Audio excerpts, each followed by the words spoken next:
Lux's face lit up as he heard the soul book chime and flip open to a new page. He had just finished using one of the second-rank beast cores that Coletta gifted him when this unexpected development happened. The soul book spoke aloud in its crisp voice. Congratulations! Your body constitution has been upgraded. Please choose one from among these 3 options as your bonus reward. Lux rubbed his hands together, excited by the news. God, I love free shit. Let's see what we're cooking with. Soulbook, read aloud the options. Yes, sir. The Soulbook flipped to a new page. Option 1.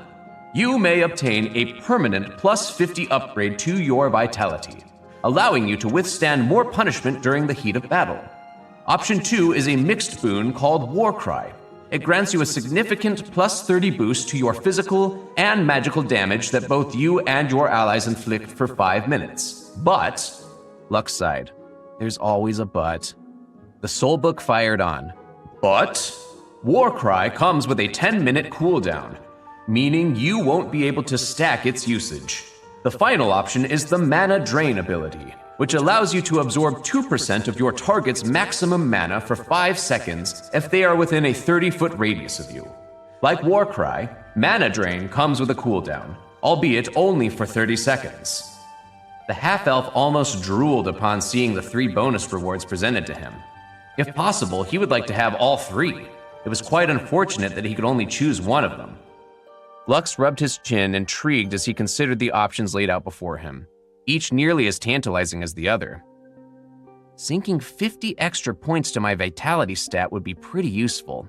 I'd no longer have to worry as much about my health and defense during battle. But who am I kidding?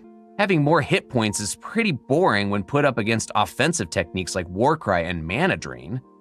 Since Lux had learned necromancy, he knew that Warcry could provide him an excellent boost to empower his summons, allowing them to deliver even more damage. Mana Drain, on the other hand, would allow him to drain his target's mana, providing him with an unlimited supply of energy to cast spells. For classes and professions that relied heavily on active skills and spells, this was an ability they couldn't afford to pass up. Lux thought aloud to himself, hoping the sound of his voice would help him come to an easier decision. I hope that the same options will appear again as I continue to upgrade my body constitution. Because if that happens, this choice would be a whole lot simpler. But who am I kidding? There's only one choice here. Mana Drain. His mind went back to the monster outbreak. Lux was very depressed about his highly limited pool of mana. Having more of it might have changed the tide of the battle even earlier. I'd have been able to continuously use my slash skill and summon Diablo and the Forest Wolf more frequently than I'd been able to. And although a part of him wanted to choose Battle Cry, Mana Drain was more important to him right now. The Soulbook pinged again. Moving on, Skill Evolution. I detected a new skill. Since the skill is learned from your body constitution upgrade and not from a beast core, evolution requirements will be waived. Music to my ears. The Soulbook continued. Congratulations on obtaining the ability Mana Drain. Absorb % of your target's maximum mana for 5 seconds. Range, 10 meters. Duration, 5 seconds. Cooldown, 30 seconds. Lux grinned, then turned his attention back to the Soulbook. Show me my main stats. Limit update to the increased figures. The Soulbook flipped again. A magical scrawl of letters appeared on a blank page. Immortal Conqueror's Legacy. Rating F+. Progress 6 out of 100. Your strength, agility, and dexterity stats have increased by 3 points, while your intelligence rose by 1. All other stats remain unchanged. A bit of flavor text appeared underneath the stats, catching Lux's eyes. Conquest isn't just about claiming lands and expanding your domain. True conquest is winning the hearts of the people. Gain their loyalty and the path to dominion will open. Then the Soulbook sounded again. Lux von Kaiser the Half-Elf, both health and mana pools remain full. Your current special abilities are Skill Evolution and Mana Drain, while your skills remain unchanged, those being Power Shot, Slash, and Dark Arrow. You have 10 free unallocated stat points. Lux eyed the 9 remaining beast cores in his storage bag and then looked back at the information on his Soulbook.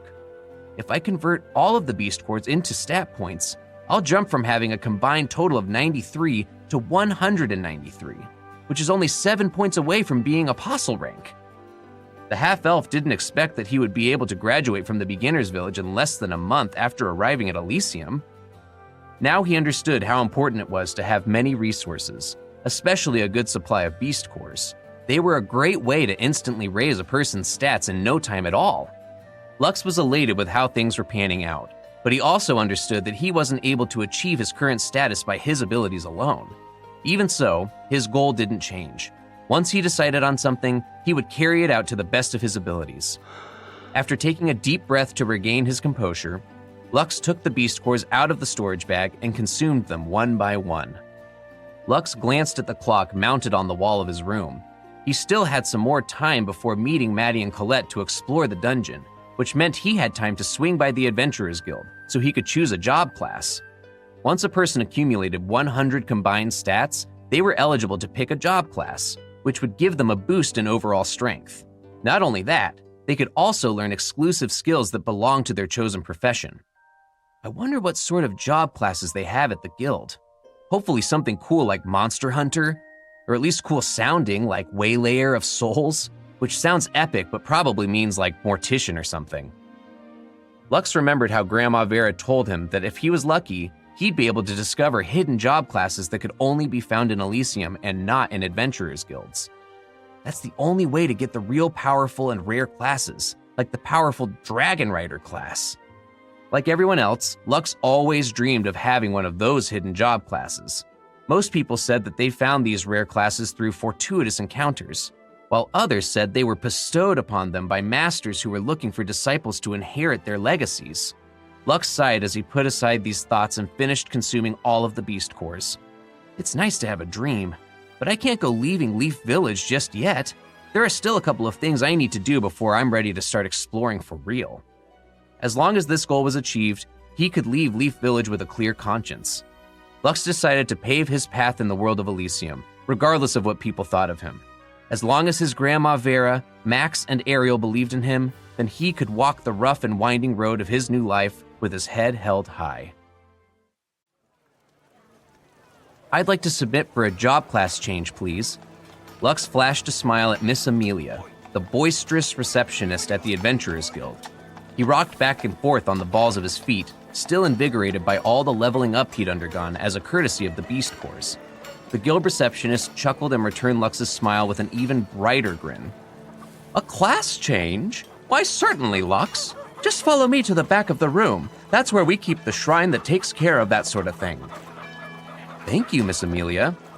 After walking for a few minutes, Amelia led Lux to a small shrine where a white crystal ball the size of a basketball was placed on a pedestal. As they made their way toward their destination, Miss Amelia talked Lux's ear off, offering nuggets of wisdom about what several of the common job classes entailed. Lux, however, already asked his grandma about changing professions in Elysium, so he was quite versed in everything Amelia was telling him. Even so, he appreciated the warm gesture because it meant that the receptionist cared for his well-being. Amelia gestured theatrically at the crystal ball. Just place your hand on the crystal ball, Lux. But before you do, make sure you think carefully about what you want your profession to be.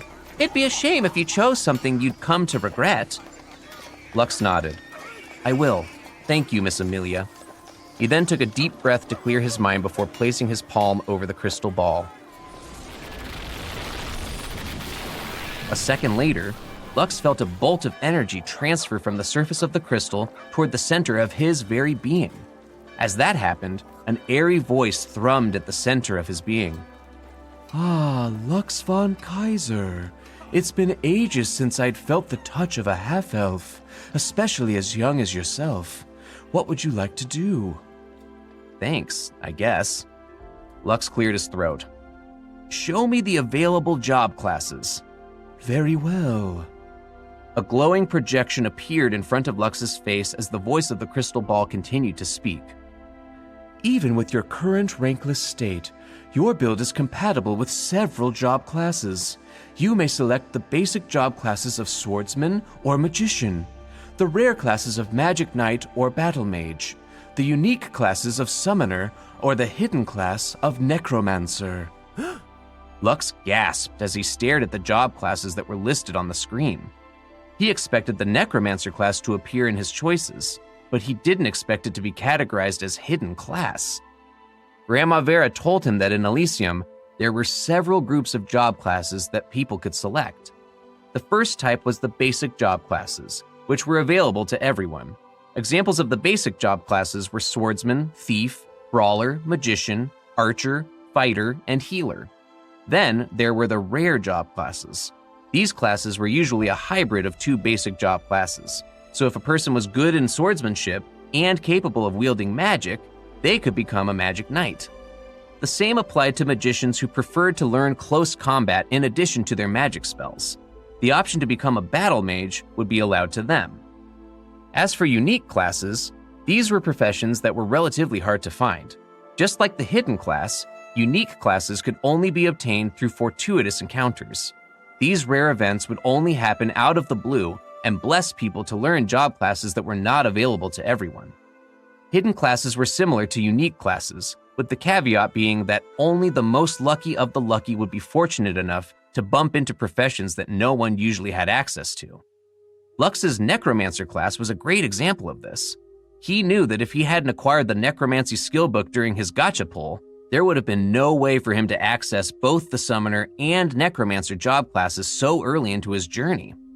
Of course, there were instances where people stumbled upon these hidden classes as they journeyed through the world of Elysium. If this happened, they could visit the adventurers' guilds, temples, or shrines to change their professions and start from scratch.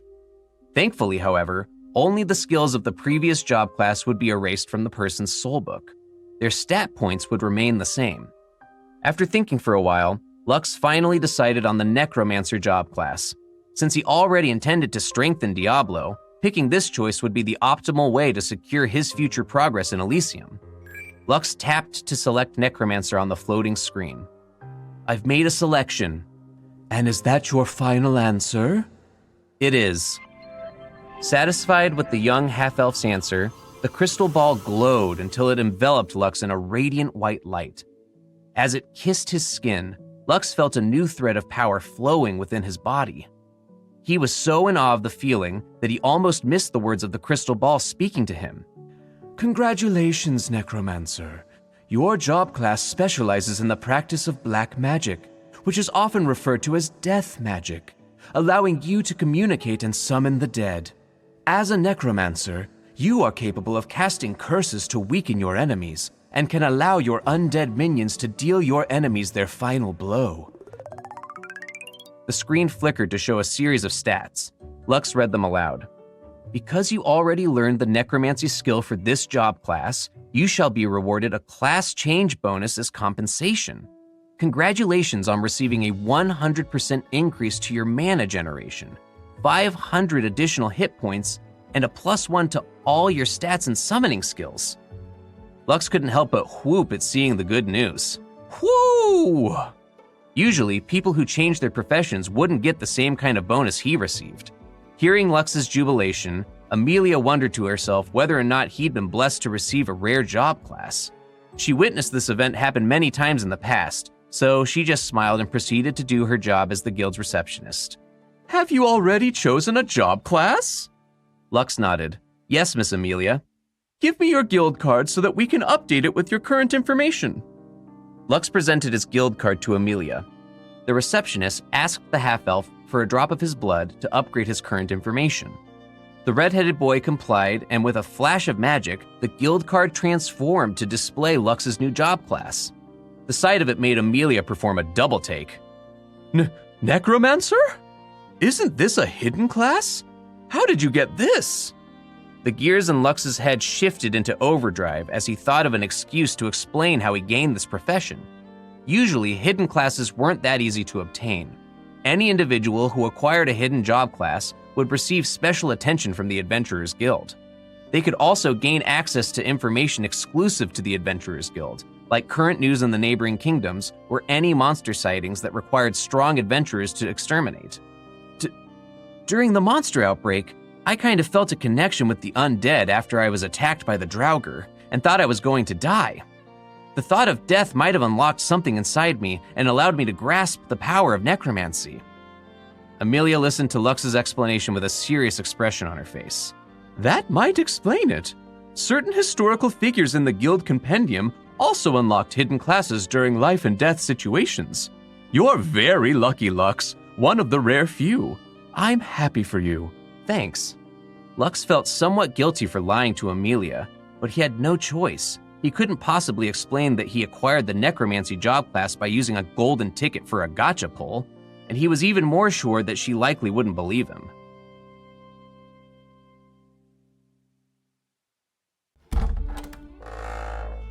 After leaving the Adventurers Guild with his new job class as a necromancer, Lux returned to his room at the inn to tie up the loose ends of his class change. Lux summoned his soul book. The pages wrinkled into smile as the soul book's business-like voice regarded him. Are you finally ready to spend your 100 unused stat points? Something like that, Lux nodded. He knew that in Elysium, after a person acquired 200 combined stat points, they would step into the ranks of Grade D apostles. This was the first step toward breaking through the limits of mortality and would set the person apart from commoners. Therefore, after Lux stepped into this new realm, he would have to leave Leaf Village and go to an intermediate town. Lux, however, was in no rush to leave the Leaf Village just yet. He felt that there was still a lot he could do and learn in the beginner's area. Having considered this, he settled on limiting his stats, so he wouldn't cross the threshold into that of the apostles. I should see where I'm at before I start allocating any points, even if I'm not going to be an apostle. The soul book flipped its pages to show a list of Lux's stats, as if it read his mind. It seems you have come to a choice. Your health and mana remain full, and your vitality remains unchanged. Since you've begun your journey, your strength, dexterity, and agility stats are at a +3 gain, while your intelligence sits at a +1. Your Immortal Conqueror's legacy remains halfway through its current F+ rank progression. Lux nodded at the much appreciated update. After limiting his stats, Lux was now only 12 points away from becoming an apostle. Although he had enough stats to do so, he decided to put them on hold until he was done upgrading all of his other skills to the limit of the beginner's area. His health points and mana had risen drastically after he changed his profession, which made him feel more secure in fighting against the monsters that had easily beat him in the past, just like the Draugr. The soul book flipped to another page. As we're done with your stats, I'd like to point out that you have received a +1 to your summoning skill. As such, 2 possible upgrades are available to you. Option 1 is an improvement to the quantity of your summon, allowing you to summon 2 skeletons to fight for you instead of 1. And option 2? You may improve the quality of your current summon, upgrading your Summon Skeleton skill to the Summon Skeleton Warrior skill. Lux eyed the 2 choices laid out in the book. After having lived through a monster outbreak, Lux's mindset had undergone a major paradigm shift, and while quantity had its place on the battlefield, for now, he thought it best to focus on quality. Lux tapped his choice on the book's pages. Let's go with Summon Skeleton Warrior. Yes, sir. As a reminder, the Skeleton Warrior skill comes with a 5-minute cooldown, but on the upside, it has a 1-hour duration. Lux glanced down at the list of Skeleton Warrior stats on the page. Unlike Diablo, whose stats he could see, the stats of the summoned creatures were grayed out. Such was the advantage of having a named creature instead of normal monsters. Diablo's growth rate is at least 2 to 3 times faster when compared to other monsters of the same rank. Lux smirked before going to Diablo's personal page. His named creature was also affected by the +1 to all summoning skills bonus that he received from his class change. He remembered the note telling him that Diablo would go through a qualitative change after he was upgraded again. Show me updates on Diablo. 3 job class updates are available for Diablo. Please choose one of the following. The soulbook played a long, deep note that reminded Lux of the sound of invading Vikings. Skeleton Barbarian. These brutes are always mad. The Skeleton Barbarian's sole purpose is to deal as much damage to the enemy without care for its own life. This is a pure offensive job class that brings fear to the hearts of anyone who faces them in battle. Its active skills are Berserk and Stone Body. Next. The soulbook changed pace once again. If you need a lackey that handles everything from fighting to cooking or doing the laundry, then the Skeleton Fighter is your best pick. It is not only a warrior, but also a tactician. It has well-rounded abilities that allow it to both attack and defend, depending on the situation. It has a job class bonus of +10 strength, +5 agility and dexterity. Its passive skills are parry and tactician. And the last one? The Skeleton Shield Warrior. These warriors are the masochists of the skeletal race. It doesn't matter if you are fighting a dwarf or a dragon. This cannon fodder will always die before you. It features +20 vitality and +500 hit points. Its active skill set is Taunt, and its passive is Guts. Lux's eyes widened in shock after looking at the 3 options that were presented right in front of him. I didn't know his job classes could be so extensive.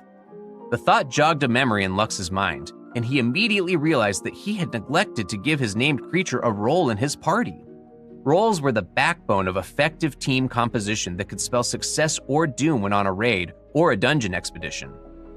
Barbarian sounds pretty good, but I don't want Diablo to be a mindless killing machine. On the other hand, having an all-rounder like a skeleton fighter would be a solid choice, but a defensive powerhouse is also a must-have.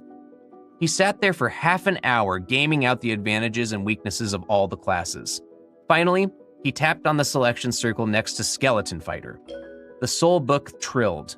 Congratulations! Your partner has finally unlocked its first job class. From here, things should get interesting. Satisfied with all the upgrades, Lux put away his soulbook and stretched out on his back before pulling out the beast cores that Colette had given him. As he consumed them, a screen appeared next to him informing him that he had learned the passive skill Fortitude, which automatically upgraded itself to Enhanced Fortitude due to Lux's skill evolution ability. Lux read the details on the screen for the evolved ability. Enhanced Fortitude. Decrease all incoming damage by 10%. Not too shabby. Although a 10% decrease in damage might not seem much, Lux knew that this would prove very useful when he fought off stronger monsters, especially since it worked for both physical and magical damage. I now kinda understand why Lord Gerald issued a decree back home that barred adults from spoiling their kid by giving them unearned beast cores to boost their stats. It's dangerous having a false sense of security, knowing that they will be able to outclass the monsters in the beginner's area.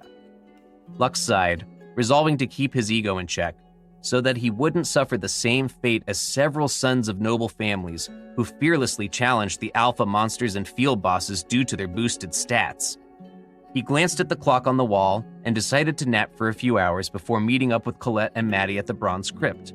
It would be his first time exploring a dungeon, and Lux could hardly wait.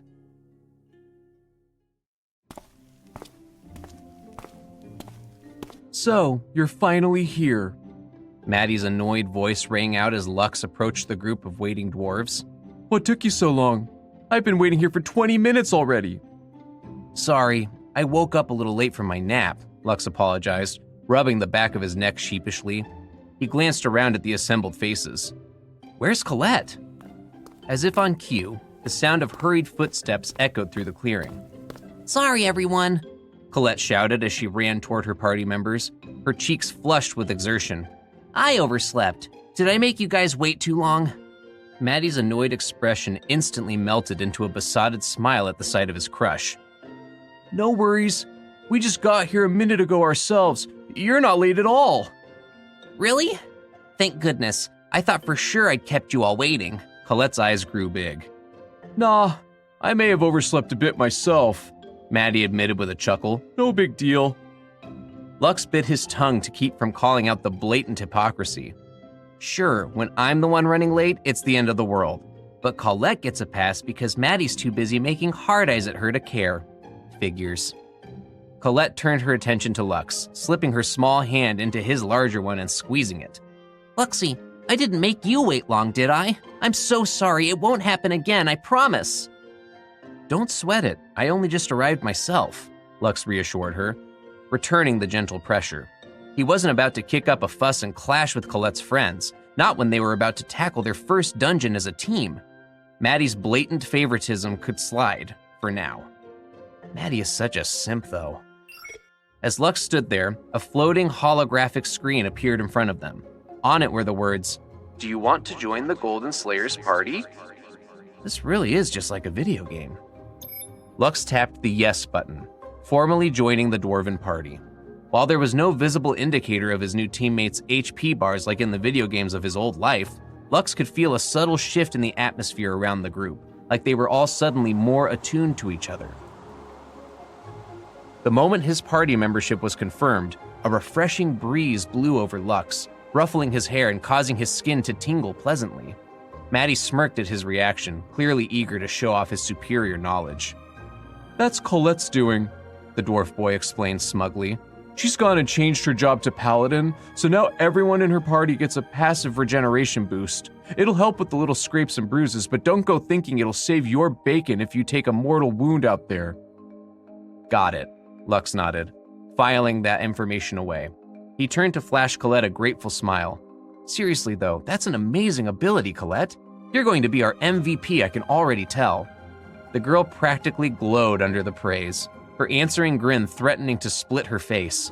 She grabbed Lux's hand again and began tugging him excitedly toward the dungeon entrance. Come on, you've got to see this! Colette pointed to a large bronze plaque affixed on the cave wall, her finger tapping meaningfully against the engraved surface. See these names? They belong to the top 3 parties who've cleared this dungeon on Hell mode. The rankings are based on individual performance, but usually, the teams with the fastest clear time snag the top 6 spots. Lux leaned in for a closer look, his gaze immediately drawn to the name in the coveted first-place position. Ina von Goldenslayer. Wait a minute, Goldenslayer? Isn't that our party name? He glanced between the plaque and Colette, noting the distinctly smug set on the girl's shoulders as she preened. Yep, Ina's my big sis, Colette confirmed gleefully. Her record stood uncontested for 4 whole years now. Isn't she amazing? Definitely, Lux agreed readily. A sly grin tugged at his lips. But hey, I bet we could be even more amazing. How about we beat Hell mode and put our names on this slate as well? Ha! Maddie scoffed incredulously, appearing at Colette's elbow as if summoned by the implied threat to his crush's familial pride. Are you stupid or something? The boss of this dungeon's Hell mode is a rank 2 berserker, barbarian Draugr. It'd be suicide for a bunch of rookies like us. You want to get yourself killed? Be my guest, but leave the rest of us out of your delusions of grandeur. We're sticking to normal difficulty. End of story. Lux raised his hands in a placating gesture, realizing he may have overstepped. Dungeons in Elysium operated on different rules than the outside world, and he'd do well to remember that. Challenging Hell mode without being fully prepared was a recipe for disaster. Many overconfident parties met their end that way. Of course, end was a relative term when it came to dungeons. Unlike in the outside world, death wasn't necessarily permanent within these monster-infested halls. Those who died inside the dungeons in Elysium wouldn't really die. They would respawn in the nearest town. But there was still a steep penalty for a failure, a quarter of one's hard-earned status points gone in the blink of an eye. Lux was only half serious with his suggestion, more focused on lifting Colette's spirits than any real ambition to challenge the dungeon's hardest difficulty setting. Not yet, anyway. He was well aware that his current strength was nowhere near sufficient for such a feat. Relax, I'm not saying we should try for the record right this second, he clarified, hoping to smooth Maddie's ruffled feathers. I just meant that maybe we could set it as a goal for the future, you know? Something to work towards before we eventually move on from Leaf Village. By then, most of us will probably be apostle rank, right? That seems like the perfect time to come back and give Hell mode a shot. Lux shrugged, a teasing glint in his eye.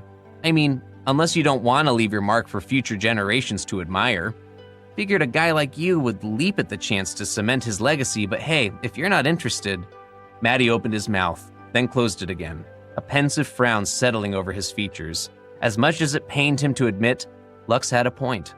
The idea of leaving a permanent record of his achievements, of ensuring his name would live on in the annals of Leaf Village history, was an undeniably tempting prospect.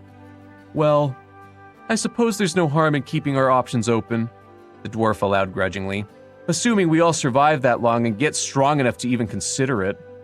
That's the spirit, Colette cheered, practically vibrating with excitement. It's decided then. Before we bid Leaf Village farewell, we'll come back here and show this dungeon what the Golden Slayers are made of. I know we probably can't beat my sister's record on her first try, but snagging second place would still be majorly impressive. Lux grinned as the rest of their party members voiced their enthusiastic agreement. He wasn't the only one eager to leave his mark on this little corner of Elysium. Every journey starts with a single step, he mused, feeling a thrill of anticipation as Colette approached the dungeon's imposing bronze gate. And this right here, this is our first step, the first of many that'll lead us to greatness. Okay, gang, Colette called out, one hand poised over the gate's activation mechanism. I'm gonna pop this baby into normal difficulty. Remember, once we're inside, please refer to my instructions. I know it's only the basic setting, but we could still end up in real trouble if we get sloppy or overconfident. Understood? A chorus of assent rang out, Lux's voice joining the others. Satisfied, Colette triggered the gate, the massive bronze portal yawning open before them with a low groan. All right then, Golden Slayers, move out! Squaring her small shoulders, the dwarven paladin strode into the dungeon's waiting maw, her teammates falling into step behind her. Lux took up a position near the rear, his senses straining for any hint of danger lurking in the shadowy depths ahead. Bring it on, Bronze Crypt. Go ahead and do your worst. We'll take it all and come back for seconds. This is only the beginning of our legend. Summon Skeleton Warrior. A gray skeleton with a horned helmet wielding a bone sword and a shield materialized before Lux. 5 to 15 attack and 30 hit points. Not bad, Lux mused, appraising his newly summoned minion. The skeleton warrior stats already surpassed Diablo's initial numbers as a fledgling named creature. Colette eyed the skeleton warrior curiously. Is that the same skeleton from the monster outbreak? He looks stronger than before. Lux shook his head. No, this isn't Diablo. I just want to see how this guy handles himself in combat. Gotcha. Colette nodded sagely. Well, he definitely looks tougher than your average normal mode monster. Probably still no match for the dungeon's boss, though. I hear the Dark Draugr is a real piece of work. Lux agreed silently. The Dark Draugr was infamous as the only credible threat in the Bronze Crypt's basic difficulty level. It teetered on the cusp of rank 2, making it the perfect final exam for Lux's newly summoned skeleton warrior. All right, time to gear up.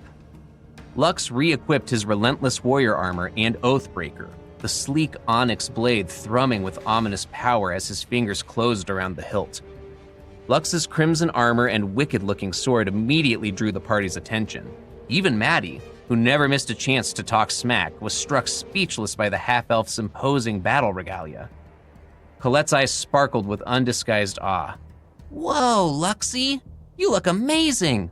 Where in the world did you find that getup? I've never seen anything like it in the village shops. Lux smiled, warmed by the genuine admiration in his young friend's voice. They were a gift from my grandmother after she heard about the monster outbreak. Guess she wanted to make sure I'd be better prepared for future throwdowns. Earlier, Lux sported the wolf leather armor as his default fashion choice, banking on its unassuming appearance to lull potential foes into underestimating him. Always pays to have an ace up your sleeve, he thought, amused by Maddie's slack-jawed gawping. The dwarven boy couldn't tear his eyes away from Oathbreaker's pulsing runes. That sword! I can feel its power from here, he muttered, his fingers twitching reflexively. It's not just for show, is it? Maddie's appraisal came from a place of personal knowledge. He was a dwarf weapon master, which was a rare class just like the paladin. He could naturally feel that Lux's swords were quite extraordinary. Got it in one, Lux affirmed. Oathbreaker's the real deal. I'll introduce it to the denizens of this crypt soon enough. Maddie swallowed hard and nodded, a new respect kindling in his eyes. With their pre-battle banter concluded, the party fell into formation. Lux, Colette, and Maddie took point as the vanguard, while Andy and Axel, the mages, brought up the rear. Helen, their sole healer, was sandwiched protectively in the middle. Lux sent his skeleton warrior to scout ahead, alert for any signs of danger. The undead minion didn't have to wait long for some action. A shambling zombie barred the path ahead. The skeleton warrior fell upon it in a clatter of bones and rusty steel. The fight was over almost before it began, the zombie crumpling to the ground in a heap of twice-dead flesh. Decent performance, but still a bit stiff compared to Diablo's fluid grace, Lux noted thoughtfully. Hopefully that'll smooth out as he levels up. The party dispatched a few more low-level skeletons and zombies with similar ease. It was a far cry from the desperate life-or-death struggles of the monster outbreak. Guess we've all grown, Lux mused, pride wearing with melancholy. Nothing like a brush with mortality to put things in perspective. He could see the same realization reflected in his company's faces. A grim resolve to never again be the helpless victims. The Bronze Crypt was their crucible, a chance to exorcise the demons of that harrowing night. An hour flew by in a blur of clanking bones and dispatched undead. As Lux predicted, they had reached the boss room without further incident. Colette squared her small shoulders, her voice steady despite the undercurrent of tension. This is it, gang. The real test. Intel says this Dark Draugr is a hair's breadth from rank 2, so it'll be even nastier than the small fry we put down outside. Double check your teleport crystals. They're our fallback if things go sideways. Everyone confirmed their crystals with determined nods.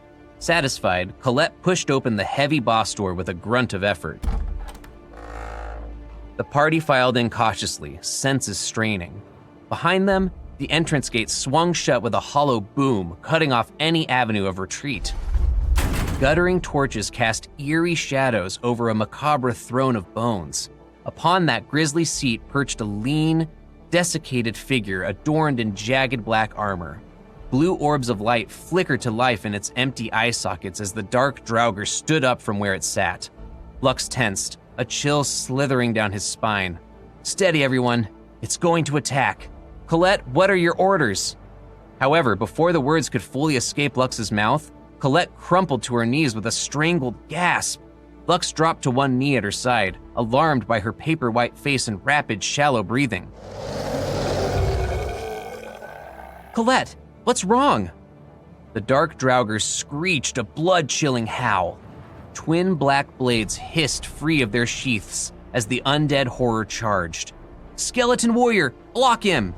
The skeleton warrior charged at the Dark Draugr in an attempt to stop its charge, but as soon as the two undead warriors collided, the skeleton warrior shattered into pieces. The Dark Draugr continued its charge toward the dwarves with no intention of showing any mercy. Shit! Lux swore viciously. He scooped up Colette's trembling frame and lurched towards the sealed entrance. Maddie, Andy, Axel, Helen, crystals out! We need to bounce now! But the dwarven youths looked every bit as paralyzed as their paladin, ashen faces glistening with cold sweat. And then the awful realization hit Lux like a charging bull. I'm an idiot! Of course, they're terrified, they're just kids. Brave, strong kids who've been through hell, but still so painfully young. Coming here was their way of confronting the trauma, but I pushed too hard, too fast. The half-elf even had a hunch that the reason why their party decided to challenge the Bronze Crypt was to overcome the fear that had buried itself deep into their hearts. Mama! Maddie's tears and snot poured out from his eyes and nose as the Dark Draugr raised its weapons to cut him to pieces. Maddie! Colette shouted as she looked helplessly at her friend, who was about to get killed in front of her eyes. A streak of midnight black hurtled across the chamber. A ringing impact echoed off the closed stone walls as a knight-like figure smashed its shield into the Draugr's chest, sending the monster flying. The Dark Draugr hit the ground hard, rolled, and came up spitting fury. Sapphire flames sputtered wildly in its eye sockets as it faced this brazen new challenger. And there, planted protectively between the terrified youths and the raging boss, stood Diablo, the sword Tranquility and the shield Dawn rock steady in the named skeleton's gauntleted hands. Twin golden sparks blazed defiantly in the depths of his helm. Diablo, nothing gets past you, Lux barked, voice cracking like a whip. Keep that bastard away from the kids no matter what! The Black Knight dipped his chin in assent. A gesture summoned a snarling forest wolf to his side, hackles bristling. Diablo leveled Oathbreaker at the Dark Draugr, the blade tracing a teasing flourish. His second evolution has granted him more than raw power, Lux realized with a fierce rush of pride. My skeleton has grown in mind and spirit, embracing the noble duty of a true protector. Rank be damned, Diablo will never stop fighting for what he believes in. The Dark Draugr's shriek of challenge shook the dust from the ceiling. Diablo roared back in wordless defiance, bracing for a clash he knew full well he might not walk away from. For his beloved master, the Black Knight would fight to the bitter end. "Skeleton warrior, go!" Lux ordered as he hastily carried Helen in a princess carry. The skeleton warrior, on the other hand, grabbed Andy and Axel, carrying them like sacks over their shoulders. Diablo had just come to their rescue in the Dark Draugur's lair, and Lux knew there'd be no better chance than now to get his team back to safety. Maddie somehow recovered his wits and ran alongside them. Only when all the children were at the edge of the room, with their backs against the bronze gate, did Lux finally breathe a sigh of relief. He then watched as Diablo and the Dark Draugur fought an intense one-on-one battle. The Dark Draugur's twin blades glowed as it prepared to use its slash against the Black Knight in front of it. Diablo didn't back down, as he too prepared to unleash his own slash skill.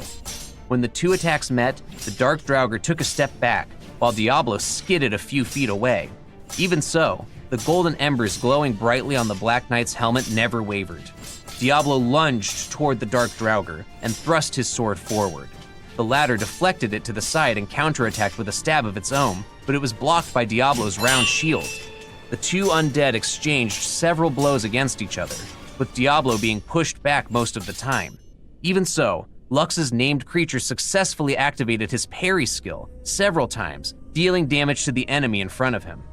After watching the battle, the children somewhat recovered their composure and were able to think clearly. All of them were surprised that the skeleton that had fought alongside them during the monster outbreak was suddenly so strong.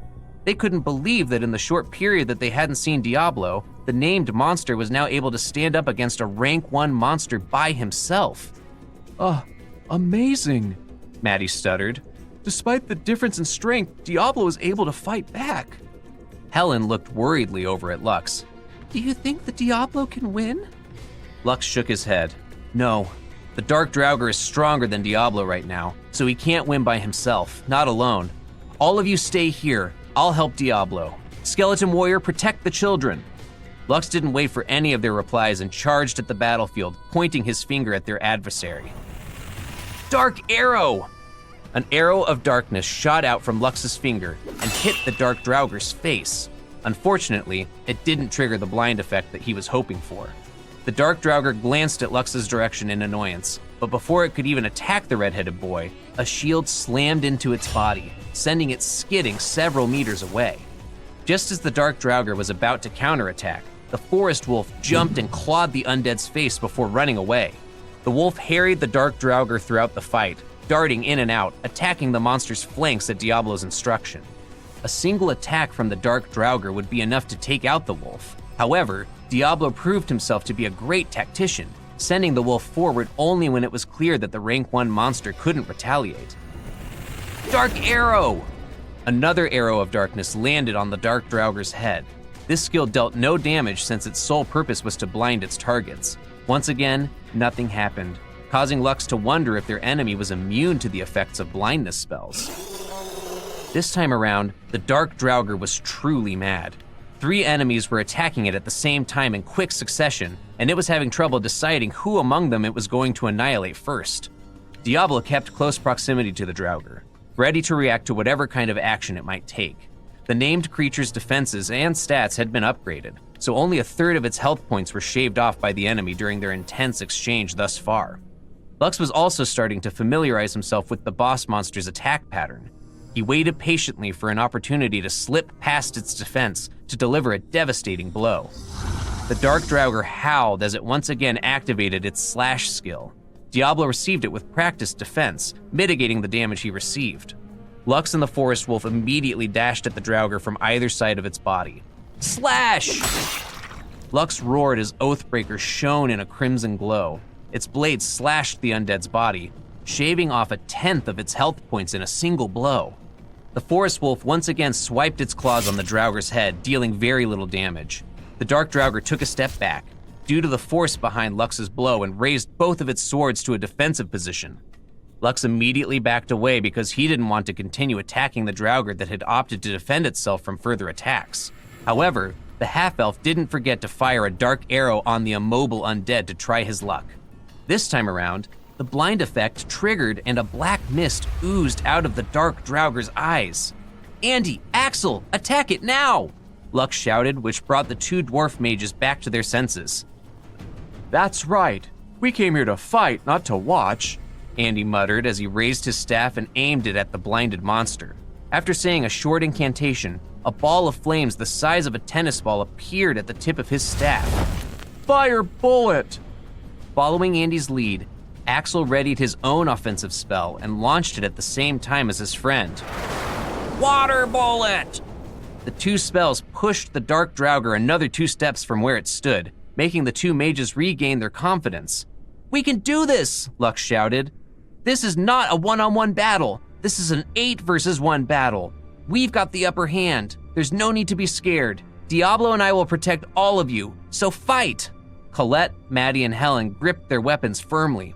After hearing Lux's encouragement and seeing Andy's and Axel's attacks land on their enemy, their courage had once again been reignited.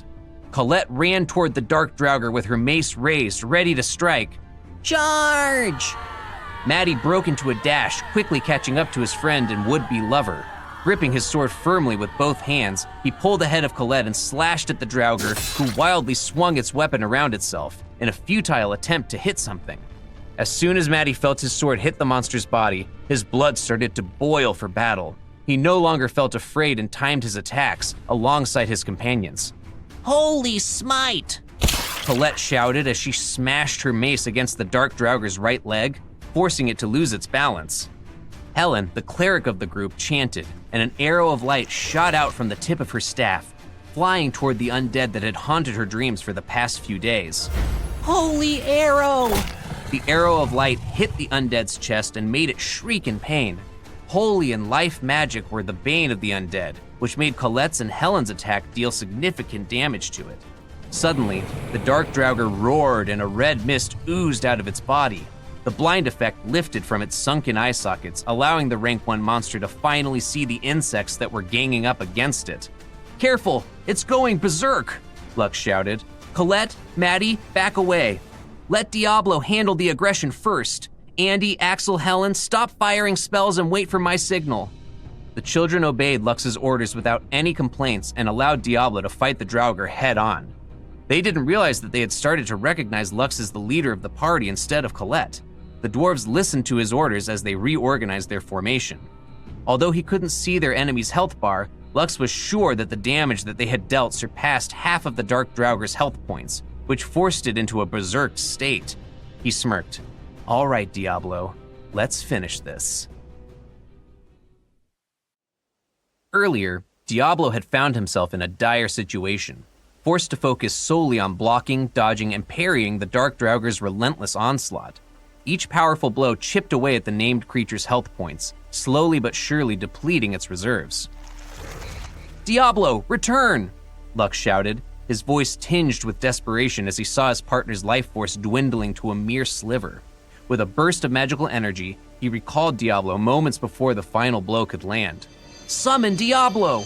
In a flash of ethereal light, Diablo rematerialized on the battlefield, immediately launching into action. The Black Knight slammed its shield against the Dark Draugr, forcing the monster away from the vulnerable children. Seizing the opening, Andy, Axel, and Helen unleashed a barrage of spells, blasting the Draugr back several meters. Dark Arrow! Lux called out once more, hoping against hope that this time the blind effect would take hold for longer. But the Dark Draugr remained unaffected, its glowing eyes fixed on the half-elf with malevolent intent. Gritting his teeth, Lux switched tactics. Mana Drain! The toll of casting spell after spell left Lux's mana reserves running dangerously low. With Mana Drain's cooldown finally reset, he siphoned precious magical energy from the Draugr, replenishing his own stores for the grueling battle ahead. 10 minutes crawled by as the intense struggle raged on. Diablo fell 4 times, only to be resummoned by Lux's desperate incantations.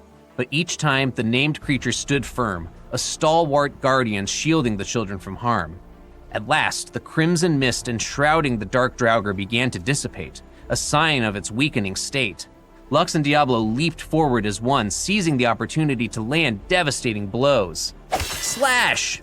In perfect unison, Diablo's blade cleaved through the Draugr's left arm while Lux's sword severed its right. The undead monstrosity staggered, its balance thrown by the sudden loss of its limbs. Now's our chance! Take it down! Lux roared, grappling the Draugur's mangled right arm as Diablo mirrored him on the left. Colette and Maddie surged forward, their eyes blazing with a righteous fury. They hacked and bashed at the undead's body with a fervor that bordered on berserker rage, as if the creature's very existence had offended them to their core. Andy, Axel, and Helen watched the scene unfold, conflicting emotions playing across their faces. To their young eyes, Diablo and Lux were like valiant elder brothers holding down the schoolyard bully that had long terrorized their younger siblings. The dwarven children unleashed a flurry of blows, each strike fueled by the pent-up frustrations and fears they'd harbored since that fateful day. The undead could only shudder and twitch as it found itself at the mercy of the very prey it once hunted. The mages and cleric hung back for a moment, exchanging uncertain glances, but as they watched their friends pour out their pain and anger, a fire kindled in their hearts. With fierce battle cries, they charged into the fray, determined to claim their share of vengeance. In a matter of moments, 5 small figures swarmed the fallen Draugur, their weapons rising and falling in a frenzied rhythm. Staffs cracked against the creature's skull, maces pulverized its ribs, and small blades found every gap in its armor. Through it all, Diablo and Lux held fast, their apostle-tier strength more than sufficient to keep the Draugur pinned and helpless. Lux knew he could have ended the beast's miserable existence with a single blow, but he held back, understanding that this moment wasn't about efficiency, it was about catharsis. These children needed to confront the specters that haunted them, to strike back against the nightmare that had nearly broken them. Only by facing their fears head-on could they hope to reclaim their courage and move forward. Lux had seen it before, and those who survived great traumas, like the victims of terrible accidents who froze at the mere thought of getting behind the wheel again. The longer they avoided that fear, the deeper its roots burrowed into their psyche. No, the best way to overcome such crippling terror was to confront it directly, before it had a chance to fester and grow. And that's exactly what these brave dwarven children were doing, guided by Lux's steady hand. After 5 minutes that felt like an eternity, the dark Draugur's broken body shuddered one last time before crumbling into a pile of lifeless bones. Motes of light danced around the remains before coalescing into a beast core and one of the monster's wicked blades. We did it! Colette breathed, her voice trembling with equal parts exhaustion and elation. She thrust her weapon skyward in triumph. Victory is ours! Maddie let out a whoop of joy, pumping his fist in the air before turning to give Colette an exuberant high five. All around them, the other children cheered and embraced one another, basking in the warm glow of their hard-fought accomplishment. Lux watched the celebration with a broad smile, pride shining in his eyes.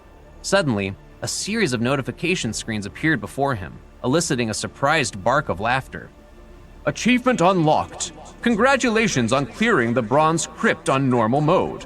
As a reward, please enjoy 5 free stat points, body constitution points, and 5 free skill points. Well, how about that? Lux mused, pleasantly taken aback by the unexpected boom. Dungeon clearing comes with perks. Good to know. We really did it, Colette crowed, practically vibrating with excitement as she bounced on her heels. At that moment, she looked every inch the carefree child she was meant to be. You sure did, Lux agreed, extending his hand for a high five that Colette gleefully returned. You were all incredible out there. The half-elf made his rounds, sharing congratulatory high fives with each of the dwarven youngsters. Even Maddie responded with enthusiasm, his earlier animosity forgotten in the afterglow of their shared victory. As the excitement died down, Colette clapped her hands to get everyone's attention. All right, gang, it's time to divvy up the loot. The children gathered around the fallen beast core and sword, exchanging meaningful looks. Maddie was the first to speak. I don't want it. Me neither, Alex chimed in. Same here, Helen smiled, her eyes dancing with mischief. Colette turned to Lux, her expression earnest. The beast core and black sword are yours. Consider it a thank you gift from all of us. Lux dipped his head in acknowledgement, his voice thick with emotion. I don't know what to say. Thank you, truly. As he gazed at the smiling faces around him, Lux felt a swell of affection for these brave, resilient children. They had faced their darkest fears and emerged stronger for it. These kids, they're really something special, Lux thought, his chest tight with pride. There's no limit to what they'll accomplish in Elysium. Hey, Luxie? Colette's voice pulled Lux from his musings. She tugged on his hand, her expression suddenly sly. Can I talk to you for a sec, in private? Curious, Lux allowed himself to be led away from the others. What's on your mind, Colette? The dwarven girl glanced around furtively before leaning in close. Okay, so I may have an ulterior motive for giving you the lion's share of the loot. Lux raised an eyebrow. Oh? See, I've got this older sister, Aina. She's drop-dead gorgeous, crazy strong, and the same age as you. A total catch. Uh-oh, I know where this is going. Now, I know you're not a dwarf, Colette continued, her words tumbling out in a rush, but I've got a nose for these things, and I think you two would really hit it off. Let me play matchmaker just this once. What do you say, Luxie? Lux opened his mouth, closed it, blinked once, twice. Is she serious right now? I'll think about it, he managed, fighting to keep a straight face. Colette huffed, her cheeks puffing out in an exaggerated pout.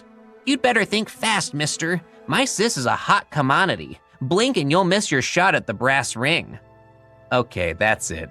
I can't. Lux threw his head back and laughed long and loud. All right, I'll make you a deal. Once I'm ready to leave Leaf Village, I promise I'll let you introduce me to this paragon of dwarven femininity. Deal? Deal! Colette crowed, practically skipping with glee as she rejoined her friends. Lux trailed after her, an indulgent smile playing across his lips. He couldn't deny that he was intrigued by the prospect of meeting the legendary Aina Goldenslayer. But more than that, he found himself looking forward to future adventures with his ragtag band of pint-sized heroes. I came here to get stronger and settle my affairs, the half-elf mused, his gaze turning distant as he watched the sun dip toward the horizon. But I'm starting to realize that there's so much more waiting for me out there. New faces, new places, a whole world to explore. Maybe leaving Leaf Village won't be so bittersweet after all.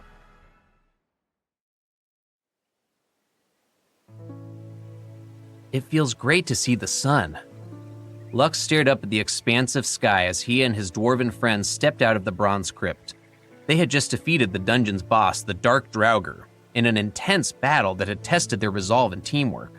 Now, with their spirits lifted and their bonds stronger than ever, the group parted ways, eager to rest and reflect on their victory.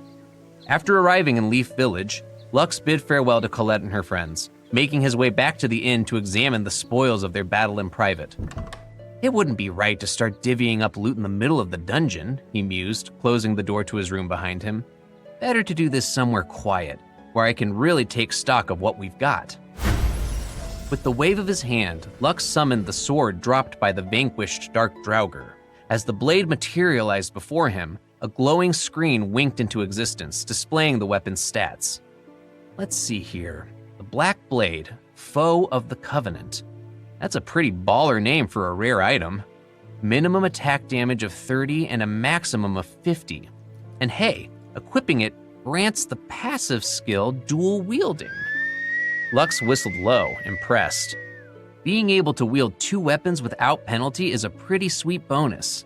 But he glanced at the sword thoughtfully, weighing his options. Tranquility may have lower attack and lacks the dual-wielding perk, but it comes with that nifty Forest Wolf summon. And giving Dawn Shield to Diablo really saved our team with that shield bash stunning the Draugr. Mind made up, Lux shook his head. Nah, I'll stick with Diablo's current loadout for now. I'll still rock Oathbreakers for myself, especially since its high-level stats still feel like some sort of cheat code, and the Black Blade can be my secondary. With a flick of his wrist, he sent the Black Blade spinning into his storage ring for safekeeping. Now, let's see how the Immortal Conqueror's legacy and Diablo are shaping up. Lux grinned as his faithful grimoire materialized, its pages rustling in anticipation. Hello, Lux. You have 35 free stat points available. Yeah, I'm keeping it that way for now. I'm still not ready to level up to Apostle rank. Now, hit me with those progression levels. The soul book flipped open, glowing text scrolling across the pages. The legacy now sits at a healthy 56 out of 100 progress at rank F+. As for your stalwart skeletal companion, Diablo has reached 40 out of 100 progress at rank D. Looking good, Lux cheered, pumping his fist. Just need to keep kicking ass and chewing bubblegum, and we'll be leveled up in no time at all. Now, what's next on the old to-do list? The half-elf tapped his chin, brow furrowed in thought. Oh right, the mythical quest. Colette and the others had invited him to come with them to the Figaro Garden, located in the north zone of Leaf Village, a place where insectoid monsters were known to roam freely. According to Colette, there were rumors of a unique weapon being hidden in the area, and as the owner of the Elysium Compendium, Lux was well aware of all the unique quests that could be found in Leaf Village, one of which was an exclusive mythical quest that could only be found in beginner villages. Lux's nightly perusal of the compendium informed him about how each mythical quest gave out mythic rank rewards to those who completed their nearly impossible challenges. And as the owner of 2 mythical items, the compendium and the Blackfire coffin, Lux had a massive leg up on any other beginner who decided to take on the mythical quest. The soulbook cleared its non-existent mouth and flipped to a new section. Ah yes, the Birth of a Legend quest. A tall order to be sure. To complete it, you must defeat the alpha monsters of Aspiration Plains, Leaf Village Cemetery, and Figaro Garden, as well as the field boss of Heartwood Forest. Lux let out a low whistle. Sounds like quite the gauntlet, but the rewards have gotta be worth it, right? Indeed, the book confirmed. Upon completion, you can expect 500 skill points, 50 body constitution points, 50 stat points, the Leaf Village equipment set at mythical quality, and a random mythical item exclusive to this region. A random mythical item? Lux echoed, intrigued. Does that mean the reward changes based on performance? Astute as always, Lux, the soulbook affirmed. The caliber of your victory directly influences the quality of your prize. So if you want the cream of the crop, you'd best bring your A-game. Lux nodded, determination burning in his eyes. Challenge accepted. But that field boss, the Forest Wolf King, right? What's his deal? Lux was sure that even if the dwarves were able to defeat the 3 alpha monsters, the field boss, Forest Wolf King, was something that they wouldn't dare to fight. The soulbook's pages rustled ominously. The Forest Wolf King is no ordinary foe, Lux. As the reigning apex predator of Leaf Village, it stands head and shoulders above its lesser kin, boasting a staggering 100,000 health, 80,000 mana, and a host of formidable skills. Suffice to say, this rank 4 monstrosity far outclasses you in your current state. Lux felt a chill run down his spine at the grimoire's grave assessment. A rank 4 field boss. Yeah, that's definitely above my pay grade right now. According to Lux's estimates, Leaf Village would need a 100-man team comprised of D-grade up to B-grade apostles if they wanted any shot of clearing the apex creature near the boundaries of the village. Field bosses were different from normal rank 3 monsters because of their strength and rarity. The difference mirrored how Diablo differed from normal skeleton summons. Field bosses also had higher stats and powerful skills that surpassed monsters of the same rank. Shaking off the momentary dread, the half-elf squared his shoulders. Guess I'd better get cracking on those alpha monsters first, build up my strength. The Forest Wolf King isn't going anywhere. As the soulbook winked out of existence, Lux's thoughts turned to Colette's invitation. Figaro Garden, huh? If the rumors are true and there is a unique weapon hidden there, it could be just the edge I need to start tackling this quest. A slow grin spread across his face as he pictured the adventures that awaited him and his dwarven companions. Treasure hunting with friends. Now that's what I call a good time. And if it helps me grow strong enough to take on that field boss someday, even better. All right, Leaf Village, Lux declared to the empty room, eyes alight with anticipation. Let's see what other secrets you've got hiding under those leaves. The legend of Lux begins now. Of course, the young necromancer knew that his true goal, the reason he couldn't bring himself to leave the beginner's village just yet, had nothing to do with quests or unique items.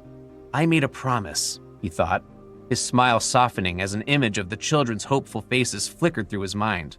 I'm not going anywhere until I've kept my word.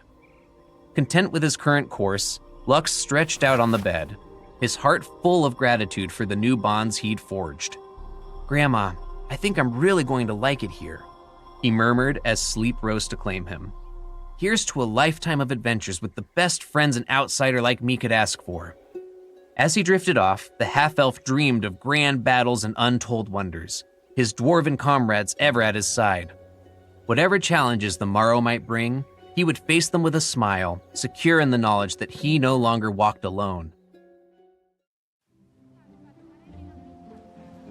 "Luxie, over here!" Colette called out to Lux as soon as he appeared at the northern gate of Leaf Village. "You guys are a bit early," Lux smiled. To prevent making the children wait, he had arrived half an hour earlier than their appointed time. However, he was not the only one who'd thought of this because everyone else already gathered with the addition of one more dwarf boy to the party. "Luxie, let me introduce you to our ranger, Robin," Colette grinned. "He wasn't able to accompany us yesterday because he was finishing a quest for his job class promotion." Lux eyed the young dwarf with short, dark brown hair and hazel eyes, who was looking back at him with a frown. There was a hint of disapproval on Robin's face, but Lux was used to this kind of expression from the dwarves in Leaf Village. Only Colette and the other children who explored the dungeon with Lux treated him like a friend. "Nice to meet you. Just call me Lux." Robin gave the half-elf a brief nod before averting his gaze. Clearly, he wasn't interested in getting friendly with the new addition to their party. Colette clapped her hands, regaining the group's attention. "Now that we're all here, let's go to the Figaro Gardens. My acquaintance told me earlier that there are several red-striped predator mosquitoes wandering around in the middle area of the garden. Although we can fight them, it is best that we avoid them if possible. If any of you see one, alert everyone in the group so we can withdraw as fast as possible." Everyone nodded their heads in understanding. The red-striped predator mosquitoes were one of the most annoying monsters in Figaro Garden. All of them were a foot tall and were known to always travel in groups. Their bite had a mild paralyzing effect, but it was not strong enough to completely render someone immobile. The problem was that, since they traveled in groups, the effect of each bite would stack. If someone were bitten more than 6 times, the paralyzing venom would take 100% effect and render the victim completely paralyzed. After that, they would have no choice but to watch in horror as these blood-sucking monsters drank their fill until they slowly lost consciousness due to blood loss. There was a saying in the Figaro Gardens: "If the mosquitoes don't kill you, the other bugs will." Unconscious prey was a welcome meal to any insects that lived within the garden, which already claimed countless lives since Elysian opened to the world of Silias. After traveling for 15 minutes on foot, all of them finally arrived at their destination. Lux was mildly surprised when he found out that the Figaro Garden was actually a place where giant plants grew. For a brief moment, he even thought that he had shrunk because of the sheer size of the flowers around them. "It's like a forest of flowers," Lux muttered as he followed behind Colette's group. "Beautiful, isn't it?" Colette asked with a smile. "Yes, but I can also sense the danger in the surroundings. I feel as if we will be attacked at any moment." As if waiting for that cue, a meter-tall ant suddenly came out of the grass beside the half-elf, which made the latter jump back in fright. Colette, Maddie, and the rest of the group laughed after seeing this funny scene. "Damn, that almost gave me a heart attack." Lux pressed his hand over his chest. The ant that crawled out of the bushes created a clicking sound with its mandibles, as if trying to communicate with them. Lux did his research and read the information about all the monsters in Figaro Garden. The ants in the garden were considered pacifists and simply minded their own business as they scavenged for food. They would not actively attack anyone, and they were also known for carrying wounded dwarves back to Leaf Village if they stumbled upon them while they were foraging. Because of this, the people in Leaf Village would always warn the foreigners to never attack, or worse, kill the ants, because no matter how docile they usually were, once they were attacked, they would retaliate. If someone killed one of their members, they would attack in swarms and hunt down the offender all the way to Leaf Village. Anyone who committed this taboo would not be protected by the town's guards. They would be left to their own fate. As the ant tried to communicate with Colette and her friends, more ants came out of the bushes carrying berries and other foodstuff. They walked past the dwarves as they headed back to their nest. Some of the ants were even kind enough to offer berries to the dwarves, which they politely declined. Lux watched this scene with great interest because this was the first time that he was interacting with the ants of Figaro Garden. I see, Robin nodded. Thank you for the warning. We greatly appreciate it. The ant clicked its mandible a few more times before leaving the group of dwarves to go back to its nest.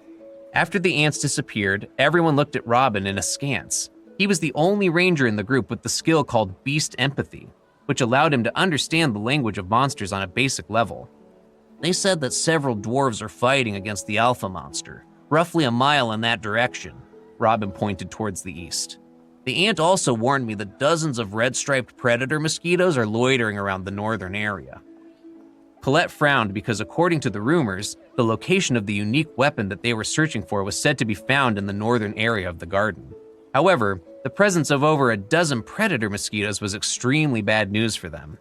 Although they weren't as strong as a rank 1 monster, their sheer numbers and potential threat was more than enough for the little girl to reconsider their options. Colette proposed an alternative course of action. For the time being, why don't we head to the east? Since the ant said that several dwarves are fighting against an alpha beast, it must be the graduation ceremony of Leaf Village. Graduation ceremony? What graduation ceremony? Helen, the party's cleric, patted Lux's arm to get his attention. Graduation ceremonies are when the dwarves challenge any of the alpha monsters after reaching the apostle rank. For us dwarves who go to Elysium, this is our rite of passage to becoming full-fledged warriors. I see. Since this is a special occasion, why don't we go and observe their fight against the alpha monster? This will allow us to prepare for our own graduation ceremony before we leave Leaf Village. Everyone nodded their heads in agreement and immediately walked towards the east. Lux didn't think this so-called graduation ceremony was out of place. In fact, he even thought that it was a very sensible thing to do. After breaking through the apostle rank, they would formally be known as true warriors, and fighting an alpha beast was a good way to test their mettle before advancing on to their next journey in Elysium. Alpha beasts were peak rank 2 monsters. Although fighting them one-on-one was almost a suicide mission, fighting them as a party was still doable. As they neared the territory of the alpha monster, they noticed that several dwarves were also headed in the same direction that they were. Graduation ceremonies were quite popular among the dwarf children, and they all thought it was a good opportunity to see just how strong an alpha beast was from a distance. Soon, sounds of metal clashing against each other and shouting reached their ears. In a wide clearing, a group of 6 dwarves were fighting against the alpha monster of the Figaro Garden, known as the red-eyed terror mantis. A single glance was enough to tell Lux that the dwarves had the upper hand in the battle. Amazing, Lux muttered. Their teamwork is incredible. Lux summoned his Elysium compendium and flipped to the entry on the red-eyed terror mantis. The red-eyed terror mantis, rank 2 alpha monster and apex creature of Figaro Gardens, he read to himself. Holy shit, it's down to 8,000 hit points from 40,000, Lux thought, his eyes widening. They're about to beat this thing. Lux watched in awe as a shield warrior, a swordsman, and a spearman took turns keeping the red-eyed terror mantis from attacking their rear fighters. At the back, 2 mages fired spell after spell, while the shaman erected a healing ward that passively regenerated the health of everyone in the party. Whenever the terror mantis changed the target and attacked the mages, the shield warrior would use a taunt skill to force the monster to drag its attention to him. Once they successfully shifted its attention, the swordsman and spearman would unleash a barrage of attacks at the alpha monster, making it shriek in pain. After the health points of the terror mantis were halved, the color of its body immediately turned red. This signaled the start of its berserk phase, which was also the most dangerous moment for the dwarves who were currently facing it with their amazing teamwork. The dwarves watching from afar clenched their fists in excitement because this was the turning point in the battle. All of them could feel their blood boiling as they watched the amazing display of skills in front of them. While the battle between the berserked terror mantis and the dwarves was about to reach its climax, a buzzing sound reached everyone's ears. All the dwarves in the area unconsciously shuddered. Anyone who had been exploring the Figaro Gardens for a long time was very familiar with this sound. It was the sign that a swarm of red-striped predator mosquitoes were headed in their direction. "Everyone retreat to the south!" the swordsman of the dwarf party, who was facing off against the terror mantis, shouted. He was the leader of the group and knew more than anyone else how dire their current situation was. After issuing his order, his party immediately disengaged their battle with the red terror mantis and hurriedly retreated. However, The berserked alpha monster had no intention of letting them get away that easily. The other dwarves, who observed the battle, also ran as if their pants were on fire. Lux's and Colette's group were among them. Everyone's faces were grim. As they ran away in haste, Lux glanced behind him and saw a dark cloud headed in their direction. The sound of buzzing wings grew stronger as the predator mosquitoes drew near.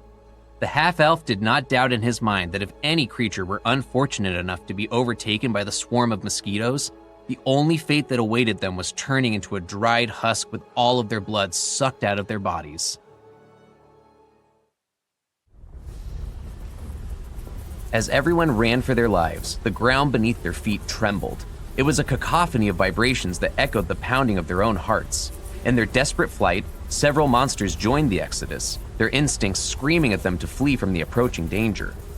Meter-tall ants and a myriad of other insects that Lux had never laid eyes on before all fled in the opposite direction of the advancing swarm, their tiny bodies moving with a speed and urgency that belied their size.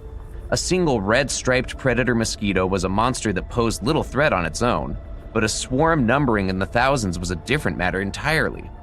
Lux's mind raced as he calculated the odds. 10 bites are all it would take to paralyze a dwarf for an hour. Against thousands of these bloodsuckers, no creature in the Figaro garden, no matter how powerful, would be able to resist. For now, the dwarves and beasts ignored each other. Their sole focus was on finding a safe haven to weather the storm. Lux shouted over the din of the fleeing insects. "Follow the ants! Maybe we can hide in their nest or something." Colette and her party quickly followed Lux's orders, their trust in the half-elf overriding any hesitation. Only Robin wavered, but upon seeing his friends fall in line behind Lux, he decided to hold his tongue and follow suit. Shrieks and screeches filled the air, a symphony of agony emanating from the insects that got overtaken by the mosquito swarm. Despite their small stature, the dwarves were renowned as some of the fastest runners in the world of Elysium, their speed sometimes even surpassing that of the beastkins when it came to fleeing danger. As chaos reigned supreme, the group of ants headed southeast, their course set for the safety of their nest. Lux's party, along with several other dwarves who caught on to their plan, followed close behind. 15 minutes later, they arrived at the ant nest, where several ant guards patrolled the perimeter, their antennae twitching with alertness. "Diablo, skeleton warrior, come forth!" Lux commanded, his voice ringing with authority. In a flash, his 2 undead warriors materialized beside him, ready to do his bidding. The half-elf concocted an idea while they were fleeing the mosquitoes, and he was determined to put it to the test. Colette and the others cast curious glances in Lux's direction, but the half-elf merely urged them to follow the ants into the nest. To their surprise, the ant guards made no move to stop them, allowing the dwarves to enter the colony unimpeded. After issuing orders to his 2 undead subordinates, Lux joined the other fleeing ants and dwarves, making his way into the ant nest. Only after the last ant had crossed the threshold did the guard ants seal the entrance, prompting a collective sigh of relief from the dwarves and a certain half-elf. Andy pressed a hand to his chest in an attempt to calm his wildly beating heart. "Damn, I thought I was a goner." Axel nodded in agreement, a wistful expression on his face. "Still, it's a bit of a shame. If the mosquitoes hadn't shown up, that graduating party would have beaten the red-eyed terror mantis without a problem." Colette, Maddie, Helen, and Robin murmured their assent, their minds already playing out the scenario that could have been. The dwarves who followed their party into the ant nest shared the same sentiments, their conversations filled with speculation and regret. Only the half-elf remained silent, his attention focused elsewhere. On the side, Lux sat cross-legged, his eyes closed in concentration. He was testing something he had never attempted before, his mind venturing into uncharted territory. In his mind's eye, he found himself in a world devoid of color, a gray landscape stretching out before him. Suddenly, a group of mosquitoes appeared in his vision, their wings beating a frenzied rhythm. Diablo, his faithful companion, stood motionless, and the mosquitoes flew past him without so much as a second glance. Surprise, surprise, they don't seem to have a taste for bloodless skeletons. His theory confirmed, Lux ordered Diablo and the skeleton warrior to seek out any traces of the red-eyed terror mantis, their undead nature granting them a unique advantage in the chaos that engulfed the garden. Lux shared a special connection with his named creature, a bond that allowed him to see and hear through Diablo's senses, making his personal bodyguard the perfect chess piece to deploy in this game of survival. Through Diablo's eyes, Lux saw the dried-up corpses of insects littering the surroundings, a grim testament to the devastating impact of the sudden mosquito attack. At least there aren't any dwarf corpses. The sight of dead children, be they dwarves or humans, was not something he relished. Suddenly, a piercing shriek reached Diablo's ears, prompting Lux to order his named creature to investigate the source of the commotion. As Diablo approached the area, an intense buzzing sound filled the air, a droning chorus that drowned out all other noise. Giant flowers lay strewn across the ground, their petals crushed and torn. Amidst the floral carnage, countless mosquitoes lay sliced in half, their bodies twitching in their final throes. In the distance, a weakened, red-eyed terror mantis struggled against the relentless onslaught of the mosquito swarm, its once mighty form now battered and bruised. The terror mantis's exoskeleton, hard as it was, proved an effective defense against the mosquito's bites. However, that didn't deter the bloodsuckers from seeking out any chink in the alpha beast's armor, their instincts driving them to incapacitate the strongest creature in the Figaro garden. With a resounding shriek of frustration, the red-eyed terror mantis spread its wings and took to the air, creating powerful gusts of wind that sent the mosquitoes scattering. Amidst the dense swarm, a dozen black mosquitoes, twice the size of their red-striped predator brethren, emerged, their presence sending a chill down Lux's spine. Lux's mind raced back to the Elysium Compendium's entry on monsters found in Figaro Gardens. These are obsidian spite mosquitoes, rank 1 monsters. Their bloodsuckers are strong enough to pierce even the terror mantis's exoskeleton. Faced with this new threat, the red-eyed terror mantis beat a hasty retreat, its berserker state having faded minutes ago, leaving it weakened and vulnerable. To make matters worse, a wound on its chest, courtesy of the spearmen from the graduating party, further compromised its chances of its survival. As the mosquitoes attacked, the terror mantis made sure to cover its wound with its bladed claws, denying the bloodsuckers access to its most glaring weakness. The mosquitoes, unwilling to let their prize escape, gave chase, their wings beating a furious rhythm as they pursued their quarry. On the ground, Diablo and the skeleton warrior followed the aerial battle, their tireless undead bodies allowing them to keep pace with the fleeing mantis. The chase lasted for 10 grueling minutes until the weakened terror mantis, its strength all but spent, crashed into a giant flower, using its soft petals to cushion its fall. Knowing that it was backed into a corner, the terror mantis screeched defiantly, raising its bladed claws in a final stand, determined to fight to the bitter end. The obsidian mosquitoes, however, held back, their instincts warning them of the danger posed by the alpha beast's desperation. Instead, they allowed the red-striped predator mosquitoes to swarm the mantis, their sheer numbers seeking to overwhelm the once mighty creature as it teetered on the brink of collapse. Lux's mind raced with the possibilities and implications of the outcome. If the mosquitoes could overwhelm such a formidable monster, what hope do we have of surviving this ourselves?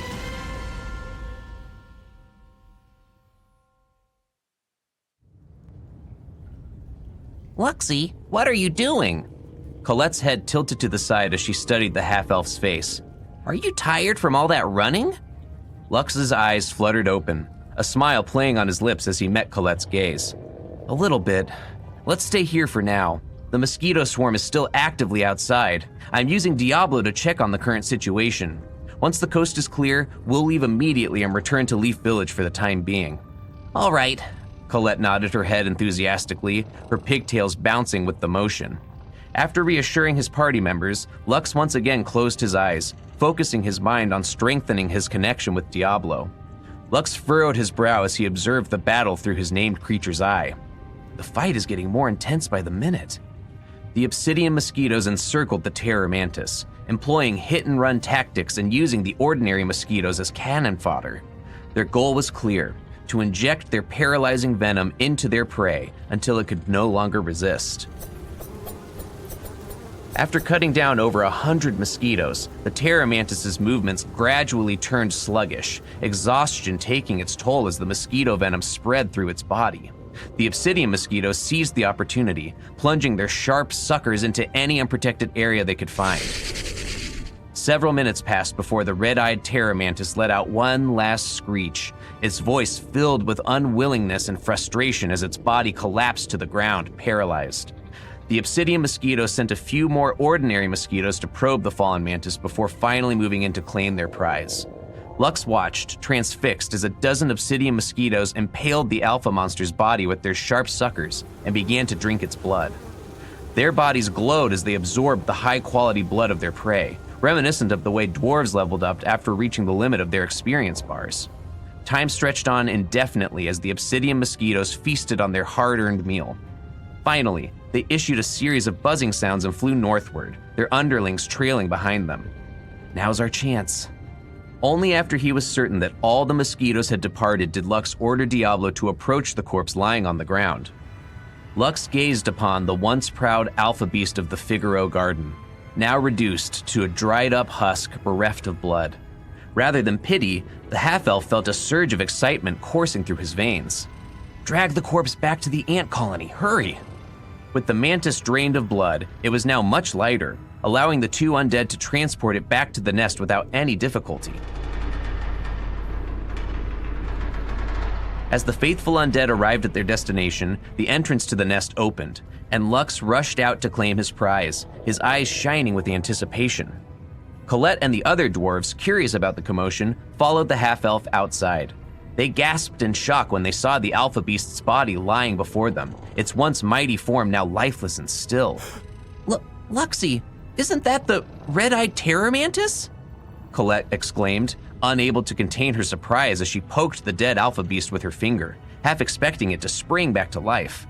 Lux nodded, unable to hide the smugness in his voice. "Yes, it is.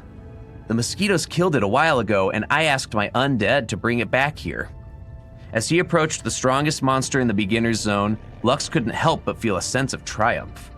If the alpha monster hadn't been injured and weakened, the mosquitoes wouldn't have dared to fight it head-on. His mind raced with the possibilities this corpse presented. The dwarves who accompanied them couldn't conceal the envy in their eyes as they stared at the terror mantis on the ground. They knew that the bladed claws of the terror mantis could be crafted into a pseudo-unique weapon by a skilled blacksmith, and its exoskeleton could be used to create an extremely rare armor, durable enough to withstand most attacks from the beasts that roamed the beginner's zone. However, the true prize lay in the beast core, which granted additional stat points and the chance to acquire one of the red-eyed terror mantis' skills, Fury Slash, Gust, or Berserk. Any of these skills would prove invaluable, even in the late apostle ranks, making the graduation ceremony a crucial step for dwarves before leaving the beginner's zone. Sensing the envious and greedy looks detected his way, Lux decided to use the storage ring his grandma Vera had given him before he left Wildguard's stronghold. The enchanted beast ring allowed Lux to store the corpses of monsters, regardless of their size. The only limitation was that it could only hold 10 monsters at a time. But even so, it was an incredible item that enabled its owner to transport their quarry without the need for additional manpower. Lux pressed his hand against the monster's corpse and activated the ring. In an instant, the terror mantis vanished, leaving no trace behind. A wave of satisfaction washed over Lux. This is perfect. He managed to take advantage of the situation and profited greatly from it, just as his grandma Vera had taught him about fishing in troubled waters. Despite feeling a tinge of guilt for the party that had challenged the red-eyed terror mantis earlier, Lux couldn't bring himself to regret his actions. After all, he wasn't responsible for the mosquito swarm or the alpha monster's death. He was simply a bystander who stumbled upon the corpse and claimed it for himself. He quickly pushed aside his lingering doubts. Anyone else would have done the same in my position. However, upon returning to Leaf Village, Lux quickly realized that things wouldn't be as simple as he had hoped. The dwarves who had witnessed his exploits wasted no time in spreading the news to their friends, and soon enough, word reached the ears of the dwarf party that had fought tooth and nail against the alpha monster before the mosquito swarm's invasion. Great, now I have to deal with the fallout, Lux thought to himself, massaging his temples as he contemplated his next move. He knew that the dwarf party would likely confront him about the terror mantis' corpse, and he needed to be prepared for whatever came his way. As he mulled over his options, Lux couldn't help but feel a headache coming on. Navigating the social and political landscape of Leaf Village was proving to be just as challenging as facing the monsters in the Figaro Garden, and he knew that he would need all his wits about him to come out on top. But I'm not going to back down. I earned this prize, and I'm not letting anyone take it from me. Whatever comes next, I'll be ready for it. With that thought firmly in mind, Lux set about preparing himself for the inevitable confrontation, his mind already racing with possible strategies and outcomes. The game was far from over, and he was determined to emerge victorious, no matter what challenges lay ahead. In the plaza of Leaf Village, Lux stood tall and unwavering as he faced the group of 6 dwarves who fought against the red-eyed terror mantis. Frederick, their leader, crossed his arms over his chest, his gaze locked on the half-elf who towered over him. He cleared his throat, spitting on the ground next to Lux's foot. I heard that you brought back the corpse of the red-eyed terror mantis after it was killed by the red-striped predator mosquitoes. Is this true? Lux met his gaze, his expression calm and composed. Yes, it is. However, the ones that dealt the killing blows were the dozens of obsidian mosquitoes, which were all rank 1 monsters. Frederick nodded, acknowledging the truth in Lux's words. I know that you were not in the wrong and simply took advantage of the situation, but it still doesn't sit well with us. We can only stay here in Leaf Village for a little more than 4 days, and the red-eyed terror mantis might not spawn again before we leave this place. He paused for a moment, considering his next words carefully. You can keep the beast core if you like, but we need the terror mantis's bladed claws and its exoskeleton. Can you give this to us as a sign of friendship?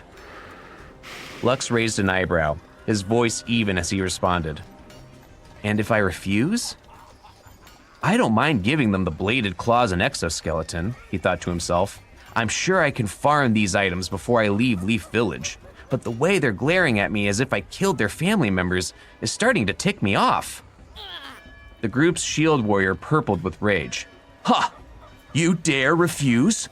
We're being civil with you, even though you stole our prey.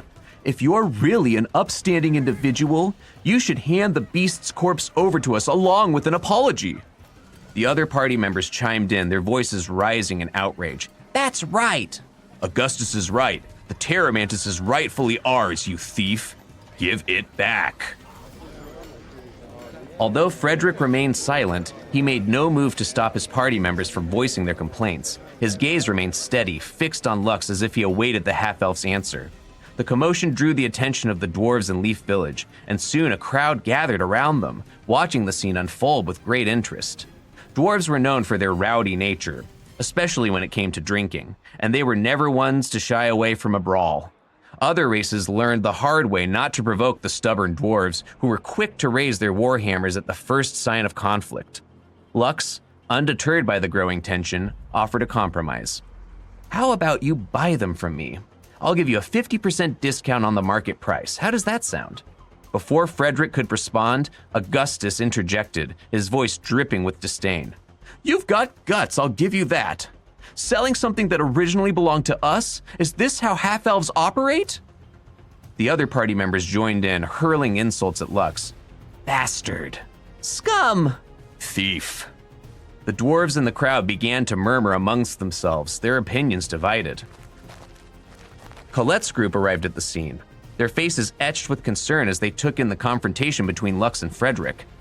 Frederick, are you bullying my Luxie? Colette demanded, stepping between Lux and the party leader, her arms crossed defiantly over her chest. Even though you were the ones who fought against the terror mantis, the mosquitoes were the ones who killed it. That means it no longer belonged to any of you. How dare you gang up on Luxie like this? Augustus glared at Colette, his voice harsh and condescending. Oi, little girl from the Golden Slayer family, it's best if you stay out of this. Both Colette and Augustus were children of ducal families in Salias.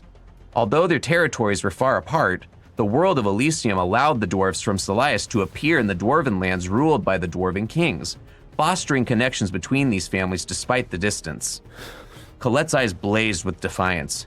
You think you can scare me, you pig? Come on then, I'll smash your face with my mace.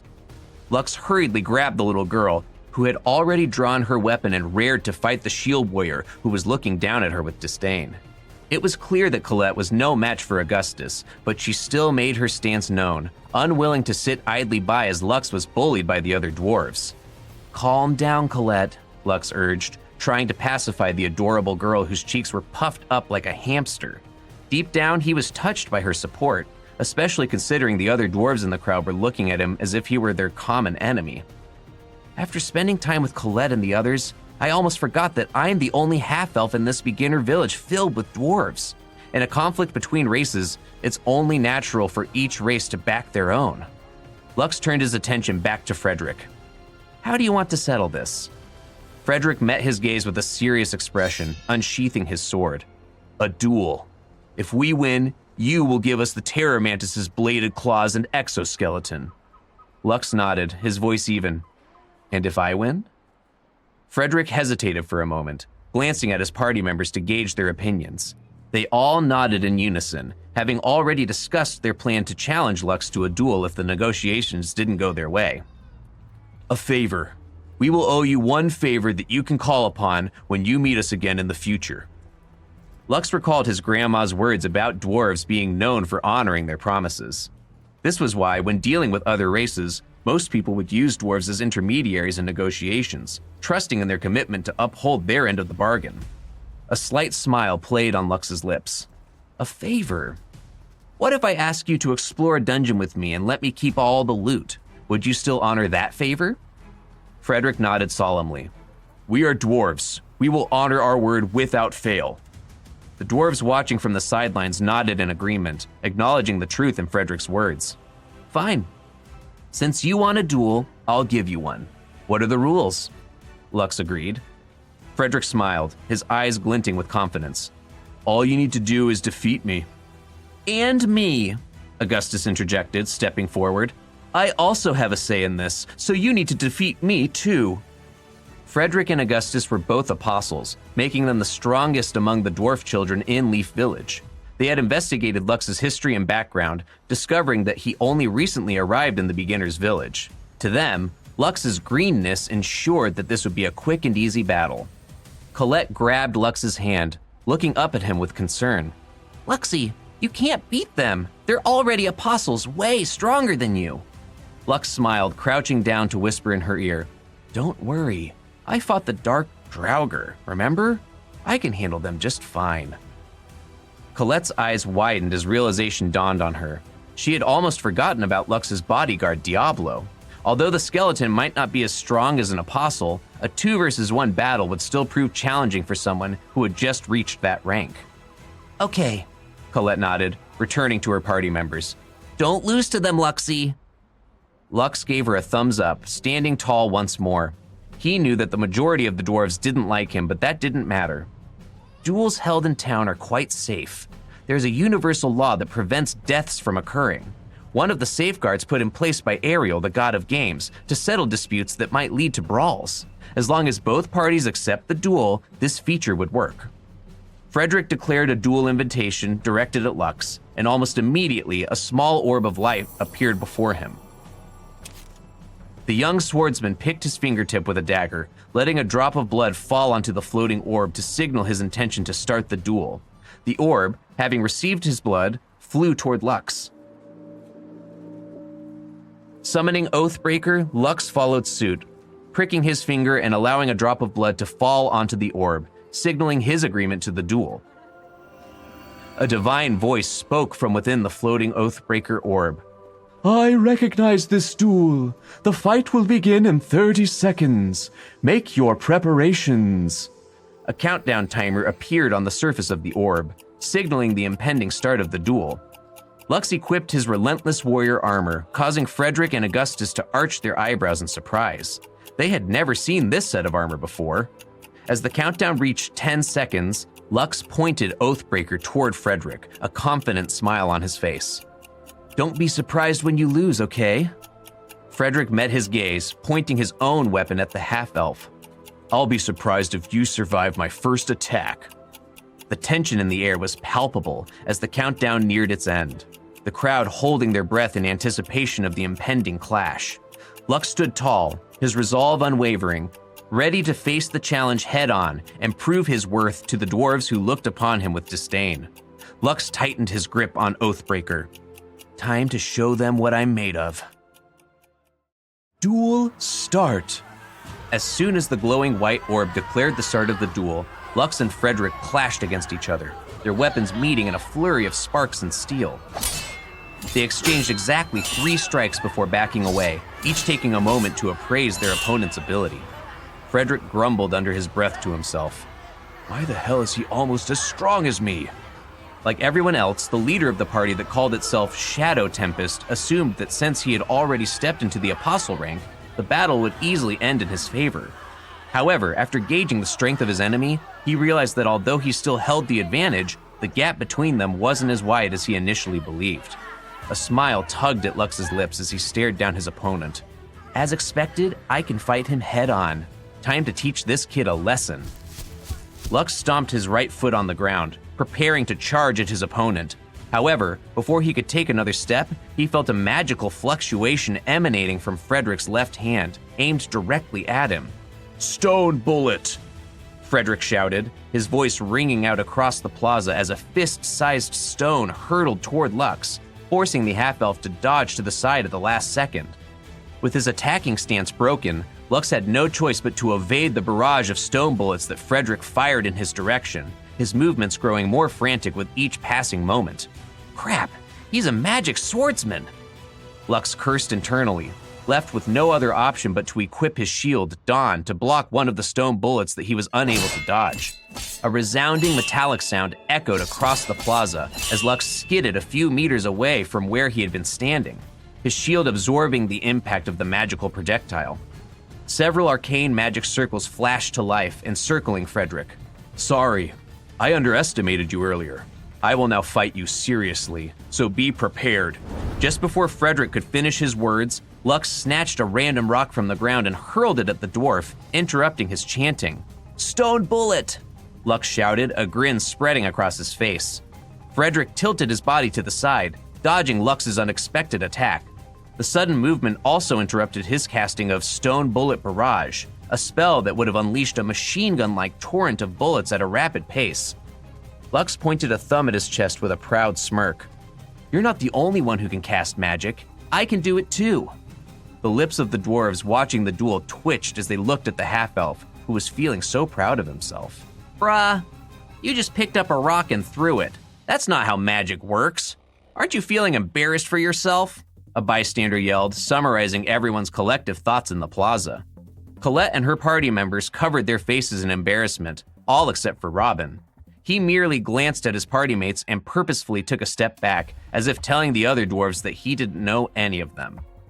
Frederick shrugged off Lux's words and decided to close the gap between them. He only used a ranged attack earlier to test and see if his enemy had any long-range spells that could be used against him. Of course, he already knew that Lux was capable of summoning the undead, thanks to the dwarves who had been on site the day before. They all said that it was how he had retrieved the body of the alpha monster. The only thing that confused Frederick was that his opponent wasn't using any of his summons. Although he wasn't afraid of the other party's summoned monster, the lack of it made Frederick think that Lux wasn't taking him seriously. The two fighters once again clashed at close range, each of their strikes sending sparks flying through the air. Tempest War Art First Form, Frederick shouted, his voice filled with determination. Kaiser Sword Art Second Form, Lux declared, his eyes narrowing in concentration. Whirlwind Slash! Crescent Slash! A powerful gust of wind erupted at the center of the plaza, creating a thick dust cloud that blocked everyone's view of the two combatants. However, Lux and Frederick didn't falter, unleashing several sword strikes that could seriously injure their opponent. Within the dust cloud, the sound of weapons clashing could be heard, accompanied by flashes of light as both fighters battled toe-to-toe at point-blank range. Both combatants were losing their health points at a rapid pace every time their attacks grazed each other. With one powerful slash, Lux sent Frederick flying a few meters away, the dwarf having barely managed to block the attack. What Lux didn't know was that the leader of the Shadow Tempest had planned this all along. He used the force of Lux's slash to gain momentum and distance himself from his opponent. Switching his grip on his weapon, Frederick stabbed his sword into the ground and shouted, "Stone spikes!"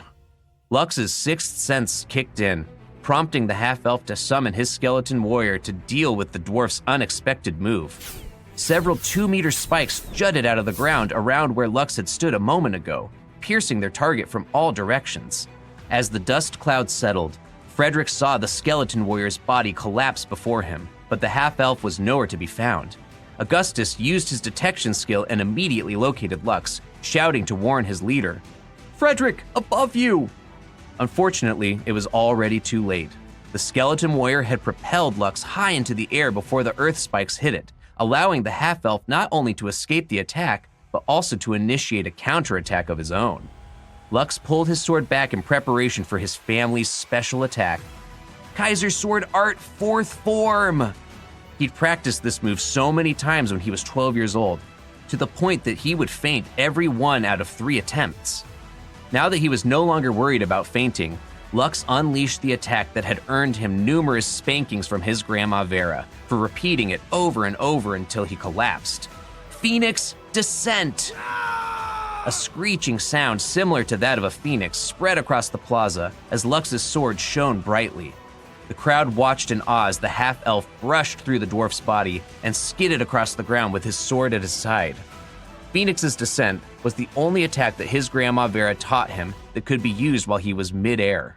It was also an attack that put great stress on the body due to the difficulty of its execution. But the older Lux was strong enough to execute this move without fail. Frederick knelt on the ground, clutching his chest with his hand. He hadn't expected anyone to survive his earth spikes, let alone manage to counterattack against him. Although they hadn't received any injuries since the duel mode was activated, they could still feel the pain of each attack. Lux's last strike made the dwarf feel as if his body got sliced in two. The orb chimed a victory noise. "Duel over. Winner, Lux." Colette, who had watched the battle intently, immediately ran toward Lux and jumped into his arms. The half-elf stored his weapon and caught the ever-lively little girl with both hands, swinging her around, eliciting joyful shouts from Colette. The dwarf stared at the half-elf in disbelief, having never expected this outcome. As soon as the dust cloud settled, the battle came to an end. Augustus clenched his fist, unable to believe that Frederick lost against the half-elf. Now that his leader was defeated, it was his turn to fight. "You did well, half-elf. Now it's my turn. Don't worry, I'll give you a few minutes to rest." Lux set Colette down on the ground, his gaze meeting the shield warriors. "I don't need a breather. Let's just duel now." This time, it was Lux who initiated the duel, summoning the Orb of Light. After giving it a drop of his blood, the orb flew toward Augustus. The shield warrior knew that he lacked his leader's proficiency for battle, but where he lagged behind in offensive capabilities, Augustus held full confidence in his defense. The divine voice inside the Oathbreaker orb called out to the gathered crowd. "I recognize this duel. The fight will begin in 30 seconds. Make your preparations." Augustus smirked at Lux, and the latter smirked back at him. When the timer ended, Augustus raised his shield and held his ground. As a shield warrior who specialized in defense, he decided to use the counterattack strategy on Lux, believing that he would be the last one standing between the two of them. However, the smile on the dwarf's face stiffened when Lux raised his hand. "Come to me, Diablo, skeleton warrior!" Augustus had completely forgotten that his opponent was a necromancer. Lux smirked at the shocked expression on Augustus's face. "What? You thought this would be a one-on-one?" The crowd held their breath, anticipating the clash that was about to unfold. "Come forth, Diablo, skeleton warrior!" Lux yelled. Augustus stood tall, his full-plate armor covering every inch of his body as he stared down at Lux's summoned monsters. The shield warrior couldn't afford to lose, not after witnessing his leader Frederick's defeat. With unwavering determination, he decided to go all out and prove to the half-elf that he was a tough cookie to crack. Diablo summoned the forest wolf, turning the battle into a 4 versus 1 confrontation. Despite the odds, Augustus remained unfazed. In his eyes, Lux was the only true threat. Once the half-elf fell, the others would follow suit. With this in mind, he focused all his attention on his primary target. Lux charged at the shield warrior, brandishing Oathbreaker to test the little dwarf's defenses. After executing Slash, a metallic ring reverberated through the surroundings as Augustus successfully blocked the attack.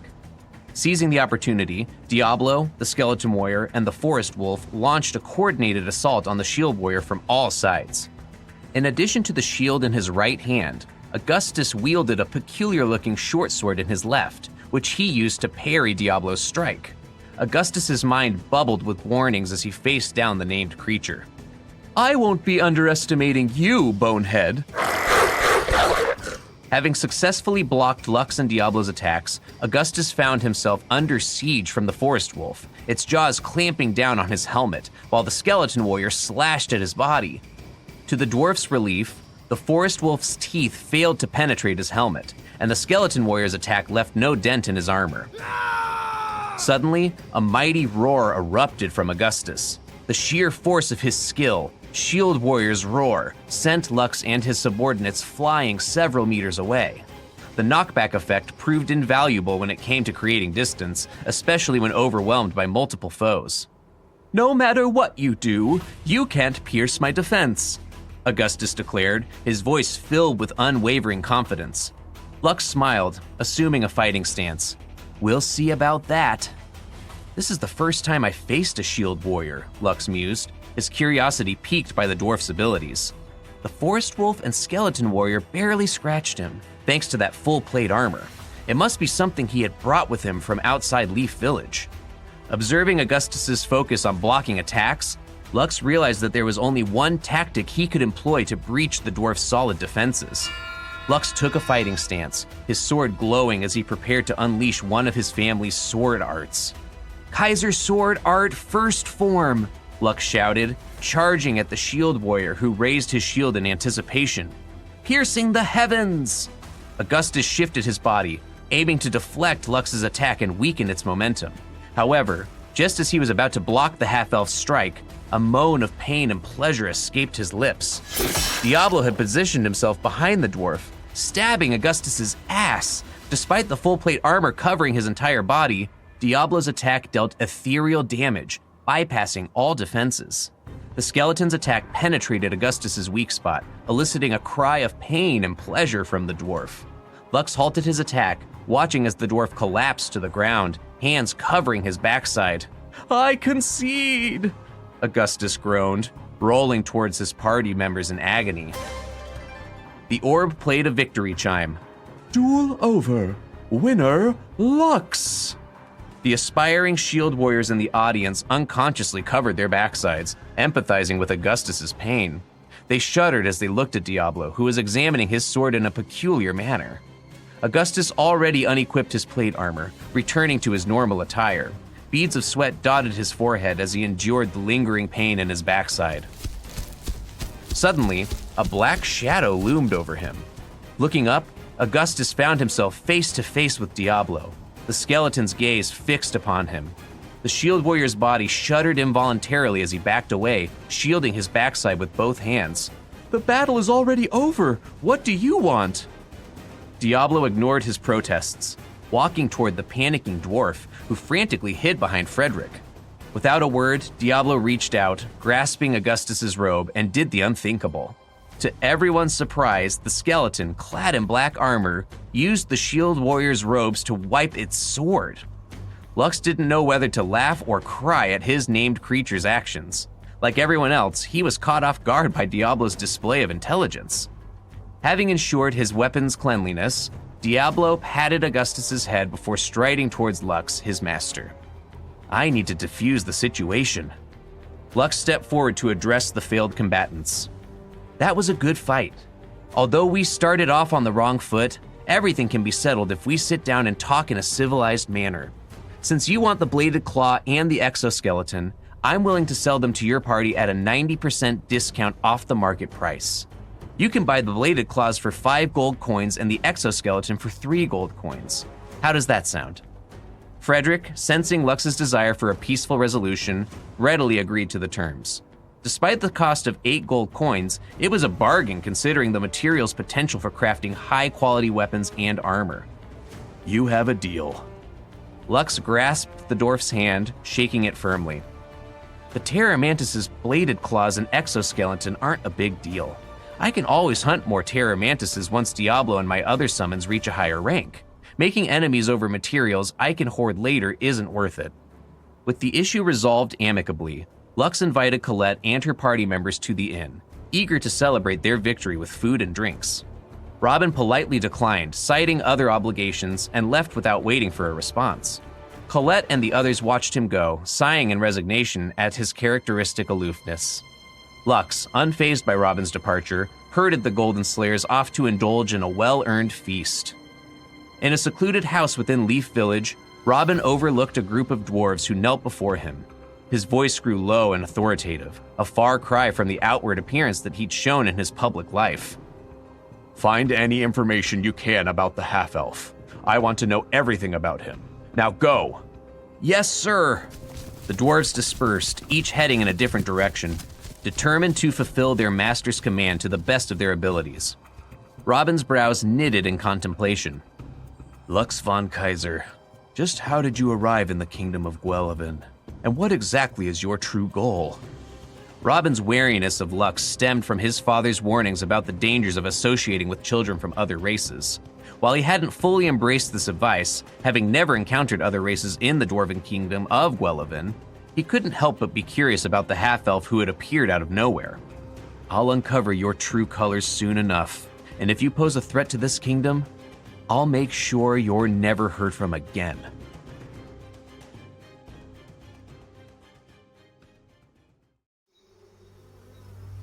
Pull out these blasted gardens. 3 days had passed since the duel between Lux and the Shadow Tempest party, when a commotion erupted in the Figaro Gardens, causing all the dwarves leveling in the area to abandon it completely. According to the reports of those who managed to flee in time, the red-striped predator mosquitoes and the obsidian spite mosquitoes were regularly conducting swarm raids in the Figaro Gardens, their numbers growing with each passing day. Faced with the threat of being surrounded by thousands of blood-sucking mosquitoes, most of the dwarves decided to boycott the north zone of the beginner village, unwilling to risk their lives in the face of such danger. The Adventurers Guild also issued a Class B extermination mission, calling upon brave souls to clear the pests that were becoming a threat to the outer area of the beginner's village. The village chief, Sedwin, was deeply concerned that if the situation continued to escalate, another monster outbreak would occur, and this time, they would be fighting against swarms of mosquitoes that thirsted for blood. The elders of Leaf Village believed that the threat posed by the mosquito swarm even surpassed that of the undead army that had raided their village during the monster outbreak not long ago. Grandma Annie, the old woman who had fought alongside Lux during the said monster outbreak, wore a grim expression as she voiced her opinion. I think we need to stock more food in our underground shelter. Unlike the undead army, these mosquitoes can bypass our defenses with a flap of their wings.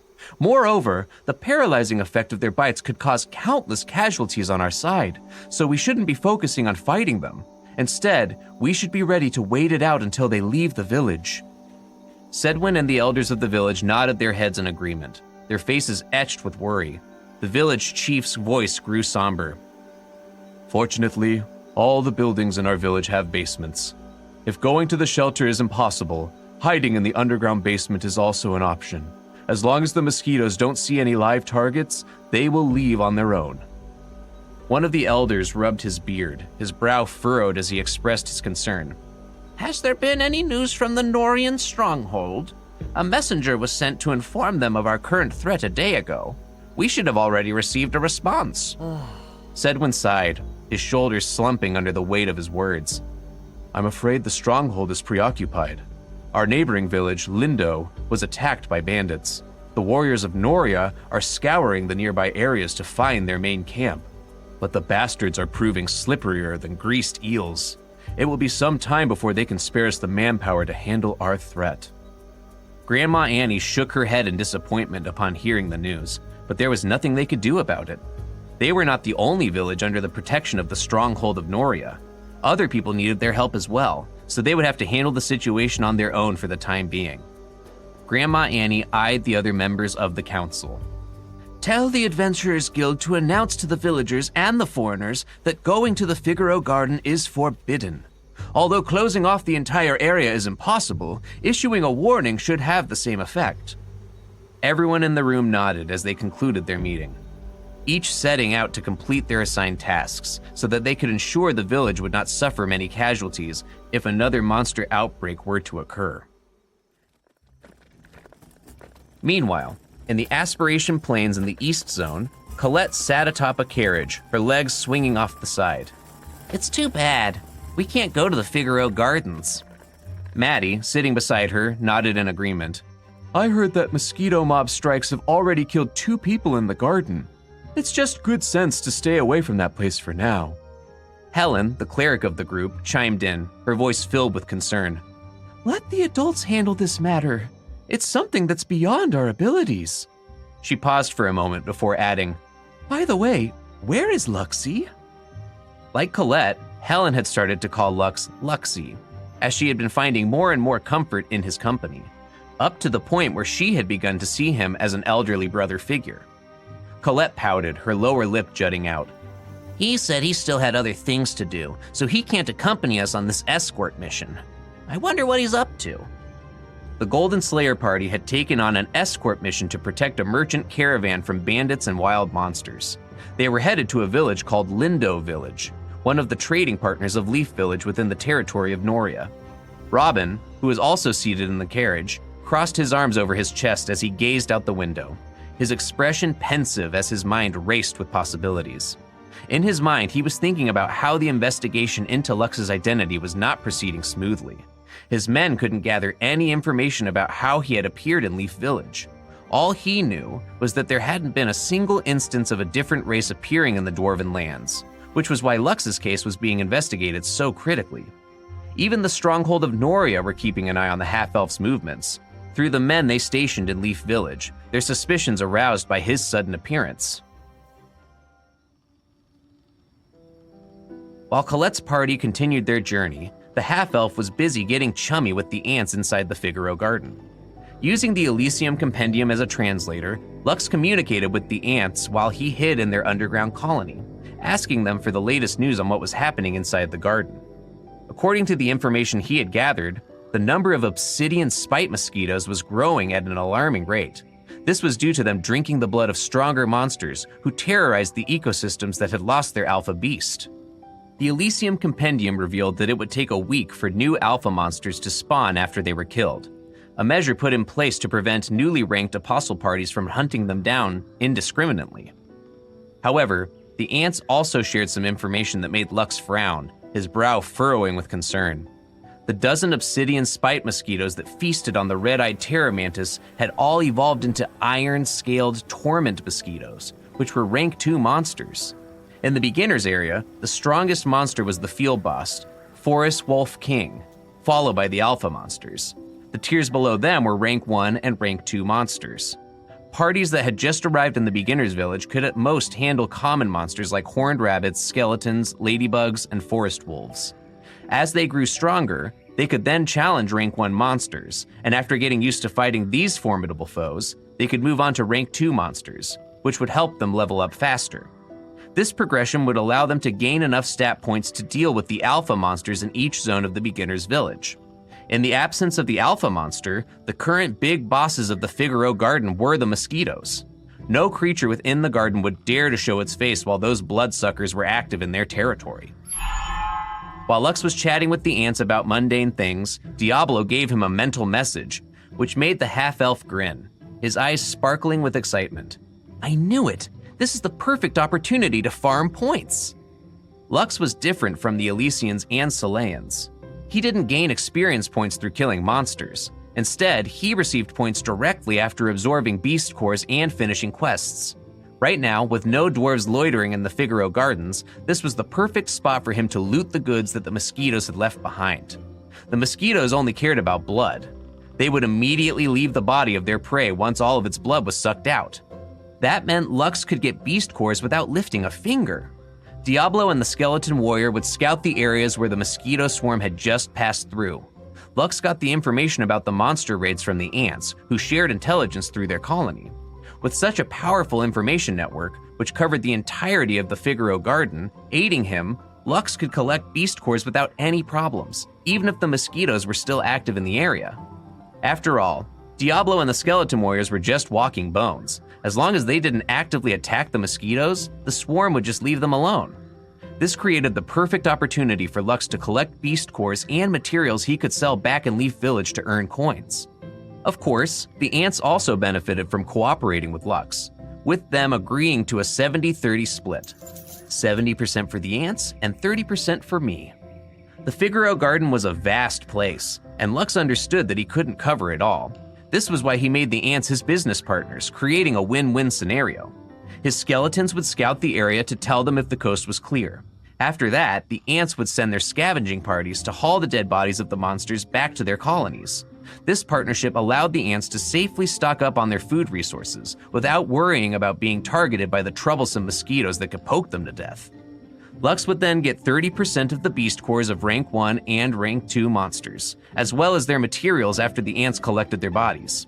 Although the number of rank 1 and 2 monsters only numbered about a dozen or so, having 2 to 5 beast cores a day was something that Lux wouldn't dare pass up. This is a golden opportunity. While everyone else is avoiding the Figaro Gardens, I'll be raking in the rewards. It's a risk, but one that's well worth taking. With a smile on his face and a spring in his step, Lux set about coordinating with the ants, eager to make the most of this unexpected windfall. The world of Elysium was full of dangers, but for those with the wit and the will to seize them, it was also full of opportunities. And Lux was determined to make the most of every single one that came his way.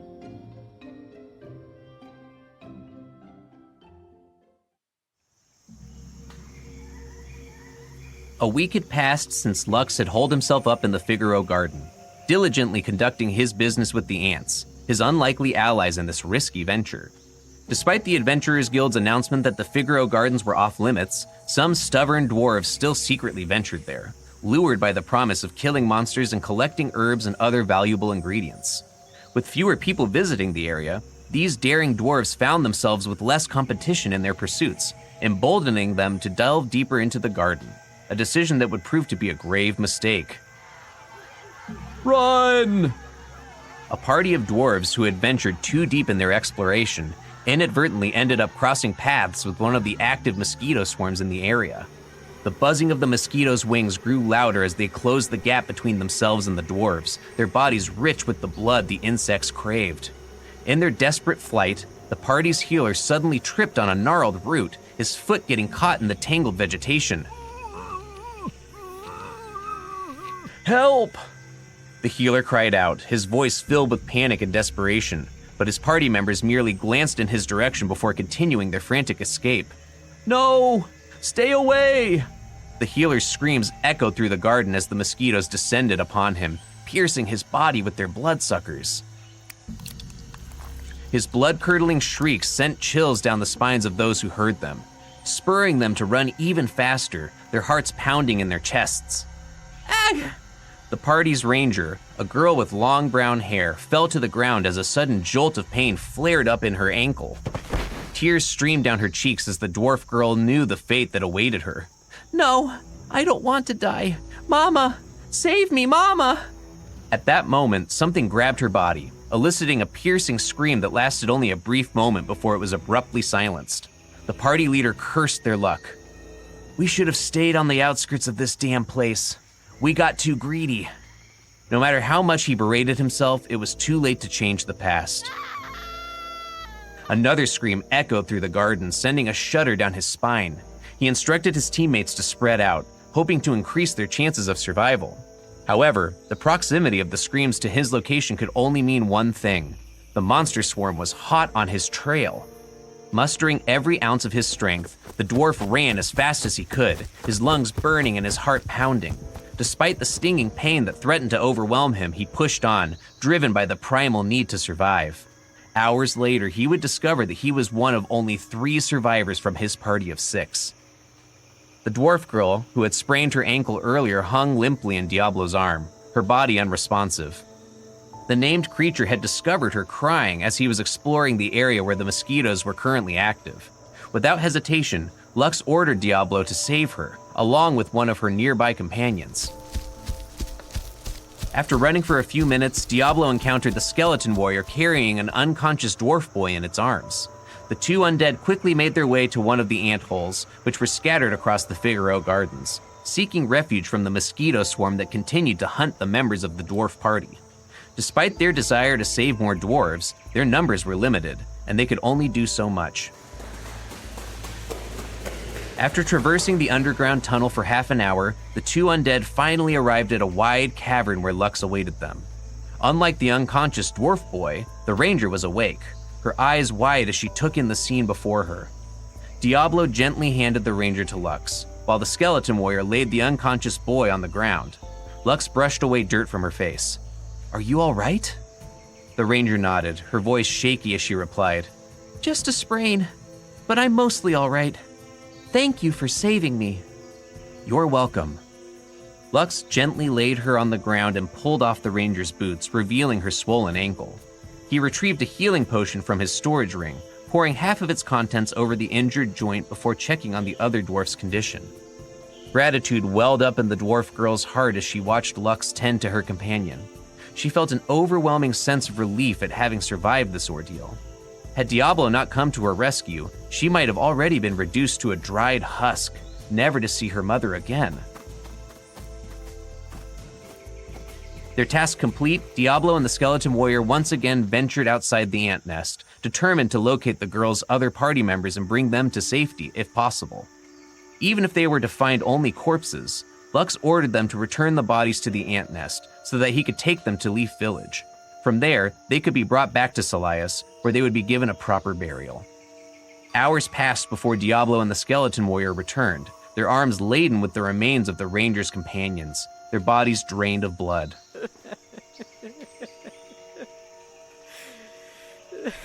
The ranger girl turned pale at the sight, covering her face with her hands as she sobbed, her heart heavy with grief. Lux watched the scene unfold with a heavy sigh. The Figaro Gardens was an off-limits zone, but this dwarf party had believed themselves strong and smart enough to survive its dangers. They paid the price for their overconfidence. Half an hour later, the unconscious boy awoke, his screams filling the cavern as he laid eyes on the remains of his companions. It took some time for Lux to calm the panicking dwarf, but eventually, he managed to regain his composure. Lux regarded both of the rescued dwarves. "Stay here for the time being." He then used the black coffin to store the remains of their deceased party, grateful for the coffin's ability to store dead and dying humanoid creatures. "I still can't use the coffin's main ability, but this will do for now." Moreover, he had no desire to do so. He knew that turning the dwarves into undead, even with good intentions, would only incite hatred from every dwarf in Leaf Village. Lux closed his eyes as he received another communique from Diablo.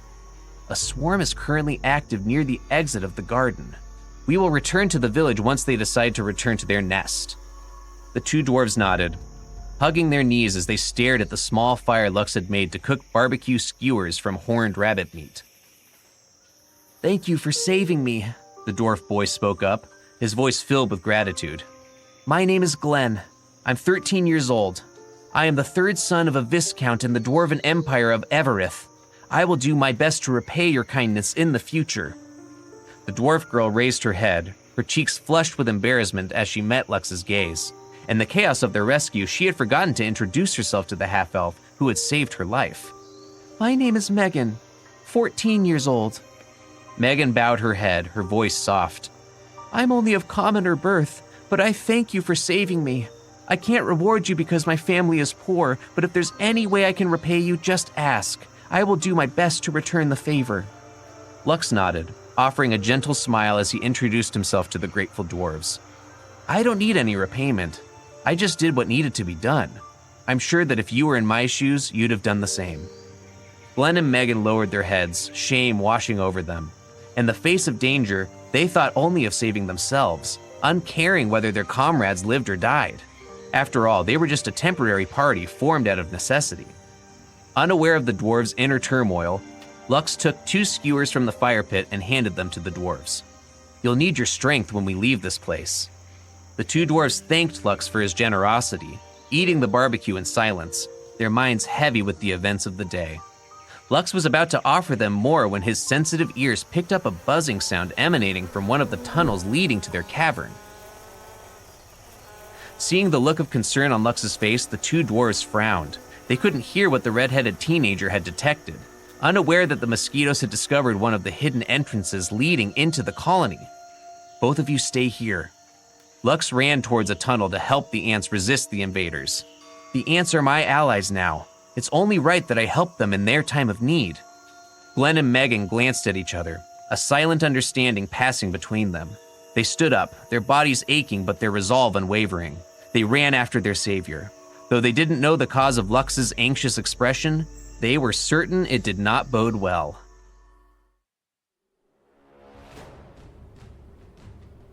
As soon as Lux arrived near one of the entrances leading to the colony, he witnessed a fierce battle already unfolding between the ants and the invading mosquitoes. Holy shit, that's a lot of enemies.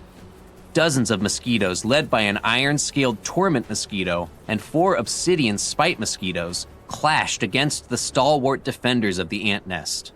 Fortunately, the ants were far from pushovers.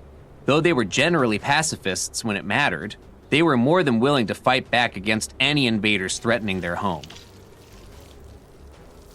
The guards of the ant nest, the formidable rank 1 horned army ants, spat formic acid at the mosquitoes attempting to breach their domain. The red-striped predator mosquitoes shrieked in pain as their bodies were drenched in the corrosive substance. The more resilient obsidian spite mosquitoes still suffered minor injuries from the acid, but remained capable of continuing the battle. Only the iron-scaled torment mosquito was unaffected by the acid sprays that fell upon its body. With bold determination, the iron-scaled torment mosquito impaled one of the defender ants with its spear-like bloodsuckers and began to drain its life essence. The ants screeched in anger, calling for backup from within their colony. In response, more horned army ants emerged, bombarding their foes with a relentless barrage of formic acid. The overwhelming difference in numbers quickly turned the tide, and the mosquitoes' ranks began to dwindle rapidly. Even the obsidian spite mosquitoes couldn't escape the advancing army's onslaught. The only problem that remained was the iron-scaled torment mosquito, whose body proved resilient to the acid sprays that the ants were shooting at it. Realizing that all of its bodyguards perished, the iron-scaled torment mosquito attempted to make its escape, but the ants were determined to prevent it from getting away. They blocked off the nest's entryway, trapping the last invading monster within. The ants climbed the walls and ceiling of their nest, lunging at the invader as it desperately tried to remain airborne. However, after several ants latched onto its body, the mosquito lost its ability to fly and plummeted to the ground. It was at that moment that the ants demonstrated their superiority, mobbing the scaled torment mosquito like a gang of thugs out for blood. Shrieks and screeches filled the cavern as the ants bit, pulled, and tore at the helpless mosquito. When the invader lost its ability to fly, 3 towering ants, each standing 2 meters tall, emerged from the depths of the ant nest. Lux recognized them as rank 2 defenders of the ant colony from his previous explorations of the underground maze. Armored jaws. The bodies of these ants were as hard as steel. Using their powerful mandibles, they grabbed hold of the iron-scaled torment mosquito's body and ripped it apart. Lux watched the scene unfold with a calm expression on his face. His confidence in partnering with the ants stemmed from the fact that they were the true overlords of the Figaro Garden. The mosquitoes may be scary because of their sheer numbers, but they pale in comparison to the hundreds of thousands of ants that call this place home. If not for their pacifist nature, the ants would have long ago become the undisputed rulers of the Figaro Garden. After the battle, the ants carried the bodies of the fallen mosquitoes back to their queen, offering them up as a feast. They also bore the bodies of their fallen comrades, which they would bury in a sacred location known as the Graveyard of the Ants. Earlier, Lux had intended to help, but upon seeing that the ants had the situation well in hand, he held back and simply observed the battle. Glenn and Megan looked upon the dead mosquitoes with lingering fear, knowing all too well that if it weren't for Lux's timely intervention, they would have suffered a painful and horrific death.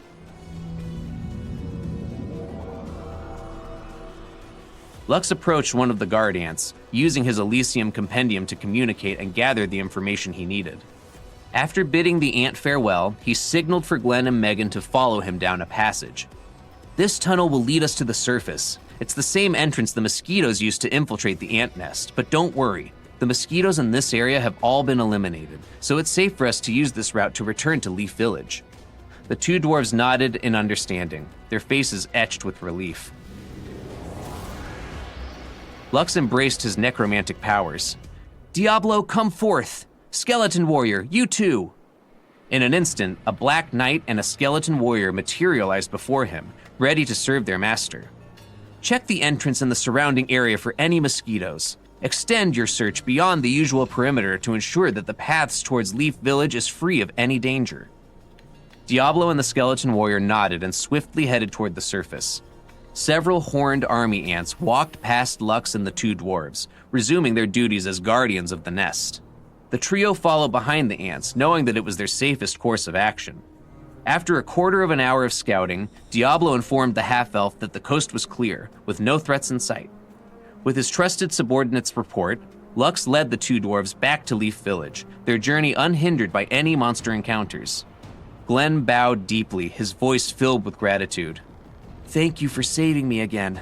I promise to repay this favor in the future." Megan also chimed in, her tone resolute. "Me too, no matter what it takes." Lux nodded, his expression solemn.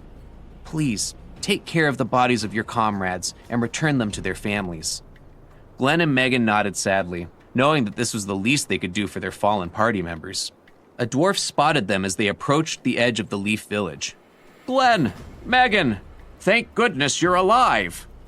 Glenn and Megan looked at their party leader, Omen, with heavy hearts. When he had told them to separate, they knew it was the only way to increase the chances of survival for their party.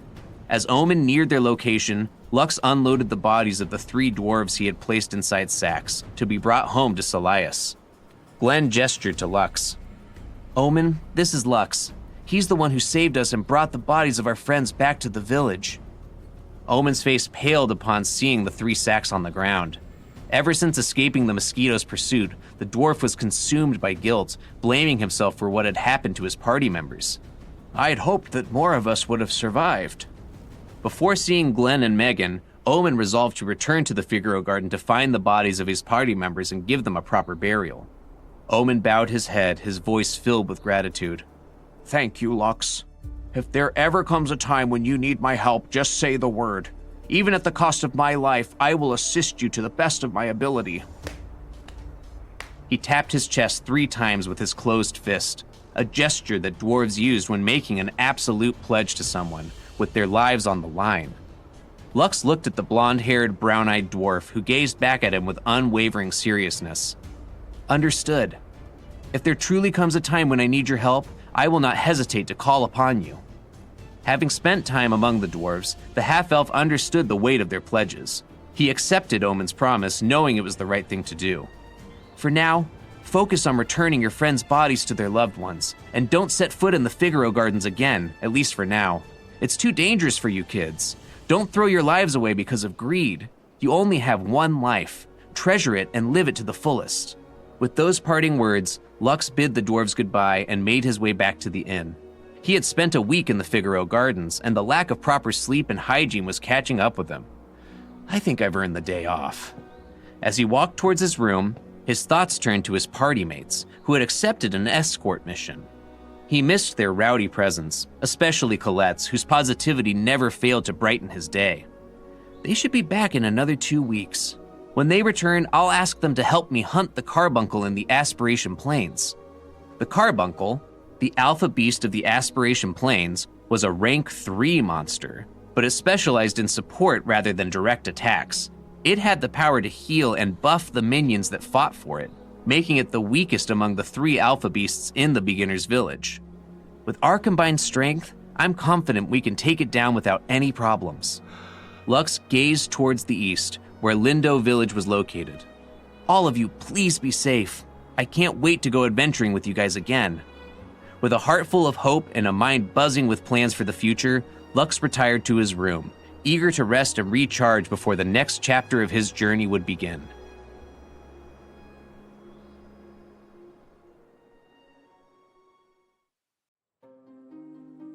So that makes 26 beast cores.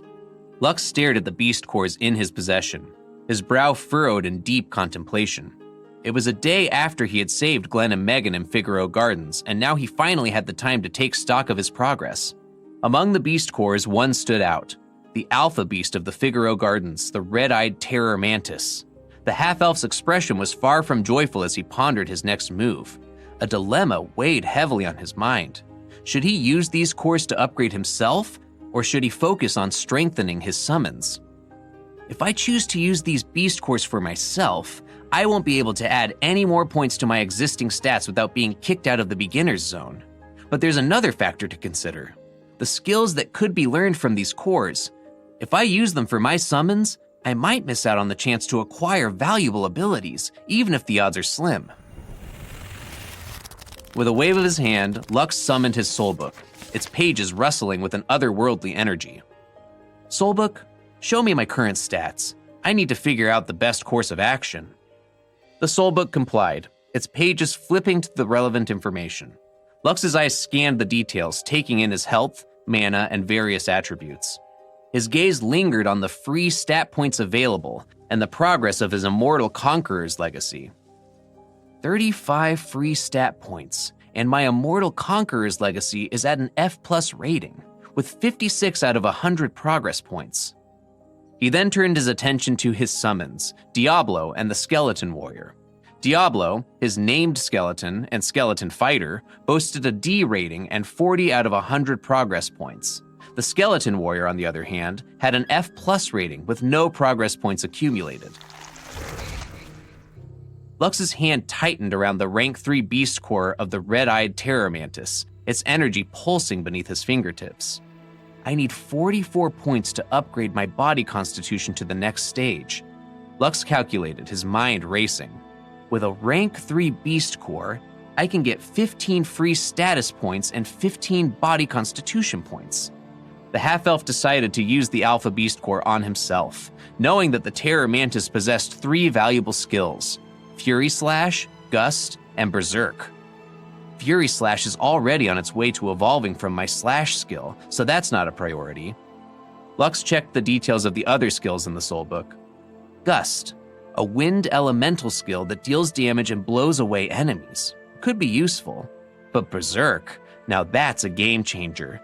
Doubling my stat points, even for a short window of time, could turn the tides of battle. However, Lux was well aware of the drawbacks that came with Berserk. After the Berserker's state faded, the user's stats would be halved, leaving them in a weakened state for a while.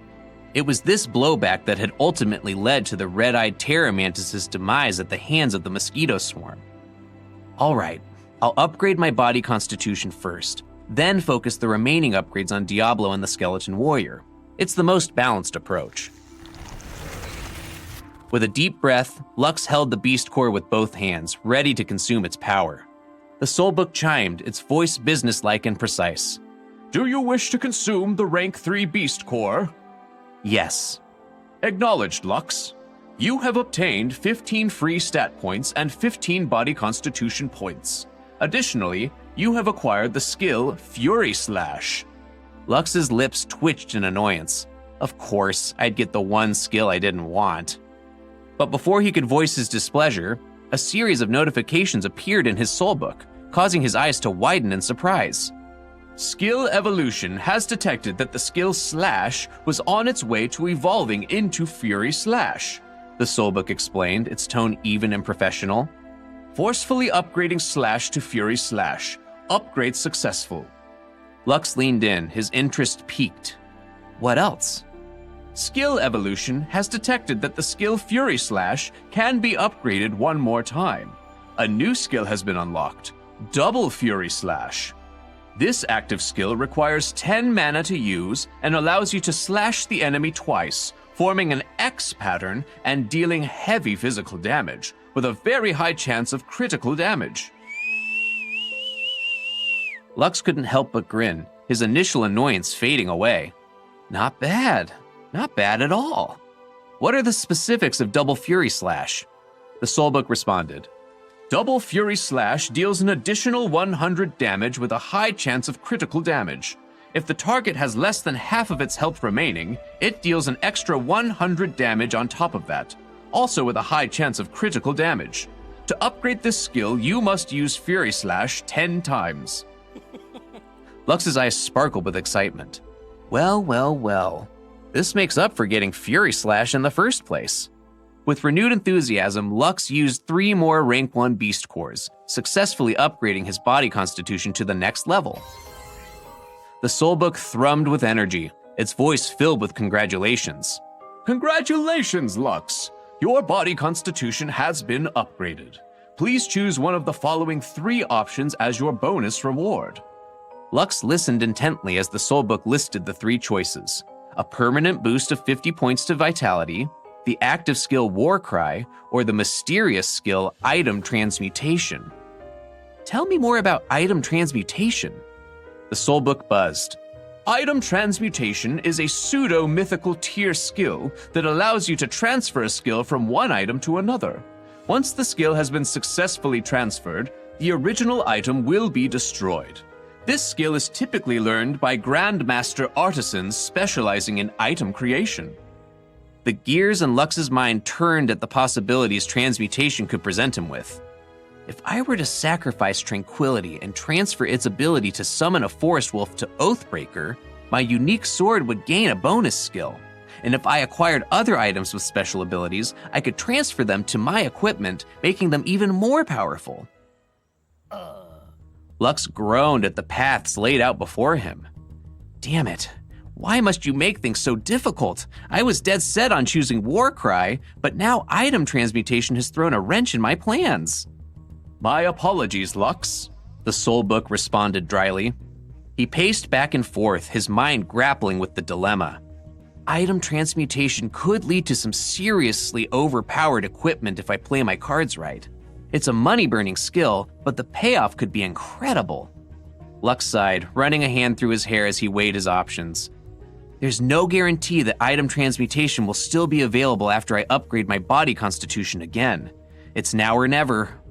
With a deep breath, Lux steeled himself for the decision that lay ahead, knowing that the path he chose would shape the course of his journey in ways he could scarcely imagine.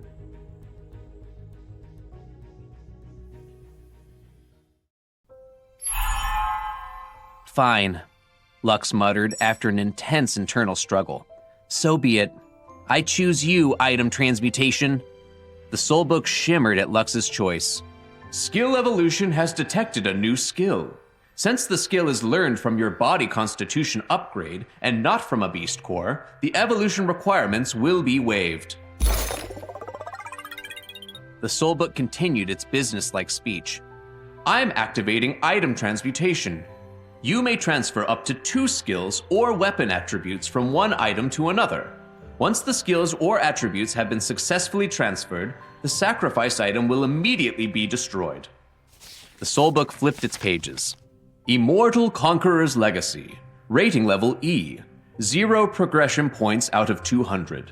Your current upgrade rewards are Item Transmutation, plus an additional 1,000 health points. Bonus reward. You are now able to summon 2 more skeletons to fight for you. Note that upgrading your special constitution will allow you to unlock its abilities. Lucian glanced down at the flavor text that accompanied the page. Conquest is not all about claiming lands and expanding your domain. True conquest is conquering the hearts of people. Once you gain their ability, the path to dominion will open its doors for you. Woo-hoo-hoo! Yes! Lux raised his hand in excitement after seeing the bonuses that he got from upgrading his body constitution. This is so freaking awesome! He had already expected that the Item Transmutation skill could evolve to its next form, but what he didn't expect was that he would get a bonus reward for his summoning skill. Before, he could only summon 1 skeleton warrior, but this latest power-up brought his total number of summons up to 3. Counting Diablo and his other skeleton warriors, he now had a total of 4 summons he could use to fight along his side. This greatly increased his manpower in one fell swoop. Lux eyed his private stash of beast cores sitting pretty in his inventory. 24 beast cores remaining. 20 of those beast cores were from rank 1 monsters, while 4 were from rank 2 monsters. Lux opened up Diablo's page in the soulbook to check the points he needed to upgrade his trusty named monster. Without batting an eye, Lux used 2 rank 2 beast cores to upgrade his named creature, raising Diablo's overall performance. Lux rubbed his hands together eagerly as he watched the stats under the Diablo section of the soulbook grow. All right, let's see what we've got. Hit me with those upgrades, soulbook.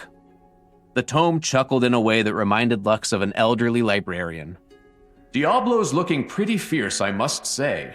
His rating has jumped up to a D+, and his health and mana have skyrocketed. He's also increased his vitality.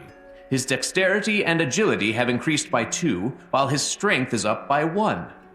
Update me on his attack and defense. I'm happy to report an increase in those parameters as well. In addition to those upgrades, your named monster has learned a couple of new skills: Heavy Slash and Bone Spear. Both are sure to be useful on the battlefield. Lux let out a low, impressed whistle as he continued to study the page.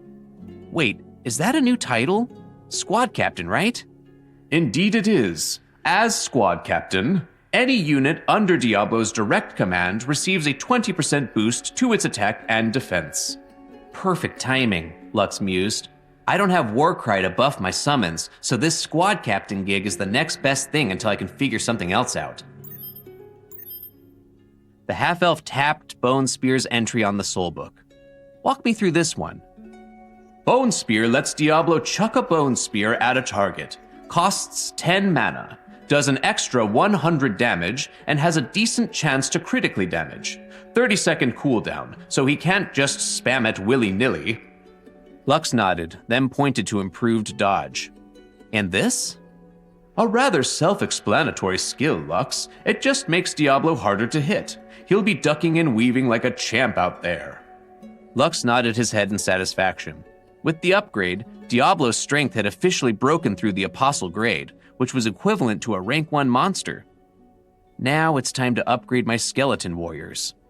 Lux generally preferred quality over quantity, but since his body cultivation had given him additional manpower free of charge, he would use it to his full advantage. Lux consumed 10 rank 1 beast cores, bringing his stash of cores to 12. The soulbook flipped its pages to reveal a branching choice tree. Please select one of the following evolution choices. Option 1. Increase your maximum number of summons from 3 skeleton warriors to 4. Option 2. Upgrade Summon Skeleton skill to Summon Skeleton Fighter. Lux muttered to himself as he looked at the options laid out before him. Skeleton Fighters? I'm pretty sure that's Diablo's current class, and since I'm looking to make my summons stronger, it'd be good to just upgrade them. Skeleton Fighter it is. Very well. Please note that with this upgrade, your skeleton fighters have gained the passive skill Parry, allowing them to deflect incoming attacks and follow up with a powerful counterattack. Great. Lux used 10 more beast cores to upgrade his skeleton fighters one more time, bringing his stockpile of beast cores down to 2.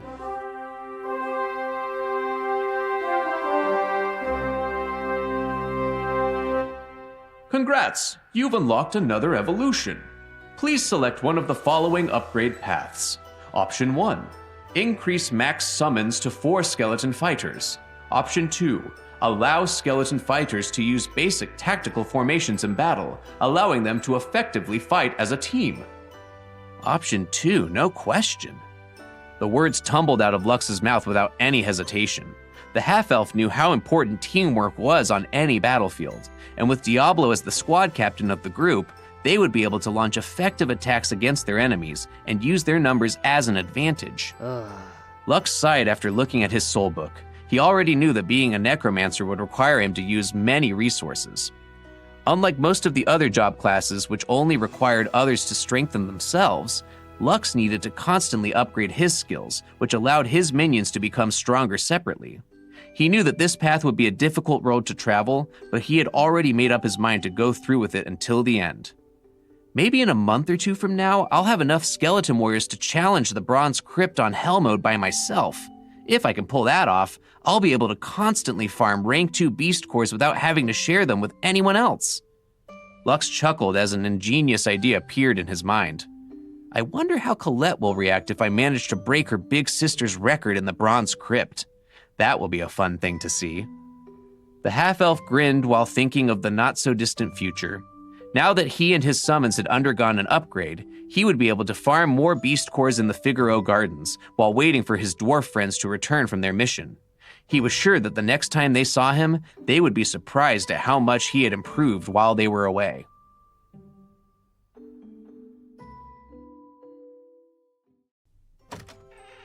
A day after Lux had finished upgrading his soulbook, he ventured into the heart of Leaf Village, his eyes set on the local blacksmith's forge. Lux pushed open the heavy oak door. If I'm going to make the most of this item transmutation skill, I need to get my hands on some cheap weapons with built-in abilities. Time to see what kind of deals I can wrangle. Sir Randolph, good morning, Lux called out, spotting the burly dwarf taking a breather from his work. The smith looked up, a flicker of recognition in his eyes. Ah, Lux. My favorite supplier of those Figaro Garden beast bits. What have you got for me today? Lux shook his head with a rueful grin. Actually, I'm here as a customer this time. I'm in the market for some weapons and armor. That's so? Randolph chuckled, gesturing expansively to the gleaming array of merchandise on display. Well then, let's see if we can find something to suit your needs. Lux summoned the Elysium Compendium and began perusing the wares, the tome's arcane pages shimmering with detailed information only he could see. One of the perks of having a magical, all-knowing encyclopedia, he thought with a smirk. Never have to worry about getting swindled on a bad deal. A wicked-looking battle axe caught his eye, and he paused to examine it more closely. As if on cue, Randolph sidled up beside him. Ah, you've got a keen eye, lad. That there is the Axe of Onslaught, a rare beauty, if ever I saw one. She's as durable as they come, crafted to withstand the rigors of the fiercest battles. You can expect her to deal a good 40 to 75 points of damage per swing, give or take. The dwarf leaned in conspiratorially. But here's the real kicker. Each attack has a 10% chance to land a devastating critical hit. Wham bam, thank you, ma'am. Lux let out an appreciative whistle. Sounds like quite the powerhouse. Dare I ask the price? For you, a mere 20 gold pieces, a bargain considering. 20 gold? Lux sputtered, nearly dropping the compendium in shock. I don't have anywhere near that much coin. Feeling a bit like a pauper at a king's feast, the half-elf tore his gaze away from the Axe of Onslaught and began examining the more modestly appointed weapons. Randolph directed Lux's attention towards the slender rapier hanging on the wall. Now here's a fine blade. We call this one Sting. 20 to 32 damage. Light and quick, perfect for a nimble fighter like yourself. And see that green sheen on the steel? That's the Envenom enchantment. A little mana, a lot of pain for whatever poor bastard finds himself on the wrong end of the point. Poison, huh? Lux tilted his head thoughtfully. Could be useful, but I should probably check the rest of the stock before I make any decisions. He was about to move on when a flicker of emerald and gold caught his eye. What about that one? He pointed to an elegantly curved dagger resting on a violet silk cushion. The blade looks almost alive. Randolph grinned toothily. Oh ho, the fanged Chris. Now there's a nasty little piece of work. Reverently, the blacksmith lifted the dagger from its perch and presented it for Lux's inspection. As the half-elf watched, the vivid green jade writhed and shimmered in the firelight, the effect deeply unsettling. 15 to 25 damage, lightweight but vicious, and it comes with a special thorn enchantment. Thorn? Lux echoed. The dwarf's expression turned gleeful. Oh yes, whenever this baby tastes blood, there's a 5% chance it'll leave behind a wicked little curse. The poor sod will just keep bleeding nice and steady. After 10 seconds, they'll have lost a good chunk of their total life force. Imagine that, your victim's strength, their very essence all dribbling out into the dirt while you watch. Okay, that's disturbingly graphic. Lux cleared his throat. How much for the fanged Chris? 15 gold. Trust me, it's worth every penny. Lux quickly did the math in his head, comparing the dagger's price to his current funds. 12 gold pieces, 50 silver, 200 copper. I can't afford any of this. He took a calming breath, trying to quell his rising frustration as he continued browsing the wares. To his dismay, every item was either outside his meager budget or completely lacking in skill enhancements. This item transmutation ability is going to bleed me dry. How am I supposed to level up if I can't even afford the baseline materials? Just as he was about to give up and slink out of the shop in defeat, an idea struck him like a thunderbolt. Say, Sir Randolph? I don't suppose you'd be willing to part with any of your less than perfect pieces, for a discount, of course. The burly smith rounded on him, bushy eyebrows shooting up to his hairline. Are you daft, boy? What kind of hack do you take me for? I'd sooner shave my beard than peddle shoddy merchandise. Randolph hefted his hammer menacingly. I've half a mind to introduce your thick skull to my forge, you cheeky little shit. That'll teach you to impugn my craft. Well, wait, Lux stammered, hands raised in supplication. I didn't mean any disrespect, I swear. An idea forming, he rushed to explain. I have this fascination with blacksmithing, you see, and I thought, what better way to learn than by studying the master's discards, so I can see firsthand what separates a work of art from a cheap knockoff. Please buy it, please buy it, please buy it. To Lux's shock, Randolph lowered his hammer, a contemplative look stealing over his craggy features. Is that so? You're serious about learning the craft, eh? Lux nodded vigorously, hardly daring to breathe. The dwarf scratched his beard thoughtfully. It's rare to see such dedication in one so young, and a half-elf no less. I could use an apprentice, now that I think about it. Someone to pass on the old ways to. You interested, boy? As Lux gaped at the blacksmith, his mind whirling, a glowing screen blinked into existence before him. A special quest? And the reward is a blacksmith subclass. He quickly scanned the details, pulse racing. According to the compendium, his necromancer abilities wouldn't interfere with a secondary class. In fact, he could potentially have up to 3 subclasses running simultaneously. If I become Randolph's apprentice, I'll have a legitimate reason to be around the forge. I can watch him work, learn the basics, and if I manage to craft something halfway decent, I can siphon its abilities using item transmutation. It's perfect. The more Lux considered it, the more he liked the idea. Sure, he'd have to put in some actual effort to make it look convincing, but the potential payoff was more than worth a little extra elbow grease. Besides, blacksmithing could prove a valuable skill in its own right. Hey, I might even be able to make some quick coins by selling my creations. 2 birds, 1 stone.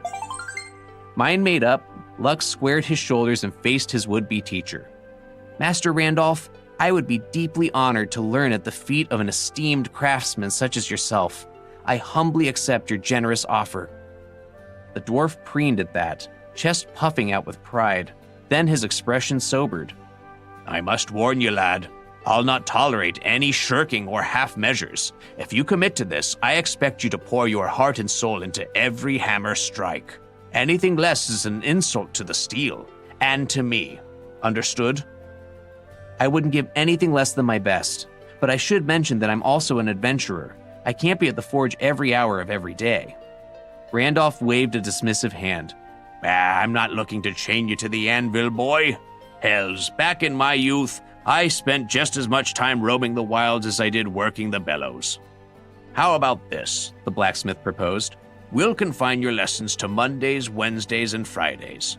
The rest of the week is yours to gallivant around, sticking your nose in whatever trouble you like. So long as you show up bright-eyed and bushy-tailed when I need you, we won't have any problems. That sounds more than fair, Master, Lux agreed with a solemn nod. Master. A slow grin spread across Randolph's craggy face. Aye, I could get used to hearing that. He thrust out a meaty palm and Lux reached out to shake it. The half-elf barely suppressed a wince as the dwarf's powerful grip threatened to crush his slender fingers. Randolph's hand was rough with calluses, a testament to long decades spent toiling over hammer and tongs. Lux fought to keep his expression neutral. Sweet mercy, I think he cracked a knuckle. Ah well, no one said this would be easy. Can't very well wimp out in front of my new teacher, can I? Judging by the blacksmith's approving grin, he'd made the right choice in playing through the pain. I'll be the best damned apprentice you've ever seen. Well, that settles it, the dwarf declared. This calls for a round of drinks. Whistling a jaunty tune, Randolph flipped his shop sign to closed and steered his new protege out the door. As he allowed himself to be led toward the village tavern, Lux reflected on this unexpected turn of events. Now I'm a blacksmith's apprentice. Who would have thought? He smiled ruefully, shaking his head. I may not have planned for this, but I'll be damned if I'm not going to make the most of it. Master Randolph deserves nothing less than my full commitment. And if he happened to pick up some sweet item transmutation fodder along the way, well, that was just a bonus. With a spring in his step and a glimmer of anticipation in his eyes, Lux followed his new mentor into the heart of Leaf Village. Watch out, world. This half-elf's just getting started.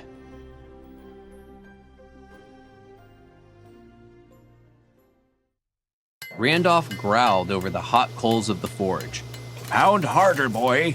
Harder. After accepting Randolph's proposal, Lux had spent his days practicing blacksmithing as well as going to the Figaro Gardens to help the ants retrieve the bodies of insects slain by the mosquitoes.